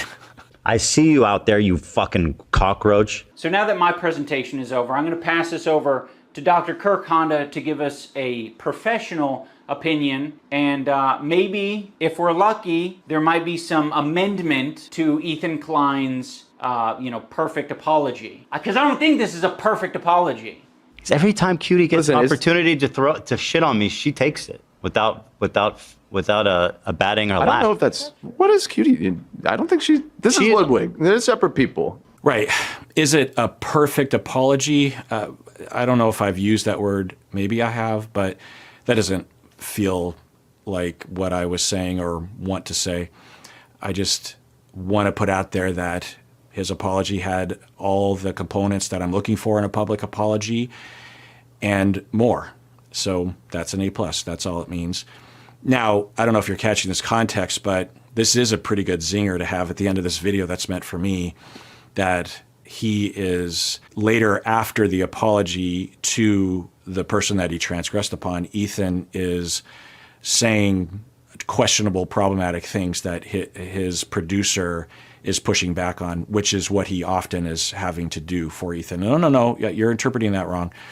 And I'll tell you that in a way, I can very much relate to this. I've talked about this before, that I'll get an email or a comment or someone will talk about me online, and it'll initially get me very hurt and afraid, and then I get very angry, and I go to Stacy to either I know I should check in with her or I'm just venting, and 9 times out of 10, she'll say, I saw that email too, and I don't think you're interpreting it right. I don't think that's what they were saying. Or I saw that comment, and I think you need to reread that comment. And at first, I'm like, how dare you invalidate me or something. I don't say that, but that's how it feels at first. But again, 9 times out of 10 from there, I find that she's absolutely correct, that I was overreacting. Or just I'll get a text from a friend and I'll overreact and I'll ask her, or I'll vent and she'll be like, I don't think you're getting that right. Or she'll listen really well, as she always does, and I'll calm down, and then I'll realize I probably should question my initial assumption, which happens sometimes. And so there's that function. The difference is I'm not doing it while I'm being recorded. Ethan does it while he's being recorded.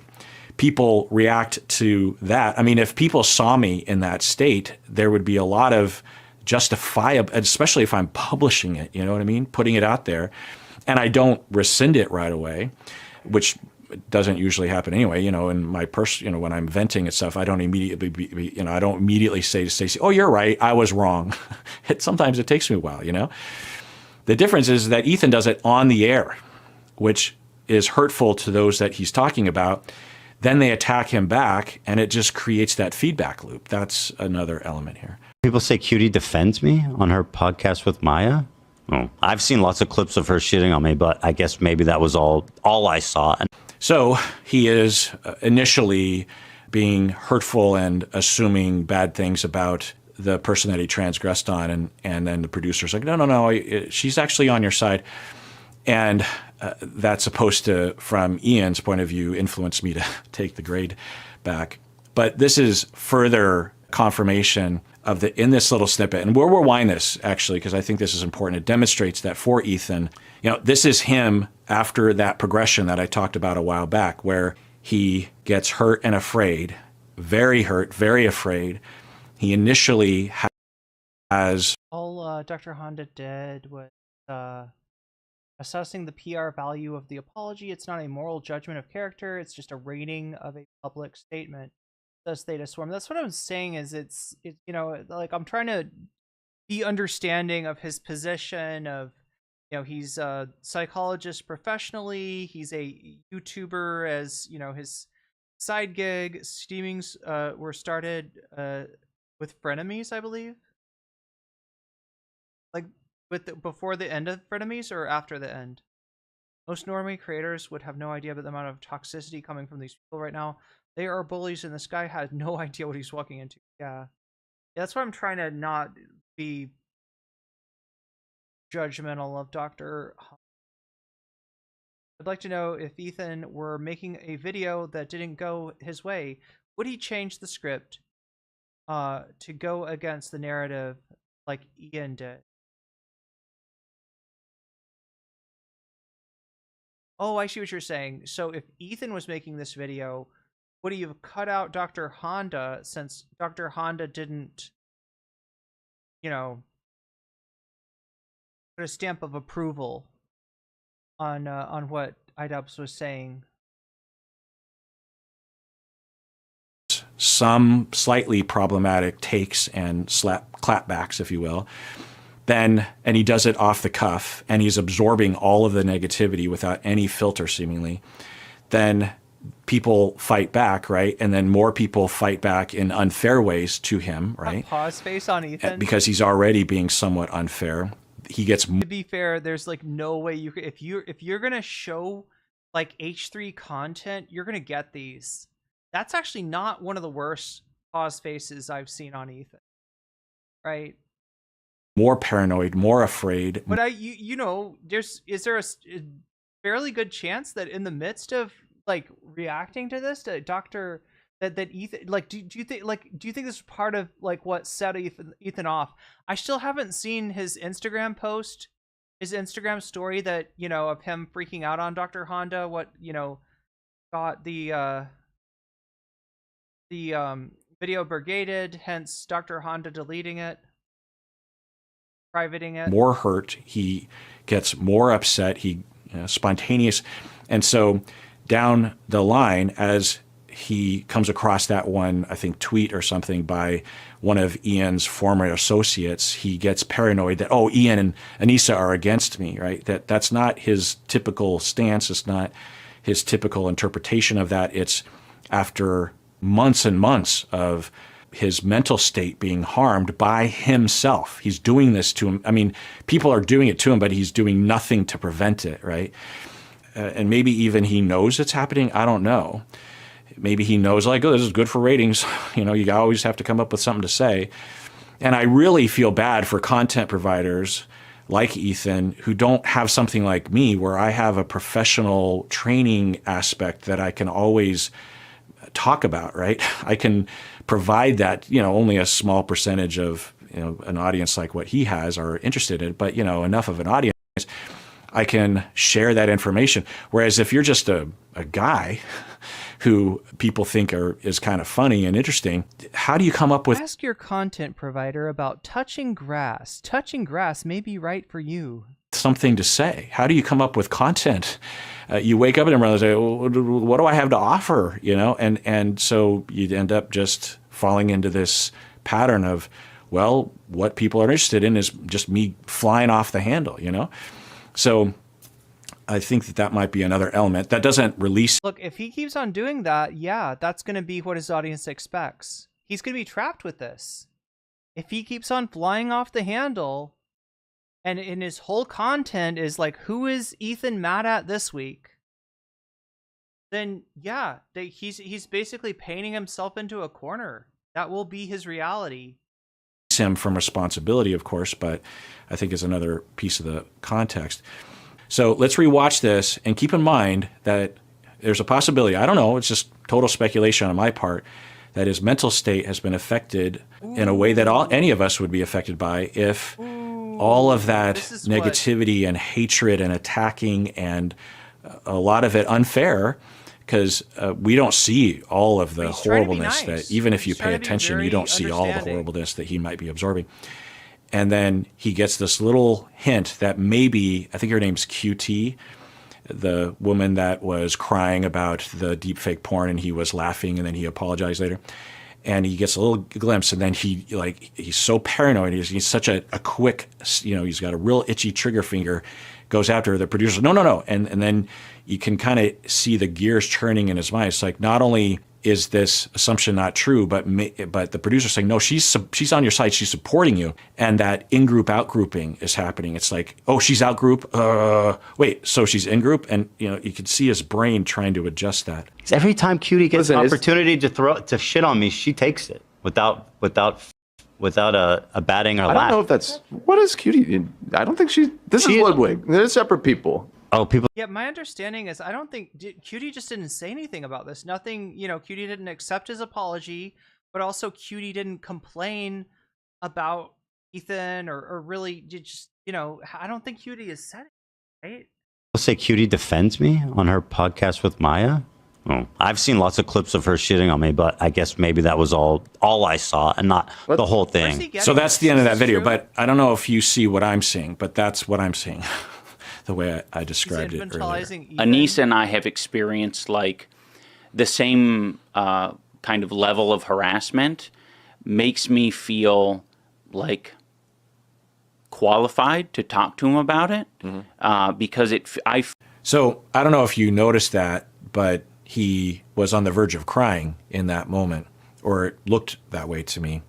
So just keep that in mind as we move forward here. But I think this could help to give Ian credibility in his content cop video that he was at first not wanting to make a content cop video. He wanted to reach out to Ethan and explain and to make up, right? To have their work friendship, so to speak, reconciled at the very least, and maybe even to result in Ethan publicly rescinding some of the things that he was saying about Ian and Anissa. Not just because Ian and Anissa care, and if you have a friend, even if it's kind of like a work friend, you don't want them to think wrong things about you that results in them hating you, But also because Ethan is talking shit online, which isn't, they already have enough haters and enough harassment and bullies. They don't, those to add to that isn't very happy to think about. So this is him describing it in a more, video or a content cop. Makes me feel like qualified to talk to him about it because I feel super empathetic specifically to to that feeling that everyone is an enemy. I had that feeling very much after my apology, there were loads of people who were. And I am just so happy. I'm sad that Ian had to go through this, but this was part of the change. And this is the part of the change for everybody, me included. When we go through things, or someone close to us is going through things, it gives us a better chance to really feel what it's like to go through that. I gotta say, Dr. Honda, like, I don't get that this is what he's trying to do or anything, but I'm seeing an opportunity here, right?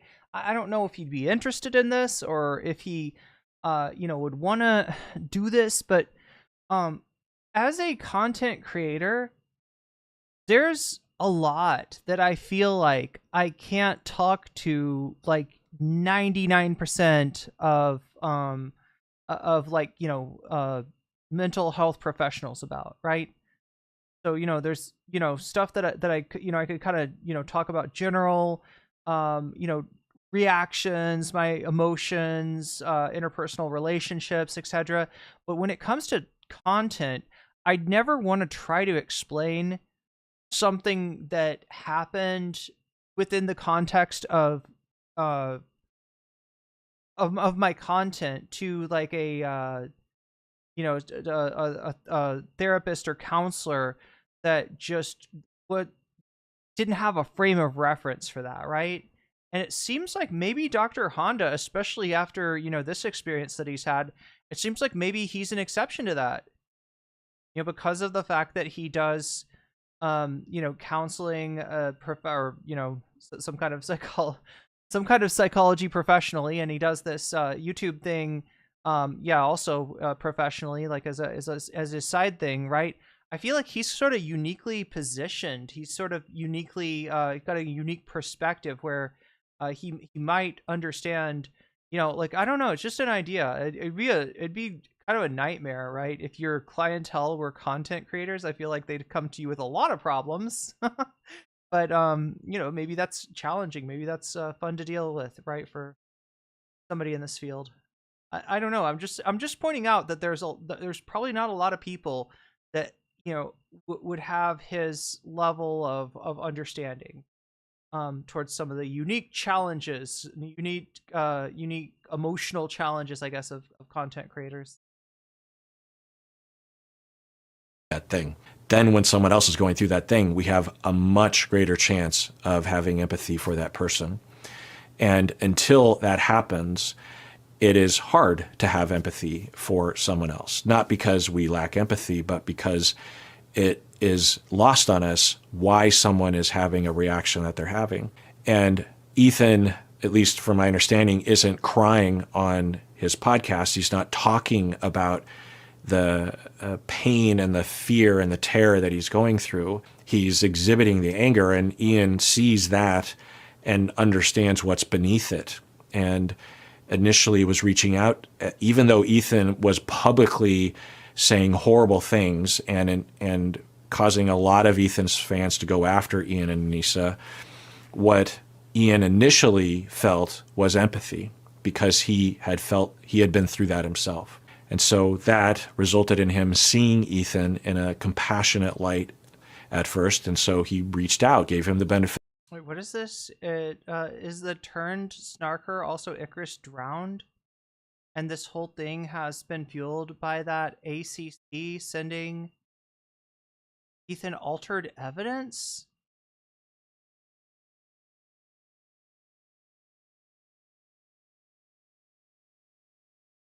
Fill him in on the dark parts of the internet. Yeah. Just Honda's video got pulled before I got to watch it. Well, you're getting to watch at least most of it right now. For the doubt, even though Ethan was giving Ian no reason to do that publicly, the assumption was there because of a common humanity that's understood. And so Ian, and I believe him, and Anissa would talk about this too, that he, behind closed doors, meaning not on the air, it wasn't like he tweeted, "Hey, Ethan, let's talk," as a public showing of goodwill. He texted him off air, if you will, and Ethan still refused to talk with him, right? Which was hurtful and was aggravating, right? Then you feel like you have no power, you have no voice. And then so Ian dusted off his content cop outfit and said, well, I do have access to a voice, and I'm going to use it since I have no other recourse here. And make you feel like, Yakuza says, in an opinion of mine, Ethan probably had some trauma as a kid, kind of affects him today, and makes him act like this. When this happens, you need someone he knew since he was a kid to talk to him to even have an impact. Healthy Gamer knows the language of content creation. Good for Gabby. Healthy Gamer has pissed me off with some of those takes, but nothing to write home about that I know of. Oh yeah, I think the one moment that I've seen, and I'm not sure, it's been a year, so I don't even know, but like I remember ContraPoints talked to Healthy Gamer and did kind of like a session, right? Like that was the it was like a session. It was like a live. I don't know how many of those how much he does this, right? But he basically has Contra metaphorically lie down on the couch and starts asking her some pretty probing questions about her trans identity. And halfway through, I think she starts to get uncomfortable.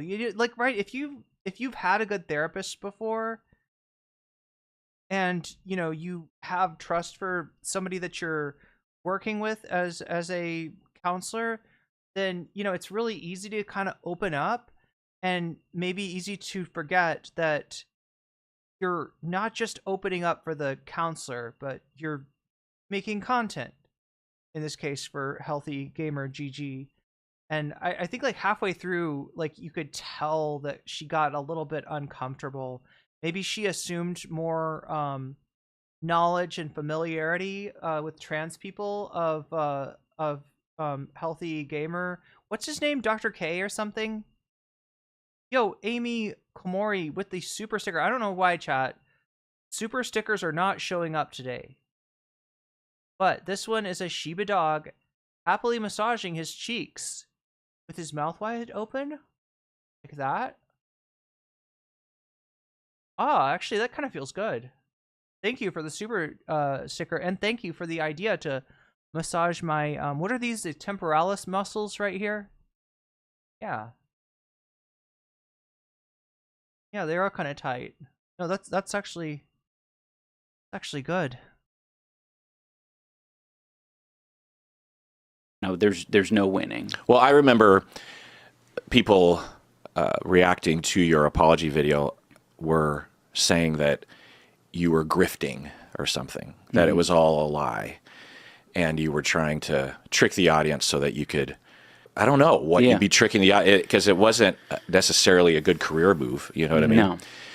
No. No, it's been actually terrible for me in making money.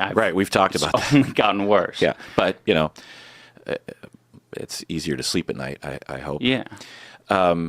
And you're clawing back, Yeah. And then other people are saying Anissa is pulling all the strings and you're pussy whipped or whatever. Totally. And it's just like... Not that I'm totally pussy whipped, but they're totally saying that I'm pussy whipped. Yeah. I think it's kind of romantic to be a little pussy whipped now and then, a little mutual heterosexual pussy dick whip, both ways. But that pussy dick whip reciprocation... What?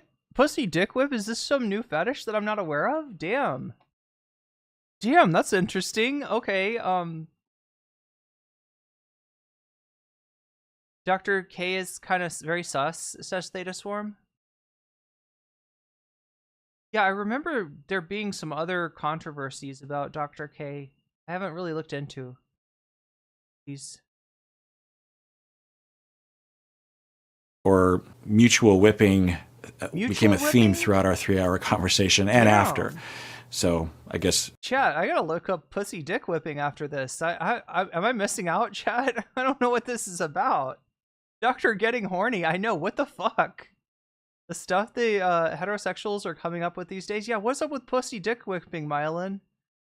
My opinion, gender identity is not established enough within the curriculum or whatever for most general psych to do correctly. Yeah, same thing with a lot of medical, healthcare providers, right? There is maybe some coverage of gender identity in the curriculum, but maybe not as much as you want to have. And really what you need is like a practical element to be part of the, what do they call them? Model patients, right? The people that they bring in for either to practice exams on or, in some cases with counseling,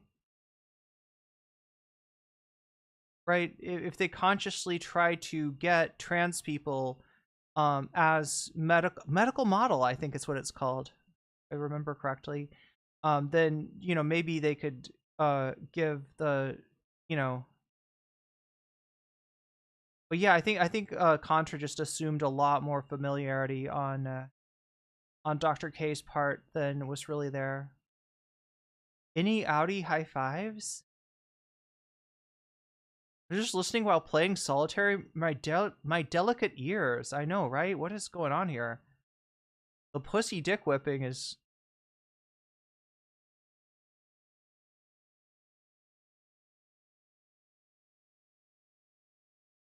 Even feel that way with ADHD? Yeah.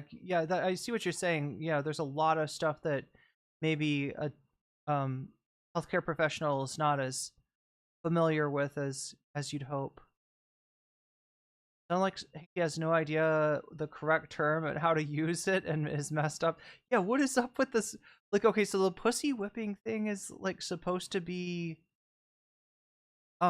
it's the idea of that is that if like that when they're saying that about a guy, a married guy usually, or a guy in a relationship with a woman, that he is, I don't know, subservient or has to run everything by his wife or I don't know. I think that's the idea, or he's changed. Like a lot of times and with iDubbbz, that's what essentially what people were doing. That's what the people are saying about iDubbbz. He talked about being in an open relationship with his wife. Destiny was like, not on my watch. Wait, who did? Pussy dick whipping sounds like a TikTok dance.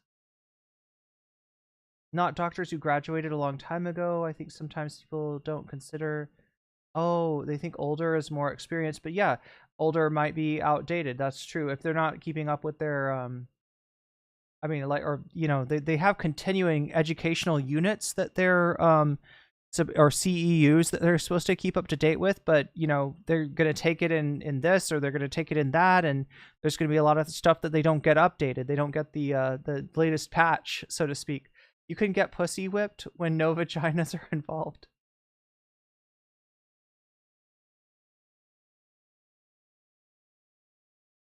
A retired doctor who volunteered in a lab I managed mentioned how they need to limit how many benzos I take because they're highly addictive.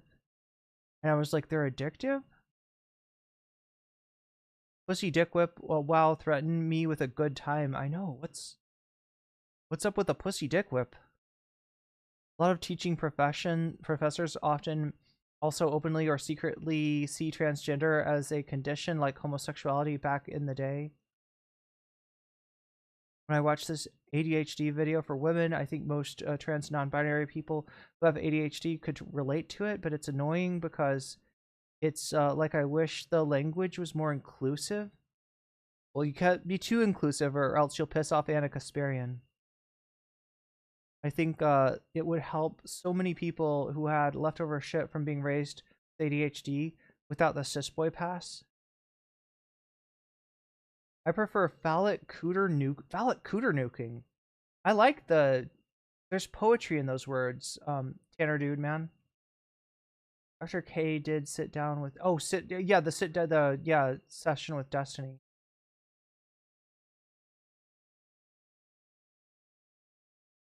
Got mad in his comments. Narwhal by nature. Again, I don't know why you're not getting why I don't know why the notification's not working, but I do see your super chat there. Megan Thee Stallion once said, "Dick don't run me, I run Dick." He could have been more elegant. Dr. Honda could have been more elegant with his language. I just unlocked a memory of Healthy Gamer GG interviewing Pastany. Yeah, it's been a while since I watched that one.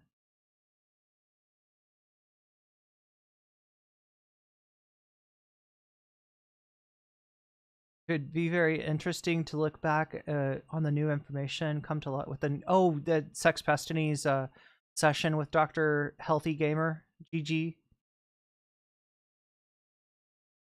Good therapy is few and far between. True. That therapeutic alliance is very tenuous thing to forge, easily perturbed and difficult to find somebody that you click with in the first place.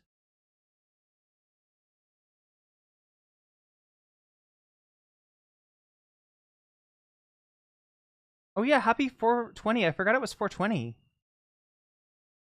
Supposed to hang out with my friend who's more into 420 than I am today. That should be interesting, chat. I'm gonna get fucked up. That's where it's. You know what I'm talking about when you hang out with your friend that's like very much, very very big fan of that. Like but, I mean, who else are you gonna hang out with? You know, I feel it myself like this. It's so hard for me on my podcast to like loosen up. It's incredibly hard. And to also then make jokes and be funny. I talked about it in my apology. Like, it's 420 in Germany and it's the second year weed is legal. Nice. Congratulations. I am so insecure about my ability to entertain. I think he feels the same, to be honest. Master Causes, I don't think he I'm said that as much. friend. But I feel like, to me, it's pretty obvious by how often he like says crazy, fucked up shit, and then also like looks to his producers and employees to be like, was that like a bad thing? Should I button that? Or like, no one's laughing. Like, what? Was that funny or not funny? So we're towards the ending of our 3-hour conversation. And at this point, I've heard a lot of the background and we've had a lot of back and forth. Anissa has also been a big part of the conversation.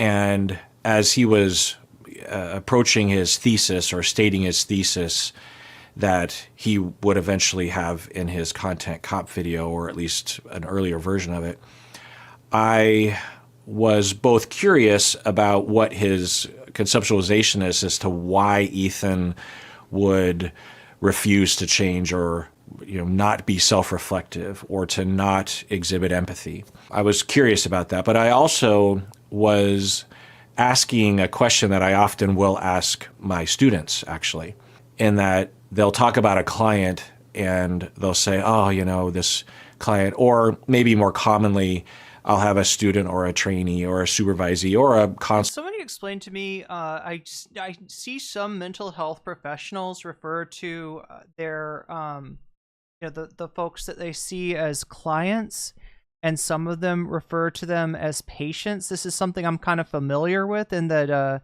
if you're a massage therapist, like I was, like I've been trained to be, you can call yourself a licensed massage practitioner, or you can call yourself a licensed massage therapist. And generally, if you go towards the therapist, so I mean, it's just literally what do you want? Do you want LMP or do you want LMT? Right? That's literally like, what do you want to call yourself? Right?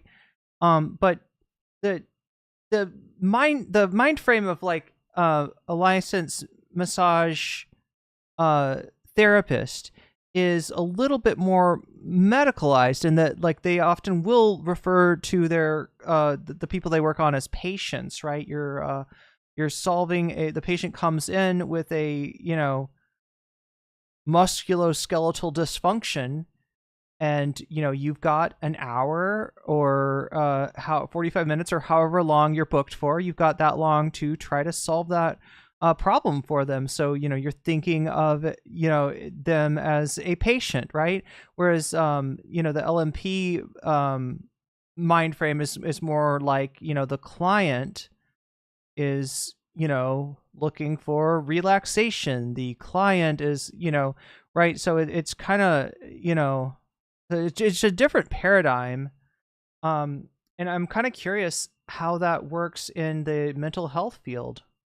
Consultee who will be talking about a client's partner, right? So my student is saying, yeah, so I have this client and she's talking about her husband and about how much of a jerk face her husband is. And if it seems appropriate to ask or helpful to ask, I might ask a very similar question. Instead of just rolling past that the way we typically do, where we're just like, oh, that guy must be a jerk face, I ask my therapist, and it's their job to think about this, whether they have an answer for it or not, but it's incredibly important to have a conceptualization. So I'll ask a conceptualization question that you don't have the husband as a client, but hearing through your client, the husband's behavior, what is your initial or what is your hypothesis as to why that would happen? Because if we just go with the typical human or societal response, then it's just writing the guy off as a jerk face, as evil or something, instead of doing the work. And it's hard. And without training, it's almost impossible.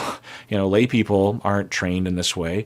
Most therapists are barely trained in this way. I would have to do a lot of work with students by the time they got to me, not to denigrate other professors, but there's just not enough time in graduate school, honestly. And so... So he does, he teaches as well. Charlie Kelly says, patients and clients are interchangeable on paper. In medical and integrated settings, patients is more commonly used. In specialty mental health, clients is used more often.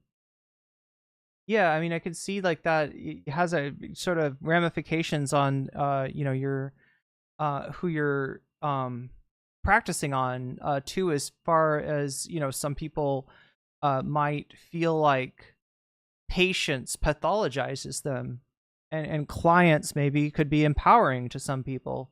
I asked him that question. I guess you're not really saying to them, like, as my client, as my patient.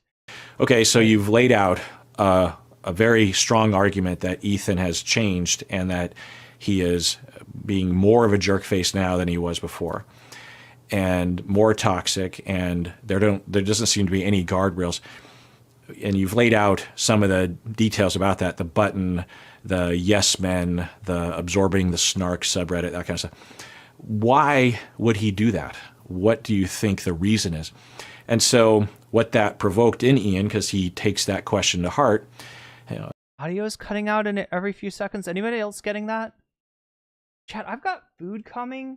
I was going to cut off the stream when it gets here, but I kind of want to have like a document of this video. Would you like me to leave this on? Go down and grab the food and come back? Got a little choppy for a second, quickly refreshed, and it seems better. Okay, so you might try refreshing. Some people are saying refreshing works. Audio works for me.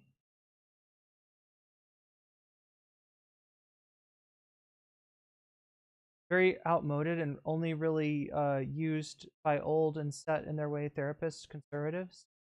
Wait, what is theta?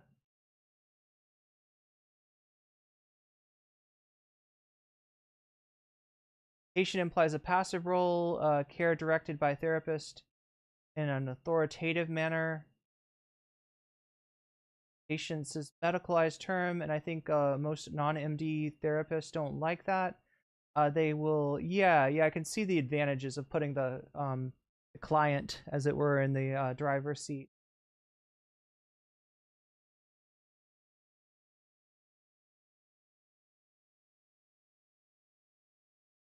I'll give him credit for that for sure, is to find a pathway. And often a pathway is through looking to yourself as a Hold down the pathway fort. to All right, I'm empathy, gonna go right? get- So he, as we just saw, Ian's like, well, I can kind of relate because gonna get I've it been now. there and I know what can happen to you and that insecurity.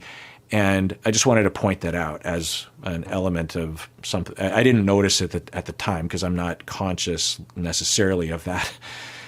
Again, I'm actually curious as to what he would say, but I'm also always trying to promote the notion, even in my casual conversations, that there's a question there. We might not know the answer, but most people have a logical reason as to why they would be hurtful or harmful or even abusive.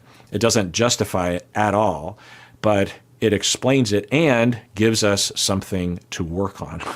If we can change the factors that lead to the problematic behavior, then we can stop the problematic behavior. And he's oftentimes like very concerned with that. Like he's looking for the feedback. I think it would probably be good for him to do stand-up or something, an open mic, to actually get an idea or get more in touch with what makes him funny.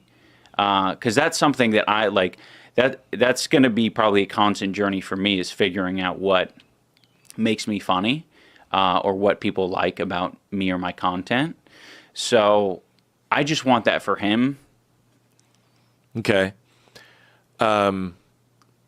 Did you just touch on something inside? Yeah, it brings a tear to my eye. I mean, just you sense the pain, right? You feel the anguish. It's deep. This is deep. You know, I noticed a couple times, including that time, that he was tearing up as he would, I think, recall what he had been through himself, which has a lot of complicated feelings. The hurt of the harassment, the deep shame that I know that he feels. I was really surprised that he included a bit of this in the epilogue of his video. And it really makes me wonder, if I wasn't involved, how the video would have ended. Because I actually asked him if I don't know if I've mentioned this already, but I asked him if I hadn't responded the way that I had, how would the video have ended differently? And he said, oh, absolutely. In fact, did I miss anything? What did you say here? And again, he's cool with me saying all this stuff. I've asked him. I was texting him saying, I had no idea how important I was to the ending of your Content Cop video. If I had known, I would have been more careful in the way that I refused to change my grade. Shit. And then Ian replied and said, you play a really important role in the video. It made me rethink the whole ending, to be honest. And it led to me deciding to get those creators to send me nice comments. So I feel good about that because I like the way it ended, absolutely. But I feel bad about inconveniencing a fellow content provider in that way. So anyway, I also want to provide this for the main reason why I want to make, or one of the main reasons why I want to make this video, is that I would imagine that, especially in the past, you would not imagine, if you did watch iDubbbz's videos or even knew of him and maybe even disliked him, you would not necessarily know or think or imagine that he would be a normal human being with vulnerabilities.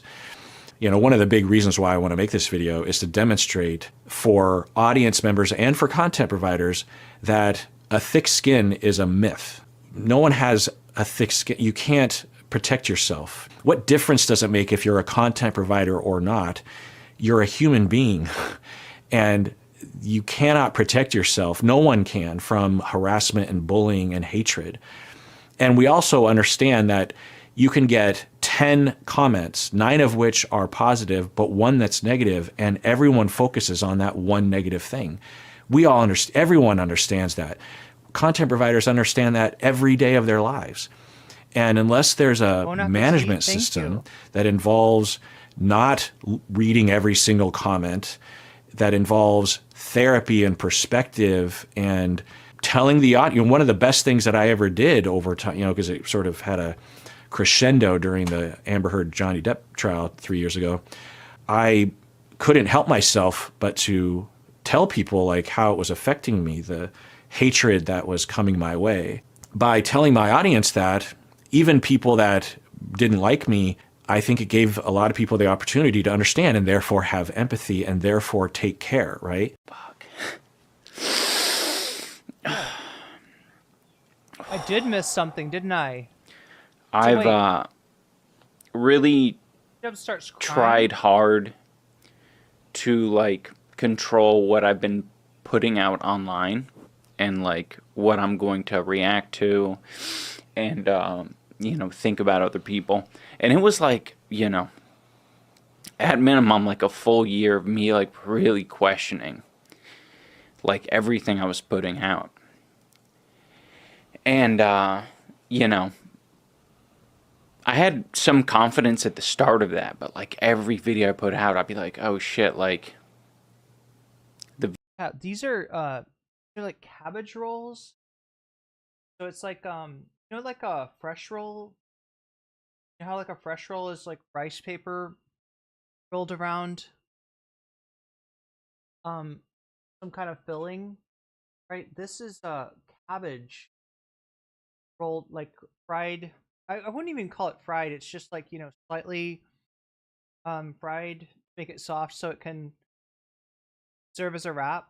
And it's wrapped around kind of like a salad filling with some tofu and vegetables in here too. I think maybe even some rice noodles. I don't know. Are there rice noodles in here?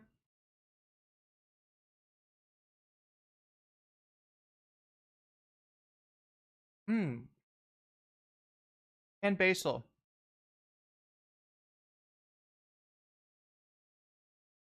Yeah, it's like rice rolls. In fact, I think for some reason this one looks like it's mixed. Can't tell. Just a rice one or a cabbage one?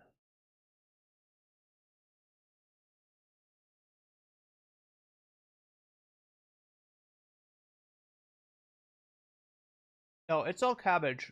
It's just that one of the leaves is very white, and so it almost looks like a rice roll.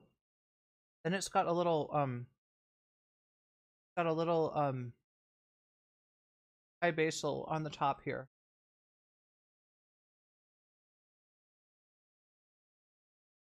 Oh my god, it's really good. It's like one of my favorite things.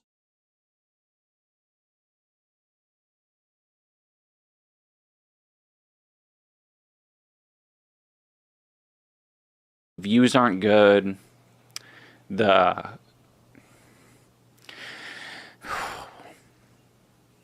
comments aren't good. Like, I don't know. Like, it just kept getting worse and worse. And so, now that I feel like it wasn't overnight. Okay, so I'm guessing iDubbbz is like talking about his experience becoming, like, I don't know, when he made his apology, right? When he apologized for the content cops, like he made an apology. He's apologizing for, you know, having said slurs a lot. You know, iDubbbz, I don't know if people that are, you know, just kind of, if you've just become familiar with iDubbbz through me, there's a whole nother era of iDubbbz's career where, you know how I call you weasels and jellyfish? Well, iDubbbz called his community N-word F words. That was, you know, and not like out of, you know, advert hatred or homophobia or racism. Just he thought it was funny to call them slurs, right? He thought it was funny to say slurs, right? When he goes to Tana Mojo, was at some something like signing autographs or some con, right? And he travels out to the con that she's at and then takes a picture with her and says, you know, say, and he says the N-word, right? And that's to kind of remind her of like the fact that she had said the anyway. So there's a whole nother side to his career. So at some point he made a video, Okay, there's the content cop. Let's find you the video that I'm talking about.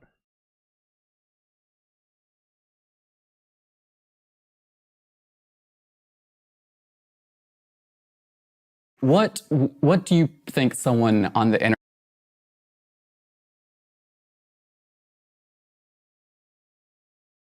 Where is this?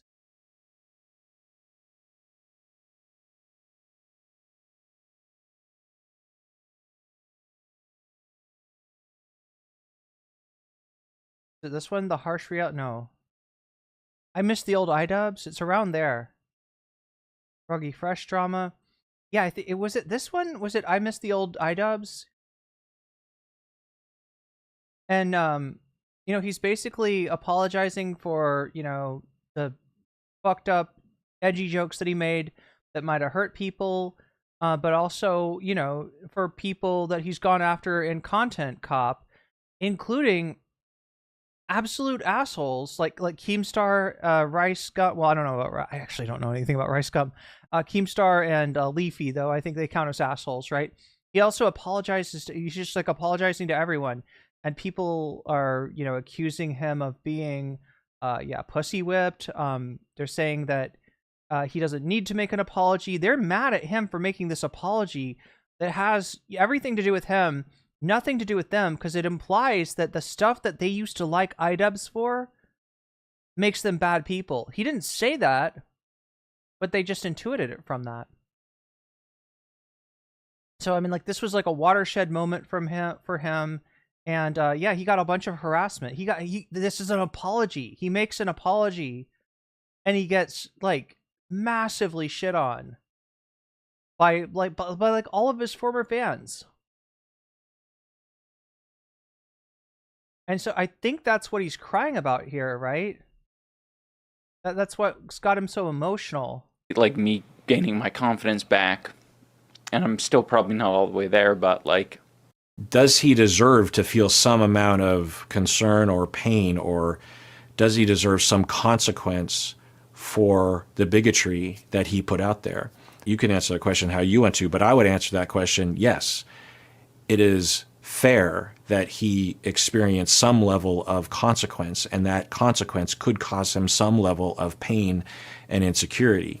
And as he acknowledges it, and oh wait, I'm getting some information from chat that maybe I didn't know. Tanner, Dude Man says,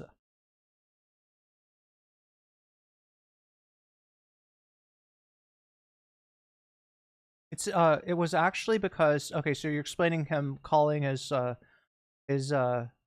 viewers N-word F-words, right? It was actually because he thought it was okay, because it was originally a quote from someone who made a hate video on him.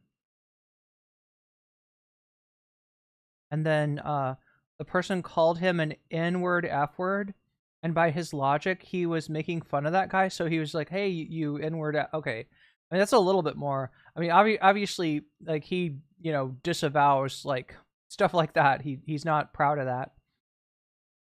But it makes more sense why he did that in the first place, I guess. It wasn't just random or you know, purely being an edgelord. So he matured and grew up, leaving his immature fans behind. Yeah, and they still exist. They are the commentary community now. Like, they are the people making a gazillion videos and watching a gazillion videos about why iDubbbz sucks this week. Apologizing is weak. That's not true. Apologizing is the opposite of weak. No idea. This is new to me. Yeah. Yeah, I didn't know that context before. Apologizes for it, he also deserves love and an opportunity for redemption and care and acceptance of the new him. Both of those things can happen at the same time. People that are fans of iDubbbz, even when he apologized, would say, you don't have to apologize, don't do that to yourself. Haters of him would say, he's just faking it. Or in this moment, they might say, well, you deserve it, motherfucker, whatever. Both are true, and both have to be true if we're going to make the world a better place. If people are going to be invited to change and welcomed to change and attracted to change, then we have to have the approach of both. there are consequences and there is a path to redemption. And if you take that path, we will absolutely be there for you. I feel like I have a much clearer idea because I didn't take like an easy route, or I didn't like fight back, or, you know, when I say easy route, I basically mean to say that I didn't go for the drama or the things that I know would get like views or attention. Mm-hmm. Because I am familiar with it, but I know that it's just going to lead me to the same kind of place. Which was what? Which is being unhappy and regretful. Yeah. Regretting what? Hurting people, just making like content that like didn't align with like my beliefs or principles. So there it is, right? People can do bad things, very problematic things, hurtful things, post it on the internet and do it over the span of months and years and still be a good person. And how can that be? It happens all the time. Ethan, I assume the same thing is happening, but on a much larger scale or a current scale or a worse version of it because of the factors that we've been talking about, the landscape of his family, CPS, the way that Ethan makes content, the way that he absorbs comments and subreddits and I can see why this set Ethan off. stuff. The button, as Ian has been pointing out, it can be even worse. And if we believe, if we have consequences and we criticize, but welcome and invite and tell them there is a way out, there's an escape, and I believe in you, then we see change. So I don't need to say this, I don't think, but I hope that this helps to provide some understanding of what people go through, content providers, even other sorts of public figures, actors, politicians even, so that you know what it can feel like and how rare it is that they will display these feelings. And if they do even allude to them, just how much hatred that they get or dismissal that they will get. You know, I also see the dynamic of Ethan and Neil, and I'm like, fuck, like, it's just really, it's really hard to be, a couple online and see people attacking your partner, and it's like, okay, like, if you come to their defense, that doesn't always help them, right? Sometimes that makes it worse for them. So I'm seeing Ethan go through a lot of that, Ethan and Hila. And, okay, I can see why some people were a little annoyed that I didn't finish the hijabs video. I don't know, chat, sometimes I react to a video and I get kind of the dent of it, just from the first 30 minutes, and, you know, we run out of time, something else happens, I have to move on to different content. That's kind of what happened with the IDEBS video. But I'm seeing now that the very end of this video is very different than the beginning of the video, right?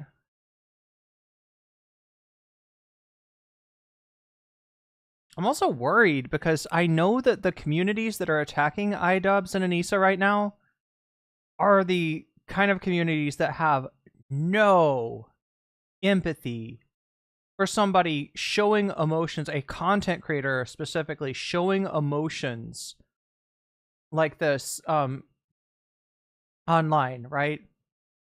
So yeah, no, I didn't even realize it ended up like this. yeah, it just, I really relate heavily to the harassment that they're getting, and I see them kind of like, you know, turn away from friends, lean more into money, get a lot more like flippant and a lot more like aggressive toward people, and I'm just like, fuck, that is...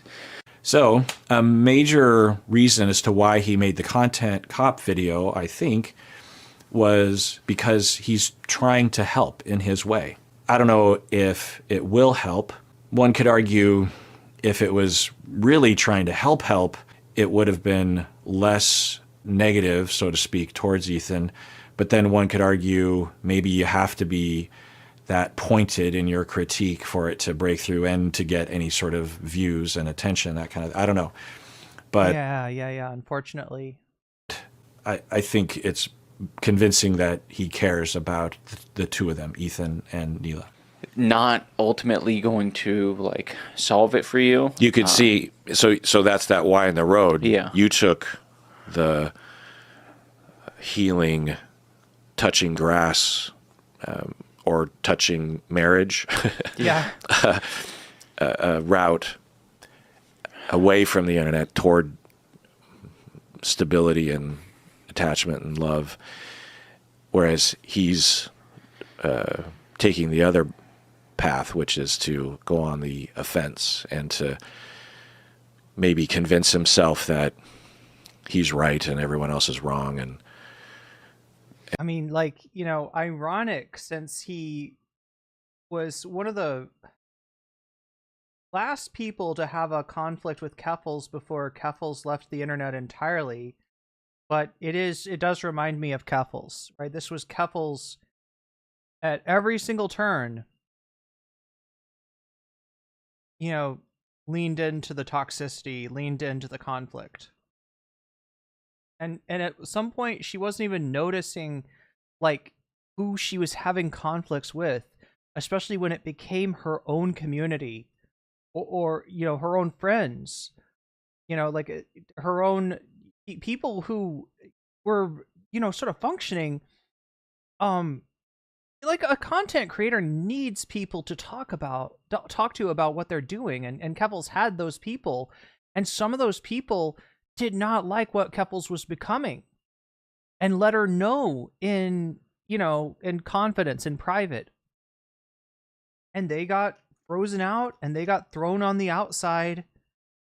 And, you know, essentially they got hate directed towards them. Right? When all they were trying to do is like, you know, serve that function that, like, you know, the person that I have in mind, was almost like Keffels' surrogate conscience in some ways. A lot of what she had to do and become on the internet to, you know, make her content work, to be that person that ratios people, you know, created a person who had to close out their conscience. And the person that like kind of became that voice for Keffels was somebody that she eventually, you know, shut out and attacked. And he doesn't care. You know, you could imagine having that defensive, just, I don't give a shit what everyone, when you absolutely do care what people think. Yeah. Yeah. And you allowed yourself to feel that feeling. Yeah. Now and back then. But you could see how you could harden. Yeah. And toughen up. Totally. It's been very tempting, you know? Yeah. Like, if I had the button like he has, I'd fucking hit it all the time. Yeah. So I think that's all that we'll watch. It ends pretty quickly after this, but I think that's a good representation of the overall conversation that we had for over 3 hours.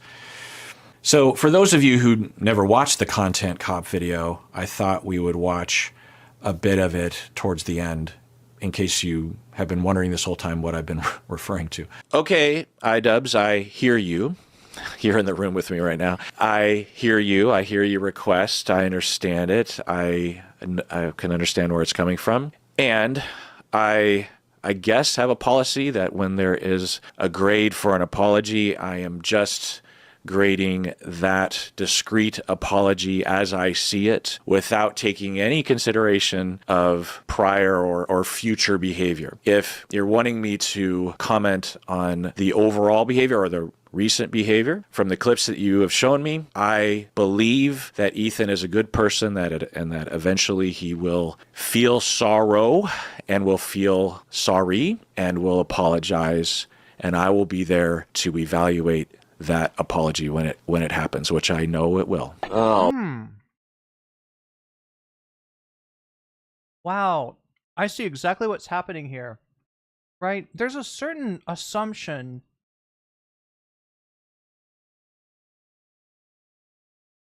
I don't know what you want to call it, sociability maybe, right? From this mental health professional here, right? That, you know, in human interactions, we're going to have conflicts. And, you know, most people are fundamentally decent. And they will own up to the part that they played in, a spiraling conflict, right? So that's how he's seeing this, that IDUPS maybe did some things wrong and Ethan did some things wrong. And the way that the outcome that Dr. Honda is envisioning is that, yeah, Ethan, and there's some wisdom in this, right? If Ethan is having a conflict with like so many people, the chances that Ethan is right on every single issue and all these other people are wrong are very, very low, right? So the right thing to do eventually, when, Ethan can work through his shit, would be to apologize. Now, knowing what we know about Ethan and, how this whole thing started, we kind of know that's not going to happen. We know that's not realistic. And we also know that this is not you can't make that parallel to IRL. Like, this is not how shit works IRL. Oh my God, psychology in Seattle. I am so glad that you're ending up, that you dealt with Ethan Klein here, although, it sucks if you got harassment and that, I feel bad for you, but I feel like this could have been worse if it was like Destiny or Vosh or Destiny versus Vosh, or, there's so many content creators out. Like, chat, the way that the content creators, at least in the debate space, which, Ethan is tangential to, operate, it's like a underground crime syndicate or something, right? Things don't get solved by people saying, I'm sorry, and hugging. Things get solved by harassment campaigns, chasing people off the internet. That's how Destiny takes care of business. That's how Vosh takes care of business. I know, because people like this have tried to do it to me. And so in a way, he is, and this is not to, I'm not trying to infantilize him or look down on him or anything like that, but in a way, he's a babe in the woods, right? This is, although the real world operates in a certain way, the world of content creation, and specifically this world, the political debate, commentary sphere, does not operate in this way. The people, the audience that Ethan is courting right now, were he to apologize to iDubbbz, would eat him alive. And the audience that he used to have, I don't think they're coming back. I think he's burned that bridge. So Ethan's even in a place where it maybe doesn't make sense to do what Kirk Honda would think is the is the right thing to do, and most of us would recognize in an interpersonal relationship is the right thing to do. That's off the table. That's just not happening. As much as that is the real world, right? This is the real world of content creation, and no, it's going to be adjudicated in the algorithm and in splinter discords and in subreddits and in so many other toxic places, unfortunately. Oh, brother, this guy stinks! Unfortunately, Kirk did not change his grade. Oh, you're saying Kirk stinks. Oh, I guess another thing to say is I'm glad that I didn't know that I was going to be so heavily featured at the end of his content cop video, because I knew that if he released another content cop video that it would get a lot of attention. As of right now, it's 2 days after it published. An airplane is going overhead, I don't know if you get, and the video has over 5 million views and counting. So if I knew that, I think I would have been too terrified to even get 2 words out while we were talking. So I want to see this ending part again, because I'm just like, how does he get to the "oh brother, this guy stinks"? Sorrow, and we'll feel sorry and we'll apologize, and I will be there to evaluate that apology when it happens. The other thing that I'm saying here is like Ethan is gonna see this. He apparently did see this, and yeah, he's gonna put as Dr. Honda said, he's going to place him in the outgroup. And that has some consequences, the brigading that he experienced on this video being one of those consequences. Which I know it will. Oh, brother, this guy stinks! Unfortunately, Kirk did not change his grade.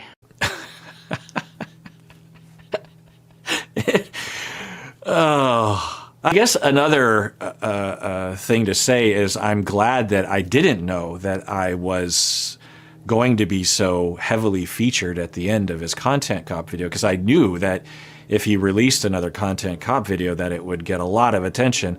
As of right now, it's 2 days after it published. An airplane is going overhead, I don't know if you get, and the video has over 5 million views and counting. So if I knew that, I think I would have been too terrified to even get 2 words out while we were talking. So I guess it's a blessing in disguise. But anyway, when I watched this video yesterday, I was like, oh, sorry. I mean, I stand by that, but sorry. So that's genuine. This reaction here, he's just like, so he refused to change. And I heard from him that, yeah, I had to rewrite the ending because of that. Sorry. But that's okay, because this is the internet. Anyone can have their own official apology rating system. So I'm going to rate Ethan's apology a B-. That's just based on my own feelings and my own rubric. When Psychology in Seattle was watching these video clips... He's serious about this, says Dr. Honda? I don't know. Like, I don't think he hates your guts. I mean, like, I don't think he's serious about, like, that you stink. Like, or he's not saying you're a bad psychologist. But look, to anybody that's following this controversy in a more granular way, yeah, you know, your statement about we judge the apology by the apology alone and nothing that the person does like after, or you know, the severity of what they did to warrant the apology, none of that impacts on it all. It's just a little unrealistic looking from the outside. But yeah, I don't think that iDubbbz is like you know, mad at him or anything. Of Ethan, he said that it looks like Ethan could just use a hug. Now, of course, it kind of pisses me off to hear that shit, because I'm like, what are we doing? What are we saying? He needs a hug? No, he doesn't need a hug. He needs a good fucking ass whooping is what he needs. I think something that's very important to me in bringing back Content Cop is to be fair. I think that was something that was not illustrated in previous Content Cops that I think should have been, and probably wouldn't have left me with so much regret. Ethan deserves all of the criticism that he's getting. I think it's very valid. But I also think, at the end of the day, we should acknowledge that he's human, because he is human. And he is in a situation that's making him extremely scared, paranoid, defensive, sensitive, and I'm sure other features and feelings. In the spirit of Kirk... I love this. I love it. I love it. The video is still very pointed and very critical. But to have, I'm having chills to have this epilogue or this ending or the climax of the video, to have it have this tone while still staying true to his voice. It's a new voice-ish, but it's still him. It's authentic. It's real. It's just music to my ears. And anybody else a little bit excited for like future Content Cops? Like, I don't know. I mean, like, I'm assuming that this is like some kind of full circle thing for iDubbbz, right? Where, you know, he starts off with this this persona. He sees some faults in that persona. He corrects for it. He does his own thing for a while, does content that is not getting the same amount of views, but is, you know, stuff that pleases him and probably you know, creates, oh my god, chat, probably creates like like it engenders like a more cohesive, wholesome community, but a smaller community. And then this Ethan Klein thing comes up. He's trying not to get dragged into it, but Ethan and Hila, they burn that bridge anyway. And so he's like, all right, let's bring out the content cop. But this content cop has grown and changed and like is recognizing people's humanity now. But still wants to hold Ethan's feet to the fire. Could be the dawn of a new age on YouTube. And if there's something that is going to get across that's going to be convincing and inviting and welcoming while still being critical and still having consequences for Ethan, this is the approach. Apologizing for a video this gracious and this well measured, you mean from Psychology in Seattle, and delivered almost feels like a read. He just changed my mind on Ethan. If by a miracle Ethan does work on the level of Ian, I think I could forgive him.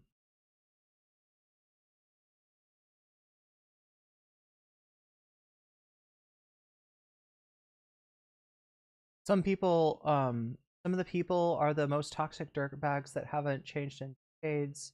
Same principle as nonviolence exemption for Nazi rallies or skinheads trying to get space in a metal hardcore event.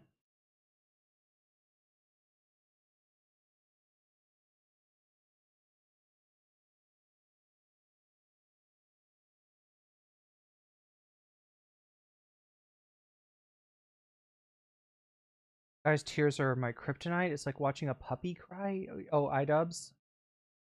I mean, he's gonna get mercilessly attacked. Good for Ethan. I wish more dudes can learn on this journey. Try and normalize empathy. Not that it would happen, but that's just distracting.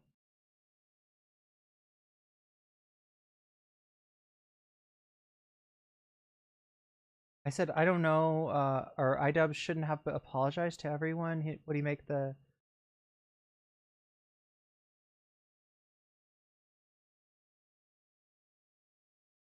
Keffels was streaming a few days ago. Yeah, I've noticed that. I've been trying to not feature that because I feel like she is still in a fairly vulnerable state. I don't know what's going on. From what I've heard, all right, be honest, I haven't watched, but from what other people have told me,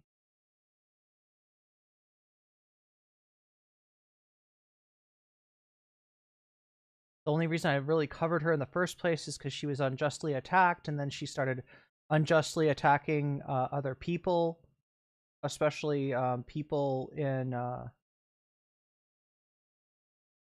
her community, and yeah, I just needed to be dealt with. But yeah, I don't know. She doesn't seem to be hurting anyone right now, so let's leave her alone, I guess. I was wrong about this video. It's very insightful. Wow.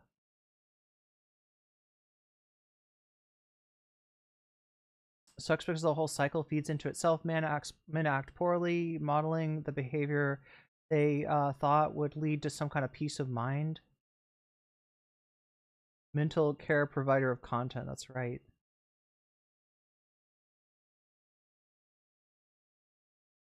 Destiny versus Destiny?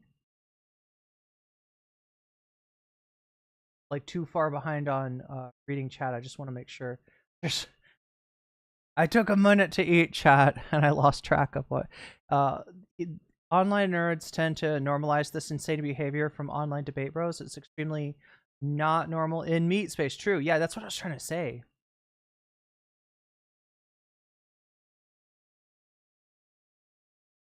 Honda is not a very online person, and that's healthy. Nothing wrong with that.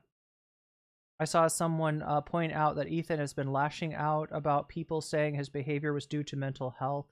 Oh, and that's what iDubbbz puts at the end of his video, is Ethan talking about... Ethan kind of, like, at some point, like, noticed his own toxic cycle and gave what sounded like a very heartfelt, you know, acknowledgement of that. I think that's what the iDubbbz video ends on. then deflecting criticism by saying iDubbbz knows about his issues with mental health. Debate community has morphed into something toxic, in which they thrive on conflict. Well, here's the deal, chat. They may not realize it, but they're over. All right, their moment has gone. Their clock has ticked. And something new is going to emerge from the substrate that is YouTube. Right? YouTube takes down and biodegrades that which is old, and out of that substrate creates something new. And I don't know what that new thing is going to be, but I'm starting to get an inkling of it, and it almost sounds like it almost like, you know, it's not a repetition, right? History doesn't repeat, but it rhymes. And the thing that this moment is starting to rhyme with is actually the beginning of BreadTube. Now, there's a lot that we can say that went wrong with BreadTube. There's a lot of problems, you know, with BreadTube, and there's a lot of unfulfilled promise of BreadTube. But I do feel like something new is emerging, and it is very counter to anything that's coming out of the commentary community.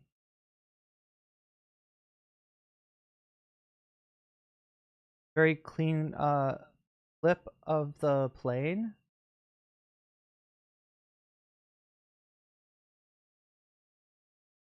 $5.5 million views in 3 days. Holy Toledo.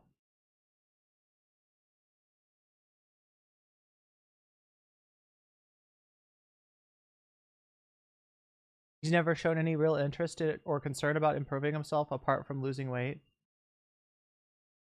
which is driven by fat phobia. Oh yeah, and how quickly he went from, you know, being the victim of fat phobia, subject of fat phobia, to, you know, using it, weaponizing it against other people. Ethan, we'll see. Yeah, we'll see. Does it attack anything other than total supplication? Absolutely. He's a baby with a machine gun. Wow, I just imagined Boss Baby with a machine gun. Kirk and Ian's are friends. Oh, they are? They're just kidding around. Wait, they are they know each other?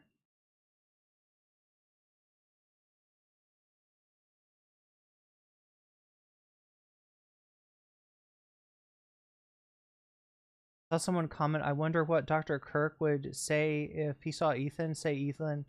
Ian say Ethan needs an ass whooping. It was so aggressive. It needs his plug to be released like No Face. Oh, he needs to be unplugged. I could see that.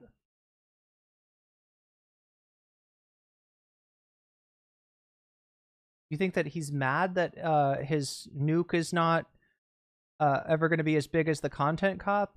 Maybe.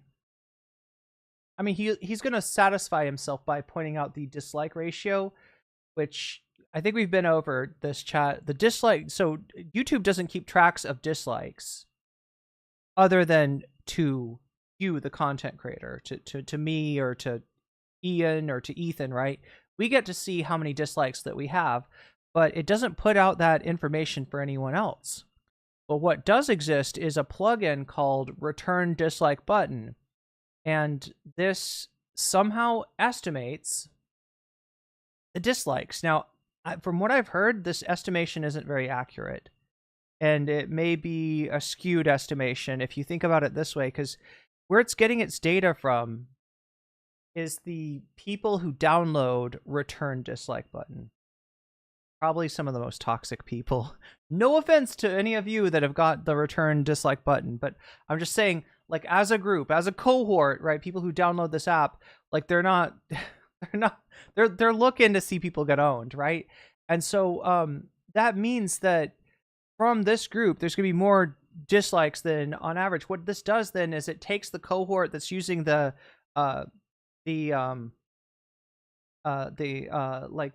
extension, and it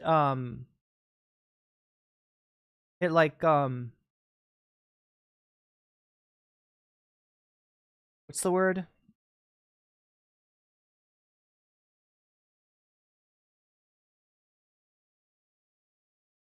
it estimates the like the overall numbers of dislikes. So in other words, if the general population dislikes at the same ratio as the users of the extension do, then what would those numbers be? So I don't think it's an accurate set of numbers from what I can tell. Ethan can apologize well because he knows why the stuff he says is messed up. It's never from not knowing better. It's always from an issue of impulse control, not caring. Watch the new content cop for sure. Yeah. Not people taking "oh brother, this guy stinks" meme sound seriously. It's a joke. Yeah, they're friends. They are friends. Okay, I didn't know this. I didn't know they knew each other. I thought he literally just flew up to see this guy, you know, just to be like, hey, you got to take down that A+ rating for Ethan. I hope he does more content cops now that he's going forward. I'm excited to see. I mean, maybe I feel like the world kind of needs more content cops. It's this new content cop. More like content cope, am I right? Content cope, provided by iDubbbz. iDubbbz, the fresh maker. I would love it if he did content cop this way, the less toxic, nice ending. Yeah, it's like a more holistic content cop, I guess.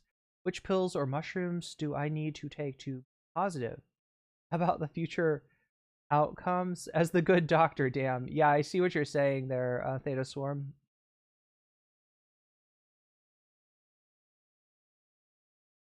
Do you have a way to back up this stream in case they try to take it down? Haven't thought of it.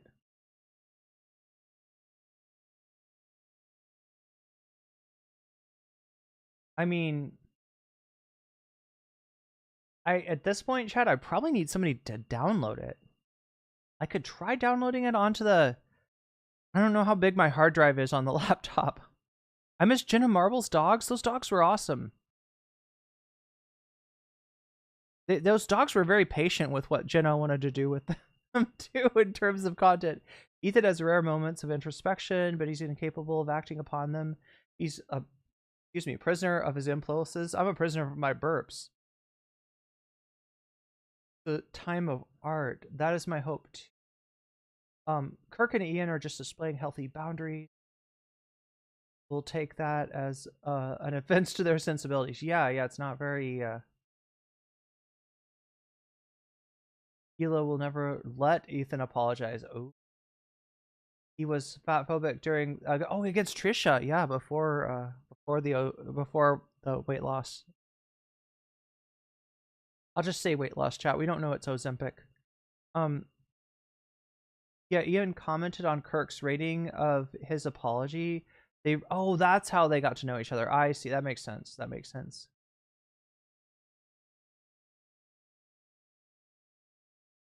Wait, I can't tell. Was chat reacting to my burp there? I feel like I audibly burped at some point in this stream. I don't know how audible it was. YouTube has been infuriating the last few years, at least. Need the illusion that my thumbs down is doing something. The add-on takes the ratio from the group that have the extension. Extrapolates. Thank you, Snow. That's the word I was looking for. It extrapolates. Yeah, I just couldn't bring it. Brain. But yeah, it's got like slightly more. It's got like 370 dislikes, 350 likes or something. Sorry, K, right? So, I mean, look, and here's the deal, all right? If I ever have a video with 5 million views and 300,000 likes, I don't give a fuck how many dislikes are on there. That's a success. That's a huge success, all right? Don't let anybody fool you. It doesn't matter if they bought and that's the other thing, is there could be botting going on with dislikes too.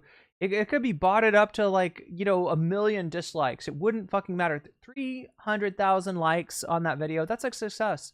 Would you do a Frenemies rewatch? Oh my gosh. Brittany Simon did that, right? Find out how that worked out.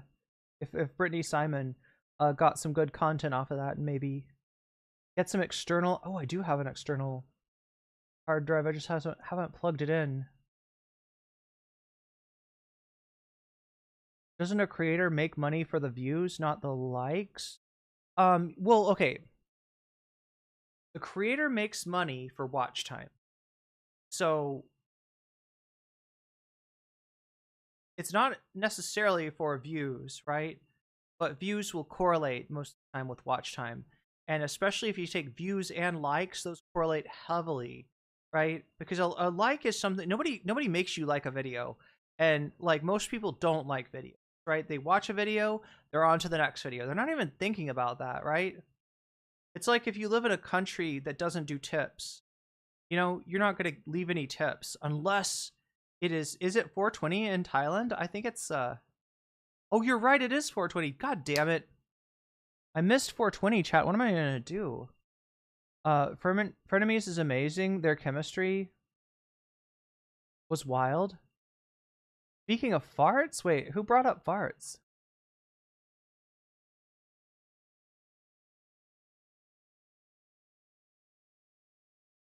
Elon uses 2006 era memes. Right-wingers think he's cool because of it. Damn. Like that's like pre-Chugi. I notice all the time. So yeah, in other words, chat, if you got a lot of views on a video, that's generally good. Now it could be good because I don't know, maybe people are laughing at you, maybe people are hate watching. You know, so you know, it's possible that you'd have a video with a lot of views that is not a successful video. But if you've got a video with a substantial amount of likes on it, right, that's saying that you had a lot of people watch it and you had a lot of people agree.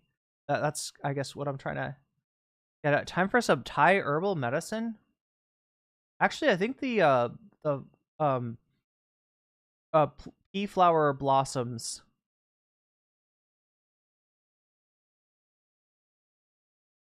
were I think that's people use that for allergies, I think. Anyway, let's try to finish this video. We're almost done here. In my opinion. We'll see what happens. Sensitive, and I'm sure other features and feelings. In the spirit of Kirk saying that it looks like Ethan could just use a hug, I have challenged some of his most powerful haters to put down the haterade and just say something nice and charitable. Oh, but iDubbbz haterade is delicious. About him, because I think he deserves it. I just wanted to say that I respect that you are genuinely yourself on the internet. Wait. When did Denims dye her hair? I was not aware of this, chat. I think a lot of other people respect you for it as well. I think that's a big reason why people were drawn to your content in the first place. I think that's a lot of the reason why your employees chose to work with you over anyone else. Ethan, I think it's respectable that you even began this journey to leave behind the anti-SJW crowd and step into a more empathetic worldview. I know it's not easy.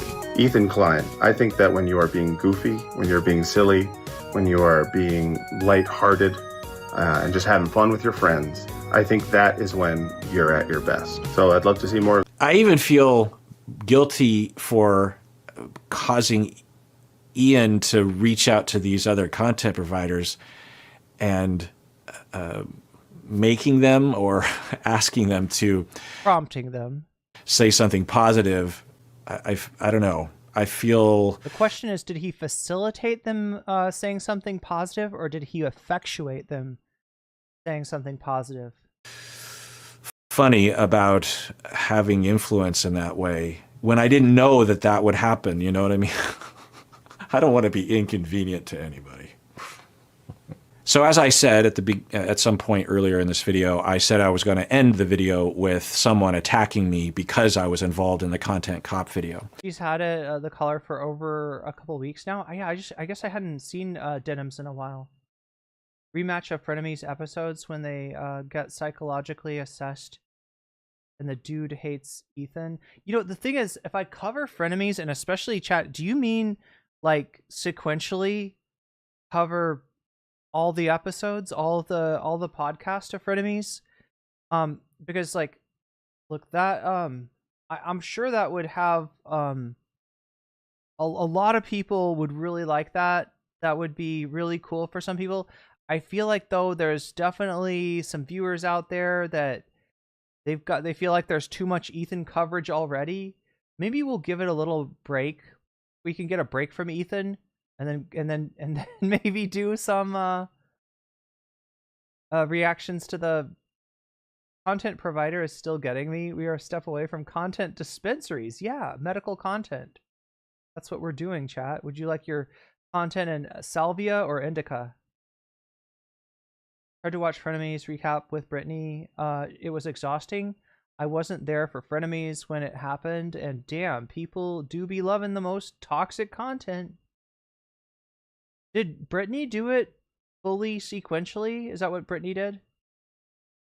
Excited for Brittany's Frenemies recap, but I was exhausted by the second episode. Damn, so you couldn't really get through it. Too much Ethan. Too much Ethan. I respect that. I respect that. He needs to settle down. And I'm not going to show their username or anything, but I wanted to show what love can do. You mean love bot can do?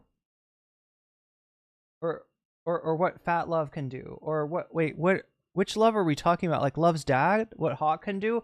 Hawk can fix your scooter. If you have a Gatsby that's broken down, Love's dad can fix that for you. Oh no, I'm sorry, you weren't talking about the crew member. I'm so sorry.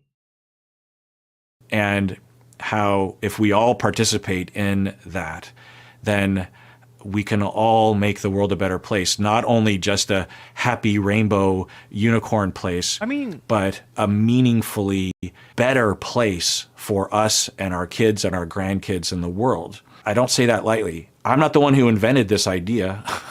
It's not even originated from our era. This has been around for centuries. So take that. But as an example, I knew that being in the content video would result in me being attacked because I know the internet. Wait a minute. Now, this is when he's making the video. I guess he doesn't know that the attack that's incoming over this video is actually coming from Ethan. I didn't know if it would be Ian's fans or Ethan's fans or people that hate both of them, or I don't know. Or just sometimes I realize that just being noticeable on the internet just attracts people that have issues, disturbed individuals, or people that are deeply, deeply unhappy and use bullying as a way to just get a little inkling of happiness or distraction from their own extremely miserable lives. But anyway, so I'm not going to dox this person or show their username or anything, but this person DM'd me. I received a number of things like this, but he said, stay in your lane and stop internet diagnosing people, hack. One, I'm not a huge fan of people not using punctuation. There should be a comma there. Do you think that was a Ethan fan by chance? There. Just stop internet diagnosing people, comma, hack. But anyway, so stay in your lane and stop internet diagnosing people, hack. So I was a little confused because in the content cop video, there's nothing approximating me diagnosing anyone, right? So I was wondering. Yeah, you mentioned paranoia and. Is this just a random hater? But it had the. That's what people are thinking. Like, right, to him, that's not a diagnosis. It's just an observation. It's an observation made within the context of like it being within normal limits of humanity. It's not a paranoid, pathology that which would,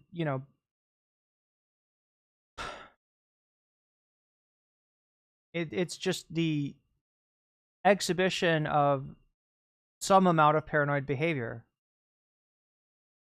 Feel and it had the immediacy of someone that it's a symptom. Had watched the video. But regardless, there's various different ways that I'll respond to this. Usually I won't respond at all, but one of the responses that I will have to things like this is just to ask a question. Don't get wordy. Just say, oh, tell me. And so I asked, who did I diagnose?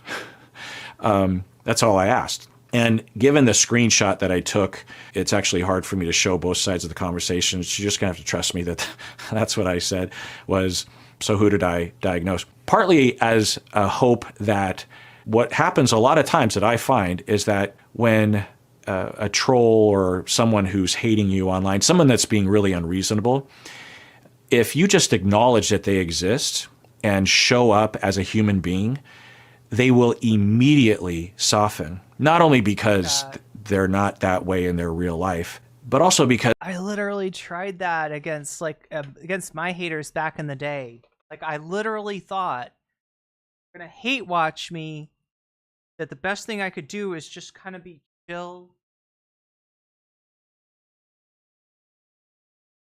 a little bit self-aware, a little bit self-critical, not too serious, and just kind of bring them into the world of NCC lore. And oh my god, it definitely brought them into the world of NCC lore, but as the fucking, Phantom of the Opera.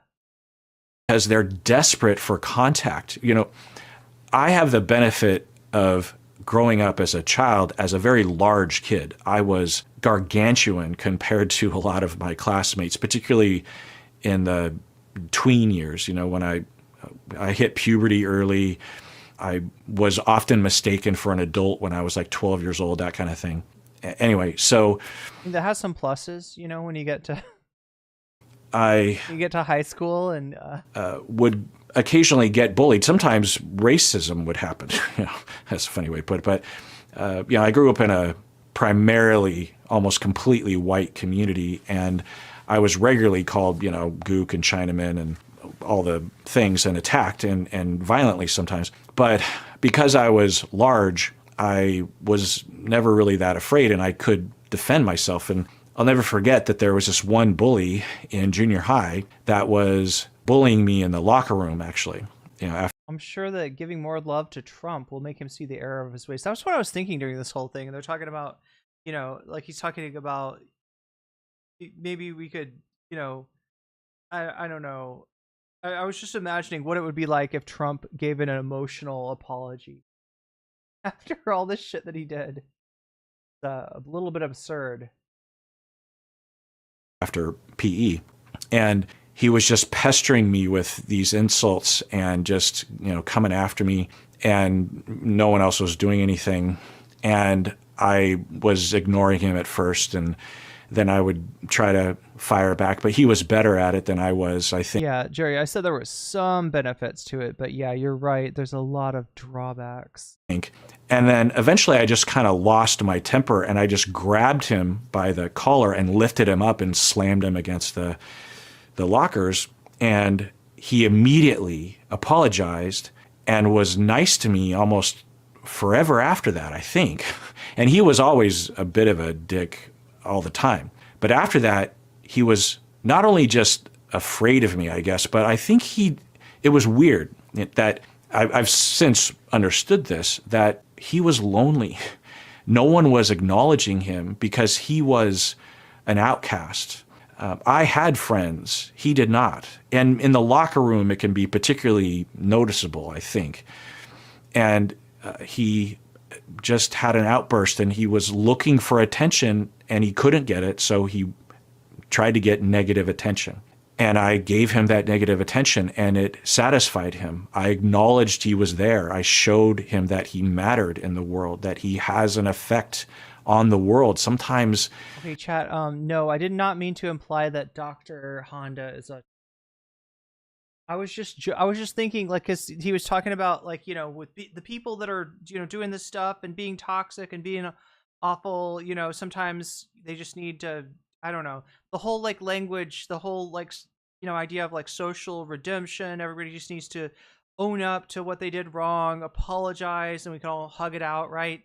I was just like, the absurdity of applying that to Trump was what was getting me. But no, he didn't mention Trump. I am definitely not trying to give him that rap.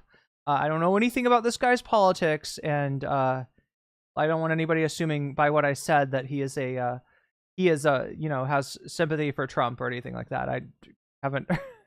I was just like mentally exploring the limits of his philosophy, right? With you'll take anything, even if it's negative attention, even if it's literally me throttling him and putting him in a powerless position where I could hurt him very badly. And that feels like it gets some need met because so little of your needs are being met. I don't know, but I'm going to take a guess and say that his home life wasn't great. So when people will attack me online, especially when it's something like this, it has that look to it. That kid, when I was 13... Wait, is E Honda like a fighting game character? Peppering me with insults in the locker room. And so if I just turn to the person and acknowledge... So part of me was doing that by asking a question like, who did I diagnose? And not lowering myself trying to defend, you're a hack or whatever. The other reason why I asked the question in part was I am curious because I've made thousands of episodes online, and maybe I accidentally or I wasn't clear enough in my discussions that I'm not diagnosing someone from afar. I could see how that could happen at times. When your job is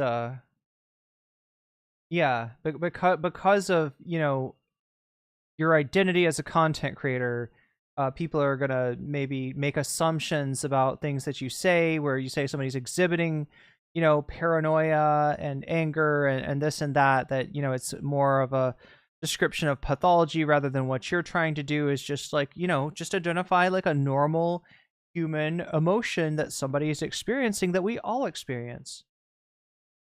I am very careful about that. I've always been careful about that.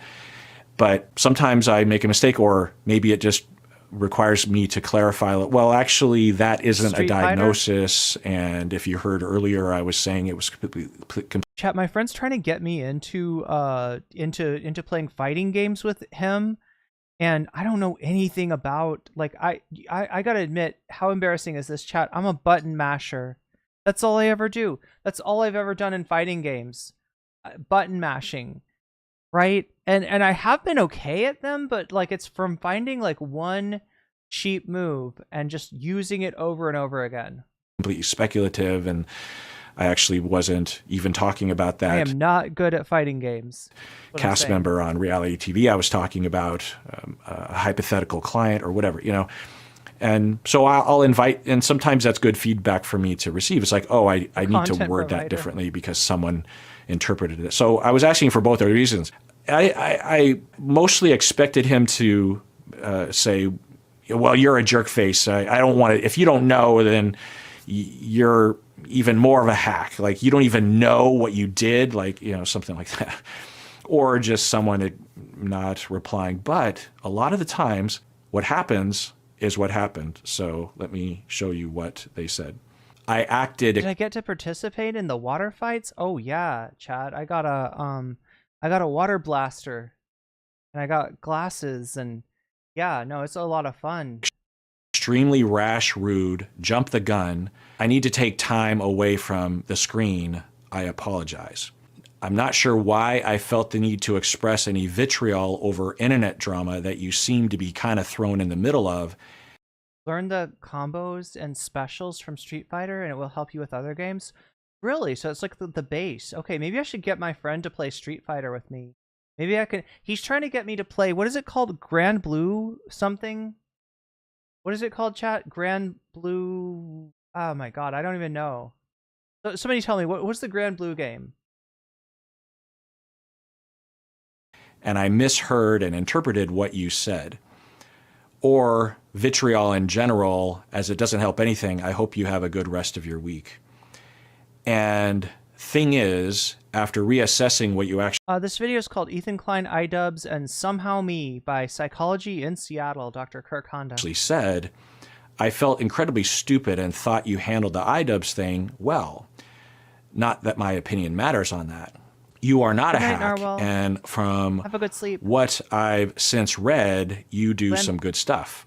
I appreciate you helping Grand Blue Fantasia, maybe? It's like a fighting game? people heal. I also just want to say again that my behavior is disappointing and unacceptable. Apologies to you. So not only is this a nice response, you know, a good outcome of me asking that question, but this is like extremely positive, right? It's like, whoa. And this should illuminate things. Grand Blue Fantasia, Grand Blue Rising. Is there like more? Grand Blue Fantasy? Wait, there's like more? How many Grand Blues are there? I can't remember the one that he said. I assumed there was only one Grand Blue. Not only in general, but also for people like Ethan, that the attacks that come are often not the full picture. If you give people a chance and you believe in them and you treat them like you believe in them and you don't participate in the fear and hatred feedback cycle, then goodness can happen not only just in the world, but to me. I did the thing that I talked about by not lowering myself, by believing in someone. You know, I didn't know, but I wondered that if I just acknowledged or if I didn't participate in it, maybe he would. And there's many examples of this. Lindy West, actually, a local Seattleite, did a whole thing on this, you know, through Gamergate 10, 15 years ago, I can't remember, and talked about this, and I think wrote about it a lot. So I'm not the first person to experience this kind of thing where you actually turn to a troll and they're like, oh, yeah, I'm sorry.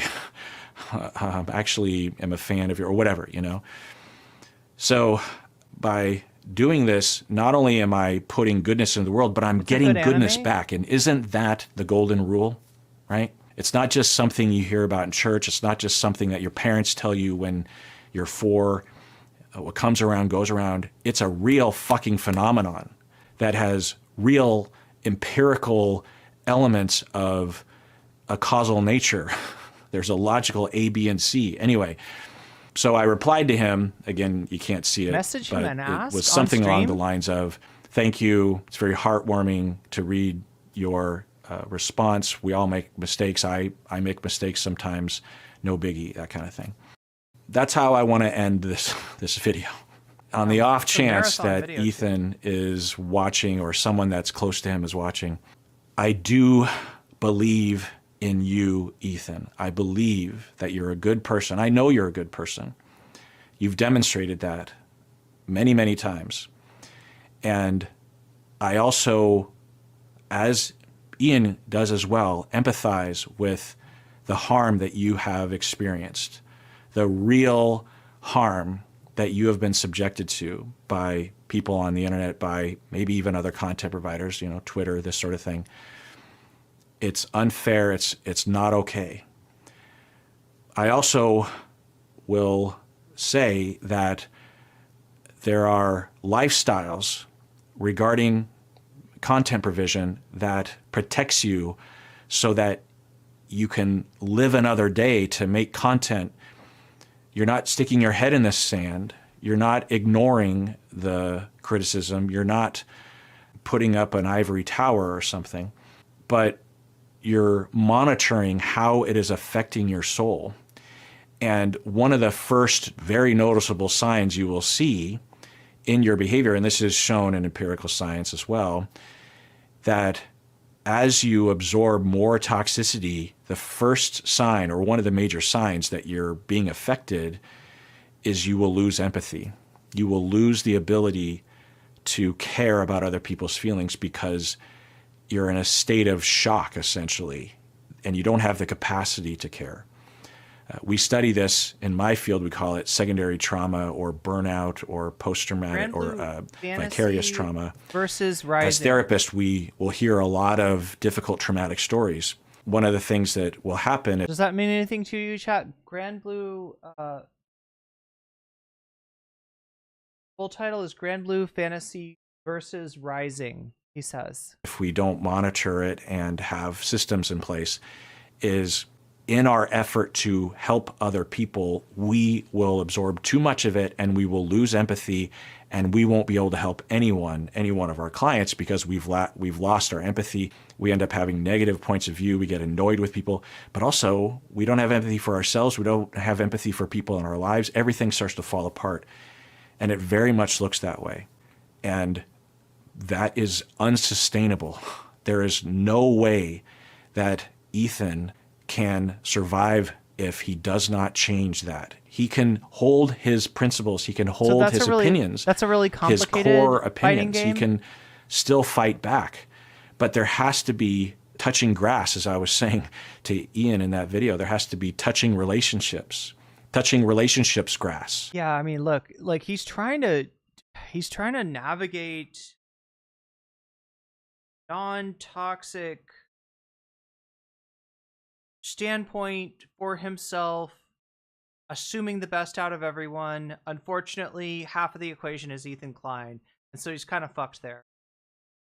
He's acknowledging that iDubbbz, did something that Ethan didn't do, and has even mentioned, him touching grass.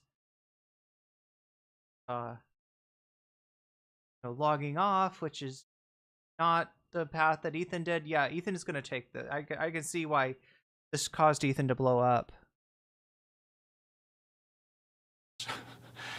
There has to be a vacation from it.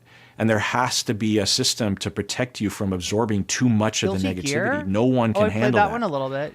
Even the great Ethan Klein cannot handle that. No one can. So I started playing Guilty Gear when it was in beta. Right, you could download the beta for free on Steam.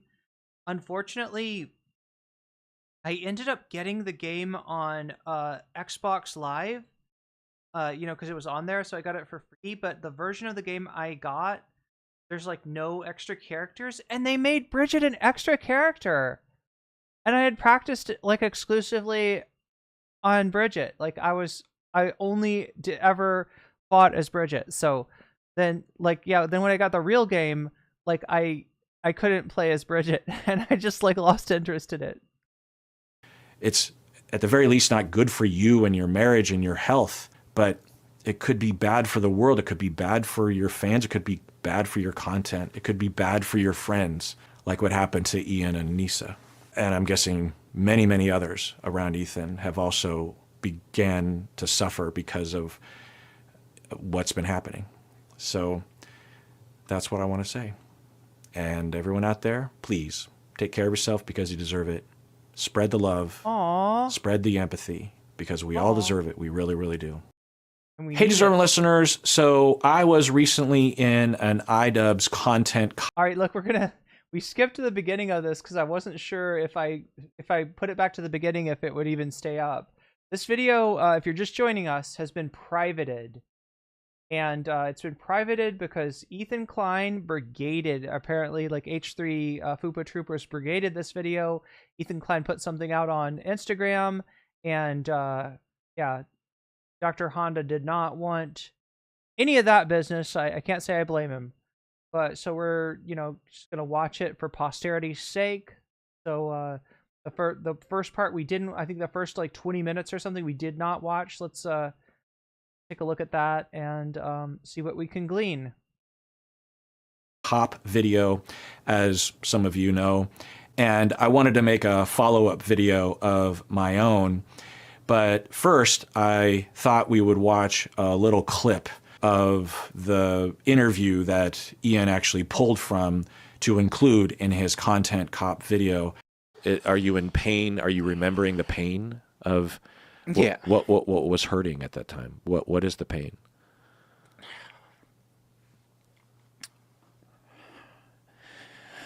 I think just being like super lost and not feeling like I have any control over anything. So if you don't know, iDubbbz is talking about his experience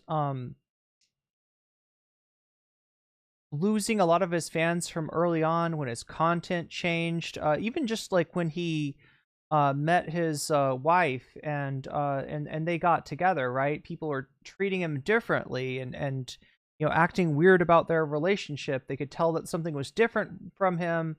He was starting to be more mature and empathetic, and people didn't like that. He eventually makes a video called "I Miss the Old iDubbbz."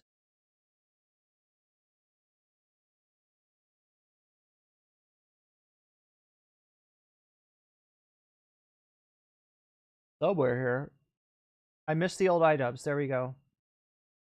And people just went ballistic, right? Because he's apologizing for some of his early content. He's apologizing for, his sort of edgelord behavior. And this is just reminding all of his old fans that he is moving forward, and they are not. And they never let him live it down. So he's reacting to, I think, what we're getting here in with him crying is him kind of remembering the dog pile that he was under, right? Remembering like how things felt for him as a content creator at the time.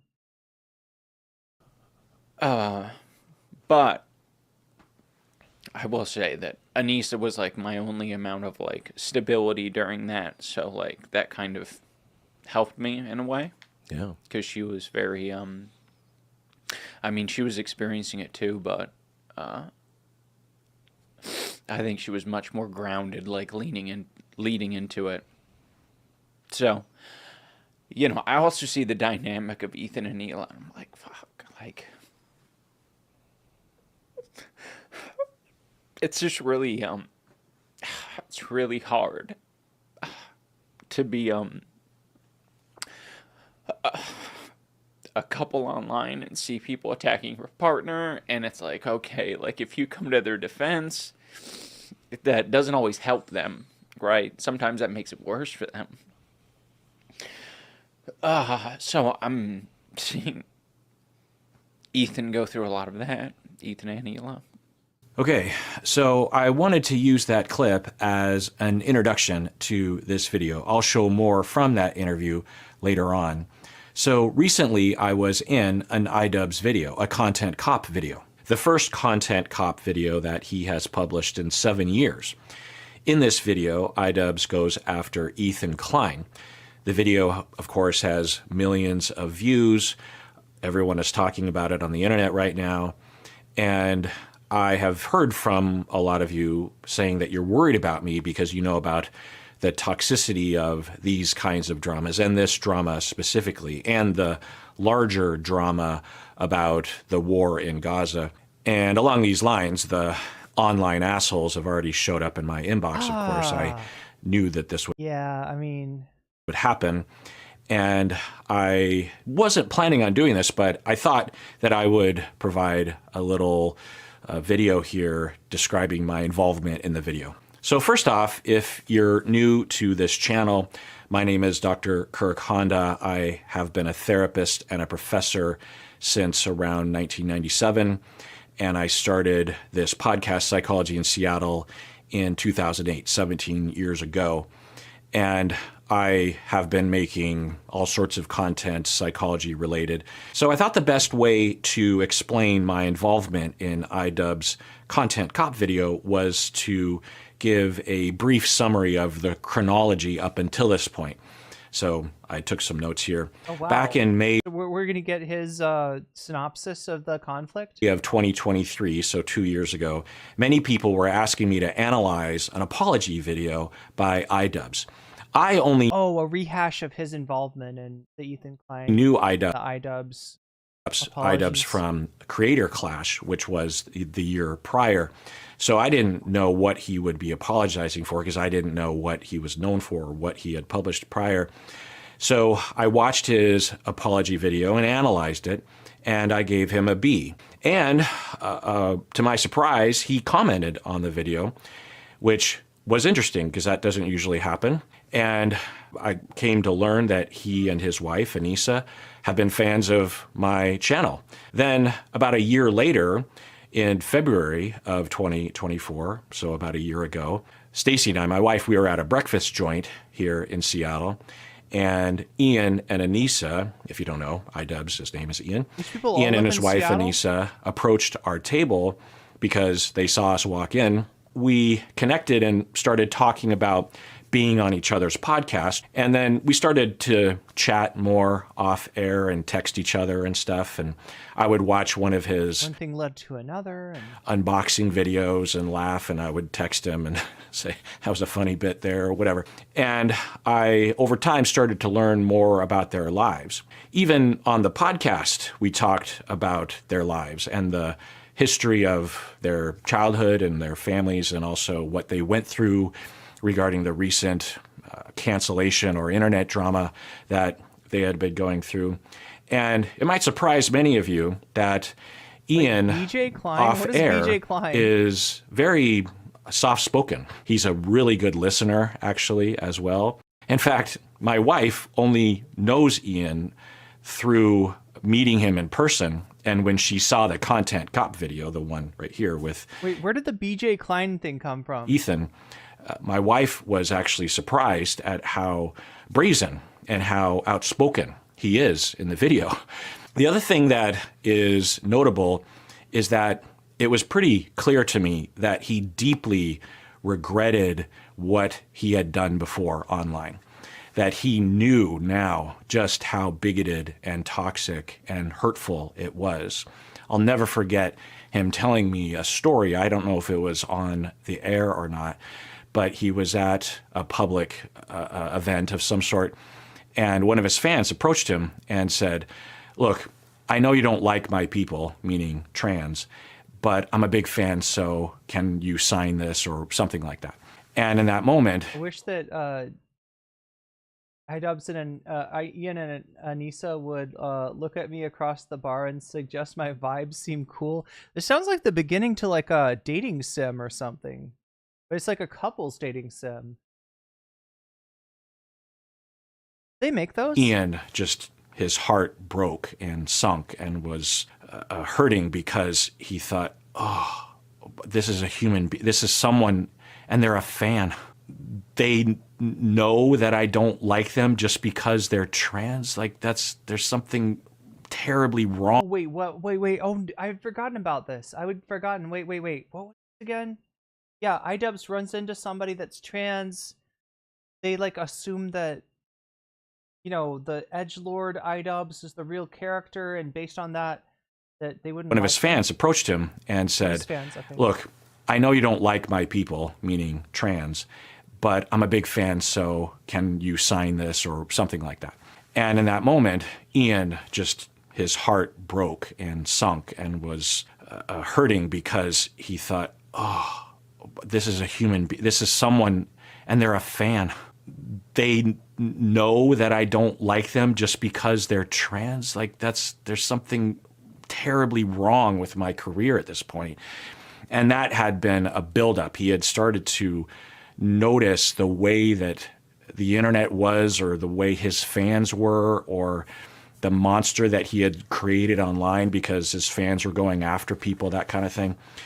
And so he started to seriously question what he was doing. And so he started to not make that kind of content anymore. But he wasn't being vocal about his change of heart, and he was investigating it even further, you know, through therapy, self-reflection, talking to his wife, experiencing the kind of bullying that she went through and the kind of toxicity that she was experiencing. And then he was starting to think, am I a part of that online bullying? About, you know, I'm watching someone that I love go through that bullying.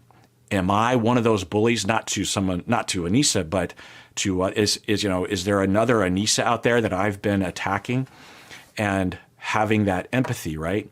When people exhibit lack of empathy, usually it's because they haven't been given an opportunity to understand what other people are going through. When you understand what other people are going through, it gives you an opportunity to have your natural empathy engaged, and that's what happened for him. Now, I want to say that a lot of you actually reached out to me when I started to collaborate with Idubbbz, telling me that I should not be collaborating with him because of the things that he has done. And those kinds of conversations are important. And if I were to blanketly endorse everything that he had done in the past, then that would be horrible of me, actually. But a lot of things are exhibited and playing out in my relationship with Idubbbz. One is that just on a personal level, I can relate to the online hate that he and Anissa received. I have only experienced 1% of that, but even that 1% was very hard to deal with emotionally. And when I would reach out to other content providers, they would almost always say things like, well, you just have to have a thick skin. And I thought, okay, I need to have a thick skin. Well, that didn't work for me. And I began to wonder if a lot of people were saying you have to have a thick skin because they didn't know what else to say or do, and that a lot of people were suffering. And then recently, over the last couple of years, I saw a lot of YouTubers with millions of subscribers closing shop and not making videos anymore because I think, and they would say sometimes that it was because of their fans, even the way that they talk to the content provider. So I started to wonder if I might actually have to figure this out on my own and that other content providers don't have an approach or a system or any sort of wisdom about how to cope with this. And I thought, well, I've been through a lot of therapy myself. As a profession and as a professor and as a content provider, it's important that I at least try to understand our psychology and our experience and how to deal with things. And there's some parallels to being a professor and a therapist. And so I have my own approach. And so to see someone else go through this and to have them experience the fallout, even if I might say he deserved to have some fallout from what he put out there into the world for a number of years. The feelings and the experiences, I think, are not only personally interesting to me, but I feel like I want to provide a way of talking about this because there's this notion out there that you will hear a lot of people say that, well, they're famous, so then the gloves can come off, right? They know what they're getting into, or they're rich and famous, so it doesn't matter if we bully them or hurt them or try to attack them. You know, they're a public figure. They know what they signed up for. And what I would say to that is, just because someone's a public figure, then you can be a psychopath? No. And that's what they want. That's what the promise is. That's what, yeah, no, the content creator is the tableau for our unspoken feelings, like of, you know, both like the parasocial and the, you know, positive, you know, creepy parasocial, positive parasocial, negative parasocial, right? Yeah, this is like, it's kind of like how this works, right? Of, you know, famous public figures in general. And there's a lot of pain and loneliness in the world, and people are trying to cope with it in a variety of ways. And one of the ways that we've known about even before the internet is through social. I like to, you know, like I would love to say that I didn't cope with things like this, you know, through this particular means, but you know, hey, whatever works, chat. That would be too silly. Anyway, I think what's so thematically resonant about Guts as a character is the dim light of the tavern's torches glint off Guts's metal arm, and there he sits before you, a massive mountain of shadow, his single eye burning out through the darkness. Even from across the table, you can feel every muscle in his body tense and coiled like a massive metal spring. You try to speak, but when you open your mouth, you're flooded with the taste and smell of steel, gunpowder, and blood. Your eyes watering, your voice dry and cracked, you choke out the words. So, tell me about your friends. His single pupil crashes into you, driving the air from your body, his gaze tightening into a tiny needlepoint of darkness that bores into you, and through it pours a quiet stream of rage and hatred. Your heart crashes against your chest, your breath abandons you. You pull your gaze away from his, desperate for one single moment of respite. And after what feels like an eternity, you find the courage to look back up and see only emptiness. He has left. Yeah, I mean, so, you know, we just deal with these things however we can. Really what boils down to. Social comparison and bullying. When you are on the playground and you see a bully, everyone understands that that bully is not dealing with emotions well, that they are not confident, that they are not secure, that probably bad things are happening at home, right? Well, a lot of people have bad things that have happened in their past and present, and they go online and they take it out on other people, and it's understood among society that it's completely okay to unrelentingly bully a public figure, even if they're just a public figure on YouTube, right? So that kind of thinking needs to change, which, you know, it makes sense that society doesn't really understand that yet. The internet is relatively new. Content providers and their feelings are relatively new, that sort of thing. So there's that. The other reason why I'm interested in all of this is because if we're going to make the world a better place and we're going to see eye to eye, understand the other side of the aisle, reach out to other groups of people to try to work together, if we're going to do that, then we have to stop interacting with other people online the way that we tend to interact with other people online. And I saw an opportunity with iDubbbz, not only just for his sake, but also just for my mission. I don't know, chat. What do you think? Can you fix what's wrong with people in that we treat public figures like this? And I say this as, you know, like, I don't know, a minor, like epsilon list celebrity, a micro celebrity of sorts, right? I say this as someone who kind of wishes that, like, I've wished before that there would be a little bit more compassion shown, a little more of a recognition that, you know, just because you're on the internet doesn't mean that you're not a person. I'm not a NPC. I'm not a video game character. I'm not a AI. But at the same time, when I think about humanity, I can't imagine a world where people don't do this.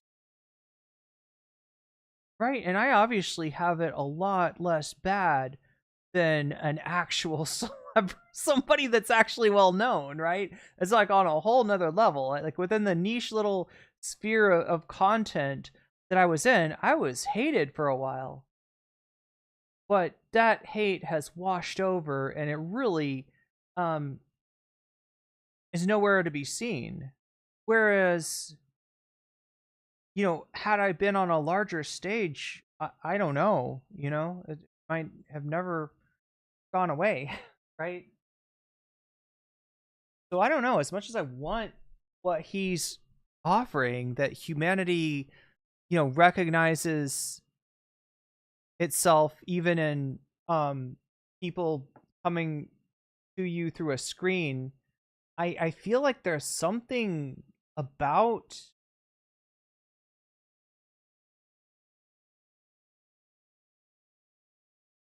I feel like humanity needs to vent, and this is where it comes to do so. I don't know if it's even possible, right? And you know, I imagine that if it was possible for, you know, people to have this like mass awakening, mass realization of like, hey, we should treat public figures, you know, like human beings, I feel like it would just be displaced somewhere else. There's a fundamental problem with humanity that expresses itself through the way that we interact with celebrities, through the way that we interact with people on the YouTubes, through the way that we interact, you know,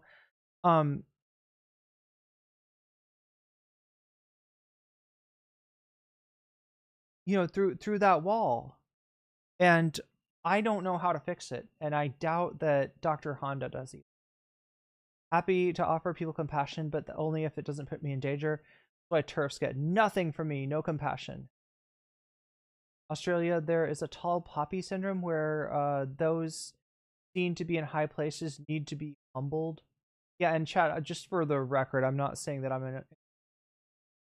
I just mean that there's a character and nature to the shit that you get from people who don't like you through a computer screen that is not the same as the way we treat each other interpersonally, which could use improvement too. Yeah, we treat each other badly interpersonally, right?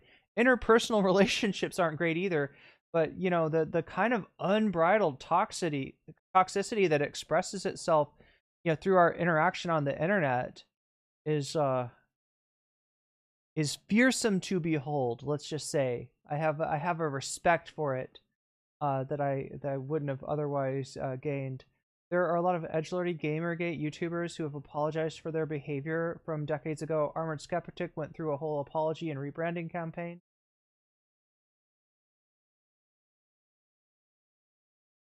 To try to make the world a better place by demonstrating that through love, and I don't use that word lightly, but through love, through understanding, through, I believe, an accurate understanding of the human condition, we might actually be able to push things forward in a positive way for everybody. Because the way that people tend to react to these things is through cancellation and hatred and black and white thinking, which leads us to a lot of the ills of society today and in the past. So I saw an opportunity with iDubbbz to change and reemerge as a content provider with his new paradigm of empathy and understanding other people's experiences. Okay, so when I first heard that iDubbbz sat down with him for what seems like kind of like a session, I was kind of like, what the fuck? How did right? Is this what it's like to be a therapist? Do people just like sit down with you and all of a sudden they start crying? They pour out their hearts to you? But no, I guess iDubbbz and Dr. Honda have some history. They know each other. They met when Dr. Honda rated iDubbbz's apology, and they sounds like live in the same place. So they had seen each other. They knew each other, right? But it's still pretty wild in the context of a content cop for iDubbbz to become so vulnerable and still providing entertainment and meaning and purpose. So I thought this would be a good example of this sort of thing because it almost never happens, right? You've all heard of, or even someone maybe who is a bigot, right? Well, we want obviously that person to not be a bigot anymore. And the typical way of reacting to them is through hatred and anger and attacking that person. And maybe they deserve some of that, but that's not usually what changes the person, right?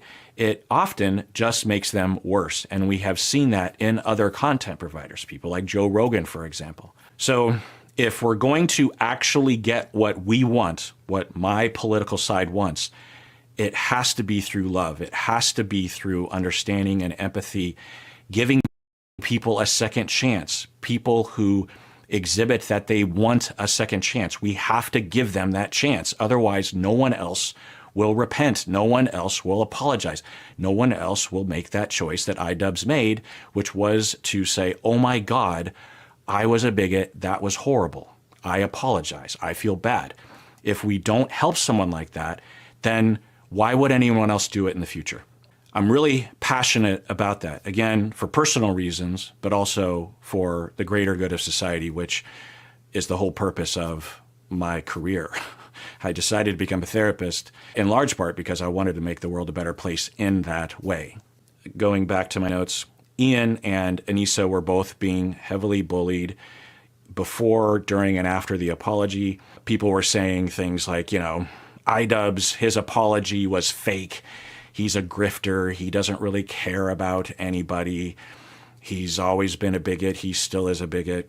Or other people saying Anissa is like a Yoko Ono, manipulating him from behind the scenes, that whole Ian is Ono pussy whipped, this kind of stuff. Or Anissa is a slut because she has an OnlyFans. From all I've read, Ian is a cuck for even allowing Anissa to have an OnlyFans.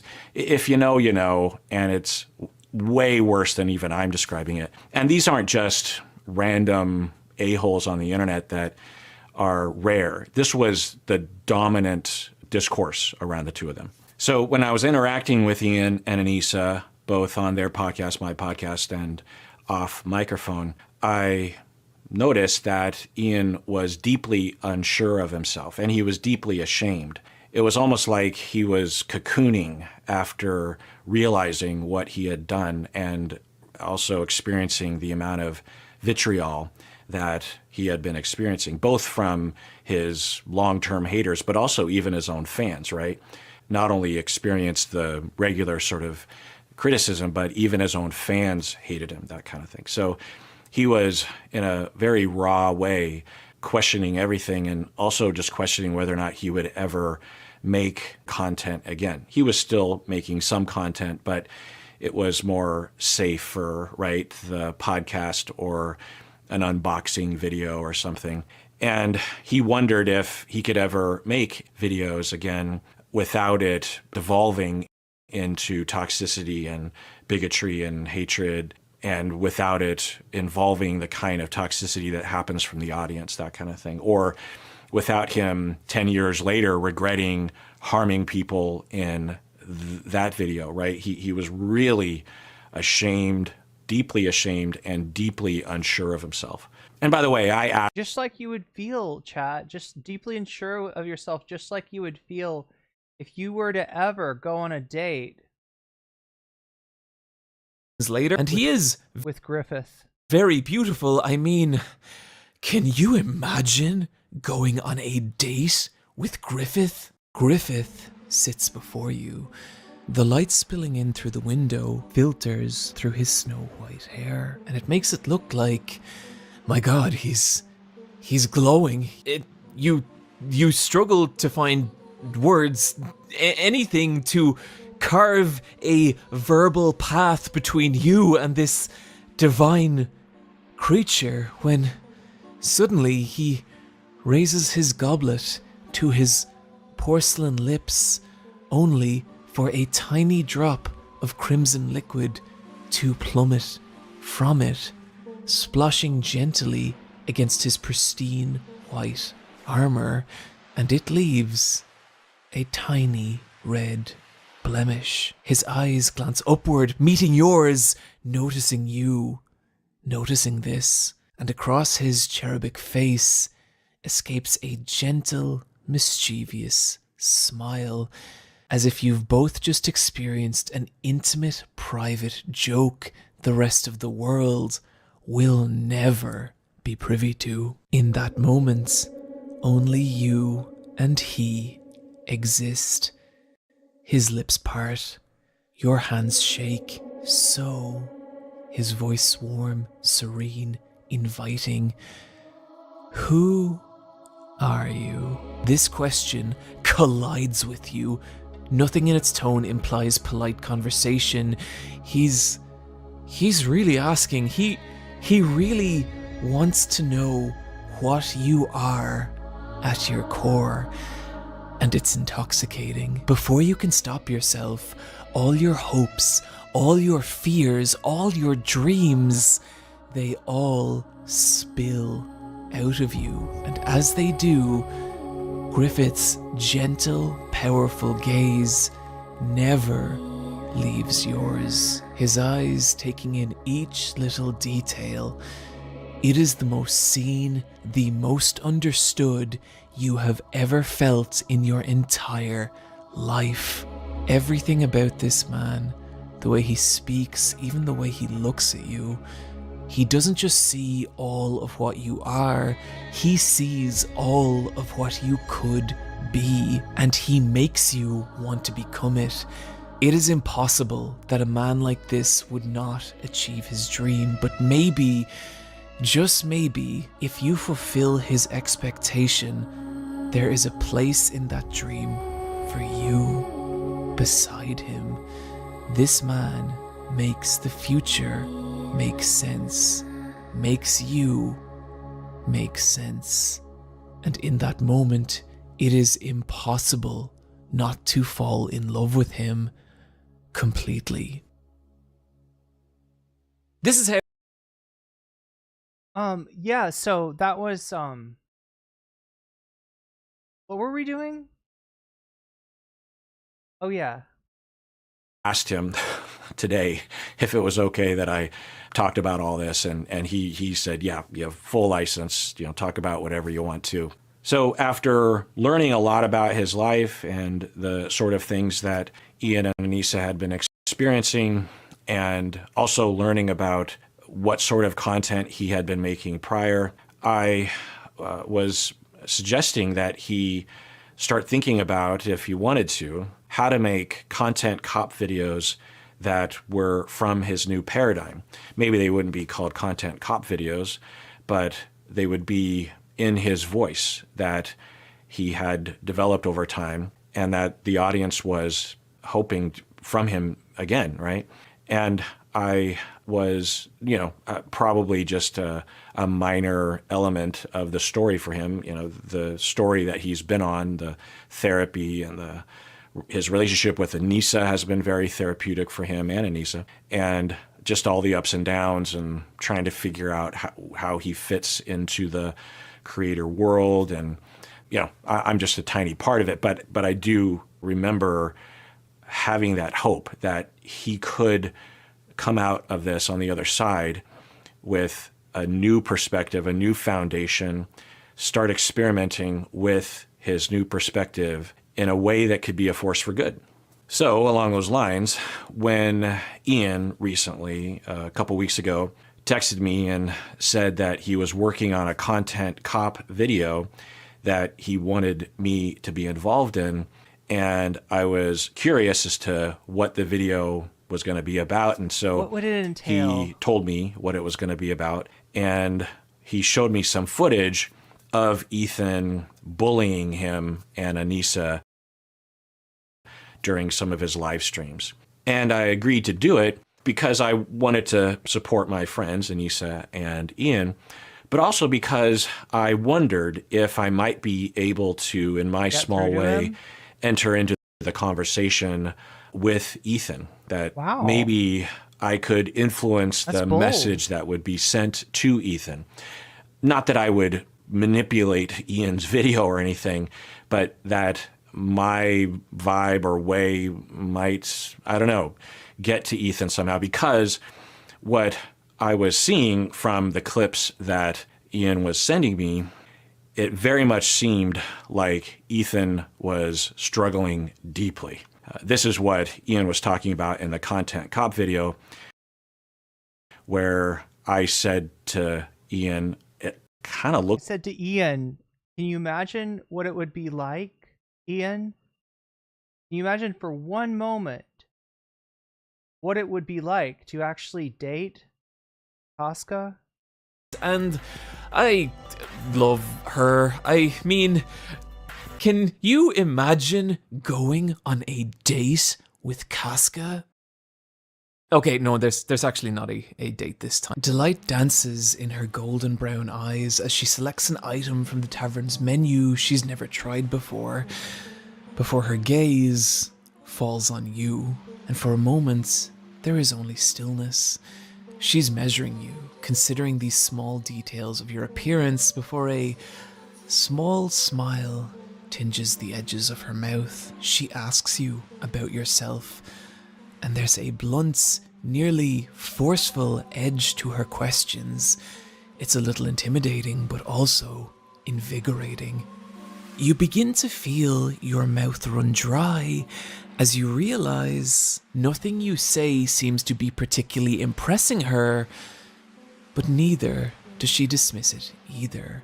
Rather, her face begins to fill with a careful understanding, and as little pieces of herself begin to fall into the conversation, you realize something. Every word this woman speaks, every subtle movement she makes, whether it's musing that no dress seems to fit her broad, battle-toned shoulders, or biting with vigor into the unusual lobster dish that has just arrived, there's a conviction to this person. This is not someone who has borrowed their identity from a book of poems or inspirational Twitter account. This is someone whose every belief has been forged in experience and conflict, transforming her into something real. Somewhere from deep inside you, you feel it. This woman could destroy you at chess. This woman would dismantle you in a bare-knuckle boxing contest. And in that moment, you find it very difficult not to fall in love with her, just a little bit. This is the Casca that Guts sees. But yeah, that's Looks like he just needs a hug. And what I meant by that was he seems like he's struggling. When we're struggling and we are terrified and we are in a chronic state of fear, we are going to say things that we wouldn't normally. We're going to think and believe things and see things through a lens that we wouldn't normally. And often those people need love, get away from the fear if possible, so that they can return to baseline. And we can't take what they're saying seriously, or we have to put it within that context. You know, as an analogy, when you have a child, for the analogy I always give is you're teaching your daughter how to ride a bicycle and you're holding on to the seat as you're trotting alongside of her, and she turns to you and says, "Let go, I want to do it on my own. I want to do it on my own." And you're like, "Okay."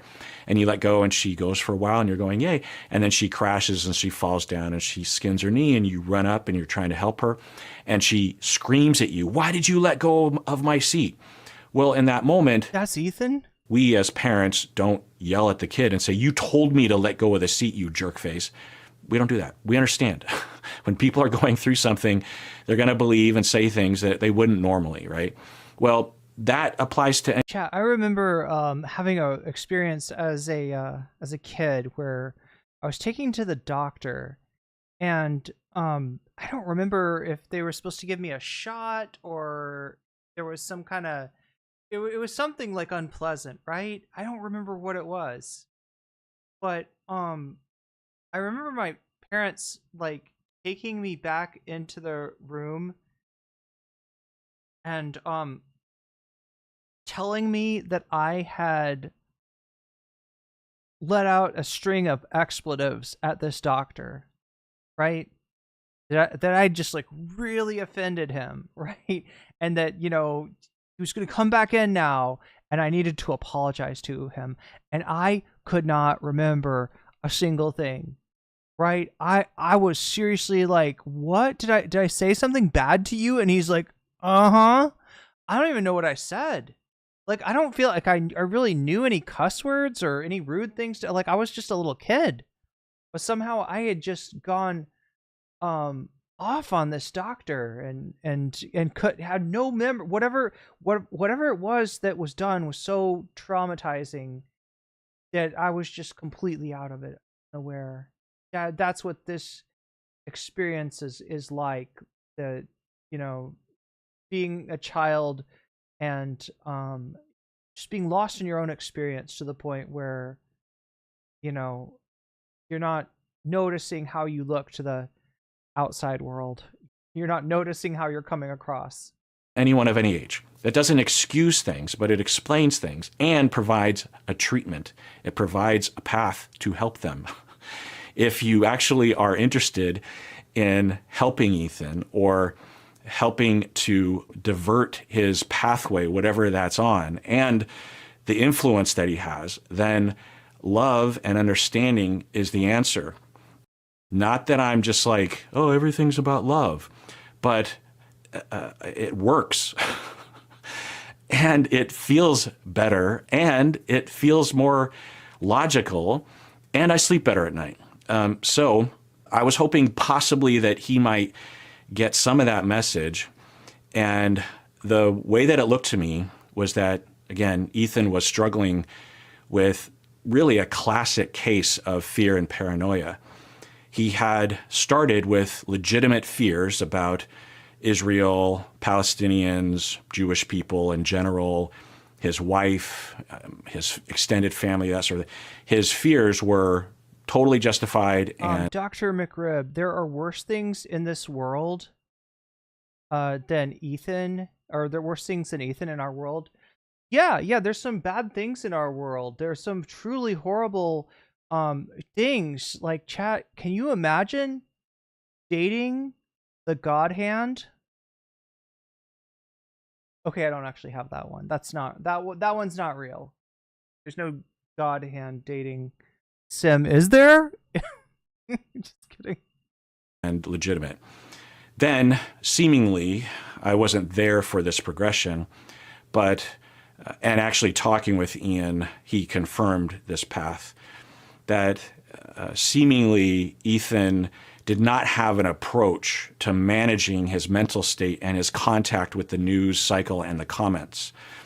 When this sort of thing is happening, how much news do you consume? How many if you're a content provider, do you read all the comments? Do you read the entire subreddits, that kind of thing? And he seemed to have an approach that he just absorbs all that constantly. And so chat, this is where we started the video, and I have been on stream for entirely too long, but this needed completion, and we needed to react to this whole video for posterity, because unfortunately, right after I clicked on it, apparently, Dr. Honda took this video down. I'm told that there was a Instagram post on Ethan's feed lighting up Dr. Honda, who, you know, like, I mean, we watched it, right? I see why Ethan got mad, but he was trying to help. And if anything, he's being a little too good faith to Ethan. He's a little too hopeful. I get it, right? I get the outcome that he wants to see, and God, I mean, I wish it could be so. I just, you know, based on having covered this story for almost a year now, I don't see this happening. Right? I feel like what he's expecting is a human result, an interpersonal result out of an internet hate machine. And I really wish that there was some way to get past this as a society, as humanity, but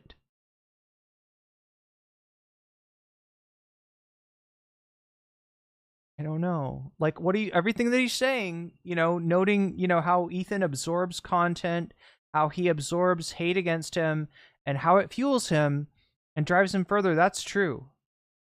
That's real. And it's not healthy, and it's not good, and it is a cautionary tale, you know, definitely for content creators. Probably there is a parallel for all of us in an interpersonal way, that the human organism is not meant to absorb this much hate directed towards it. And there are very few of us that can weather that kind of storm. And I guess I consider myself lucky to be one of those people.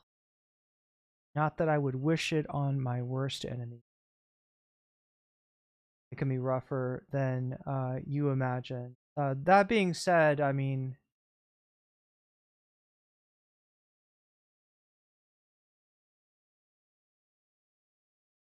it's hard to feel sorry for somebody who perpetuates so much hate and harassment and has done it for his entire career, whose whole career is based off of bullying.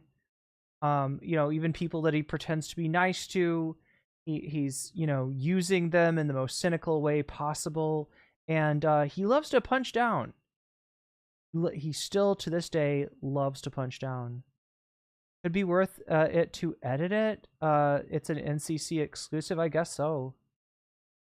Yeah, I'll see if I have time for that. I'm supposed to close this deal on my apartment, chat. So I'm gonna do that now. Much love to the mods. Much love to my Patreons who, hey, let's shout out Patreon once again.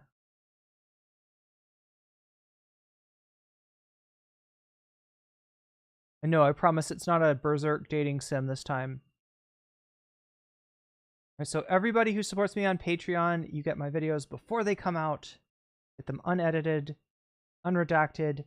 Everybody that's at the $3 level and higher, everybody at the $5 level and higher, you also get a fancy shout out. So let me do those shout outs out now. Shouts out to Oral Ellipsis. Shouts out to Temporal Insanity. Shouts out to Steven Sayers. Shouts out to Funky Monkey. Shouts out to Shakespeare. Shouts out to Sarah. Shouts out to Nadia Yvette. Shouts out to Moe Noeb. Shouts out to Crystal Saphira. Shouts out to Jules K. Shouts out to Jessica Bell. Shouts out to Izzy Mandius. Shouts out to Infallible Fowl. Shouts out to Hot Ham Radio.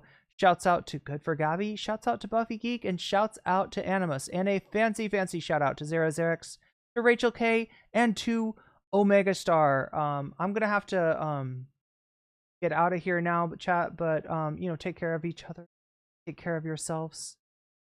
Yeah, and I will see you again. Good luck with the apartment. Thank you so much. I've got people yelling at me that I set up like more apartments to see today, and like one of them I legitimately missed. I was supposed to see them.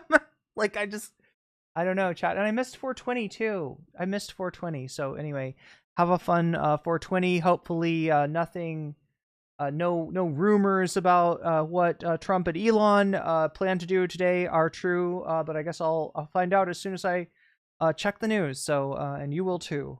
Much love, everyone, and never date your heroes. I guess there we go. That's a good message to end on. Never date your heroes. Good night, everyone. I will see you either tomorrow or Tuesday. I'm not sure which when I see you. Till then, much love.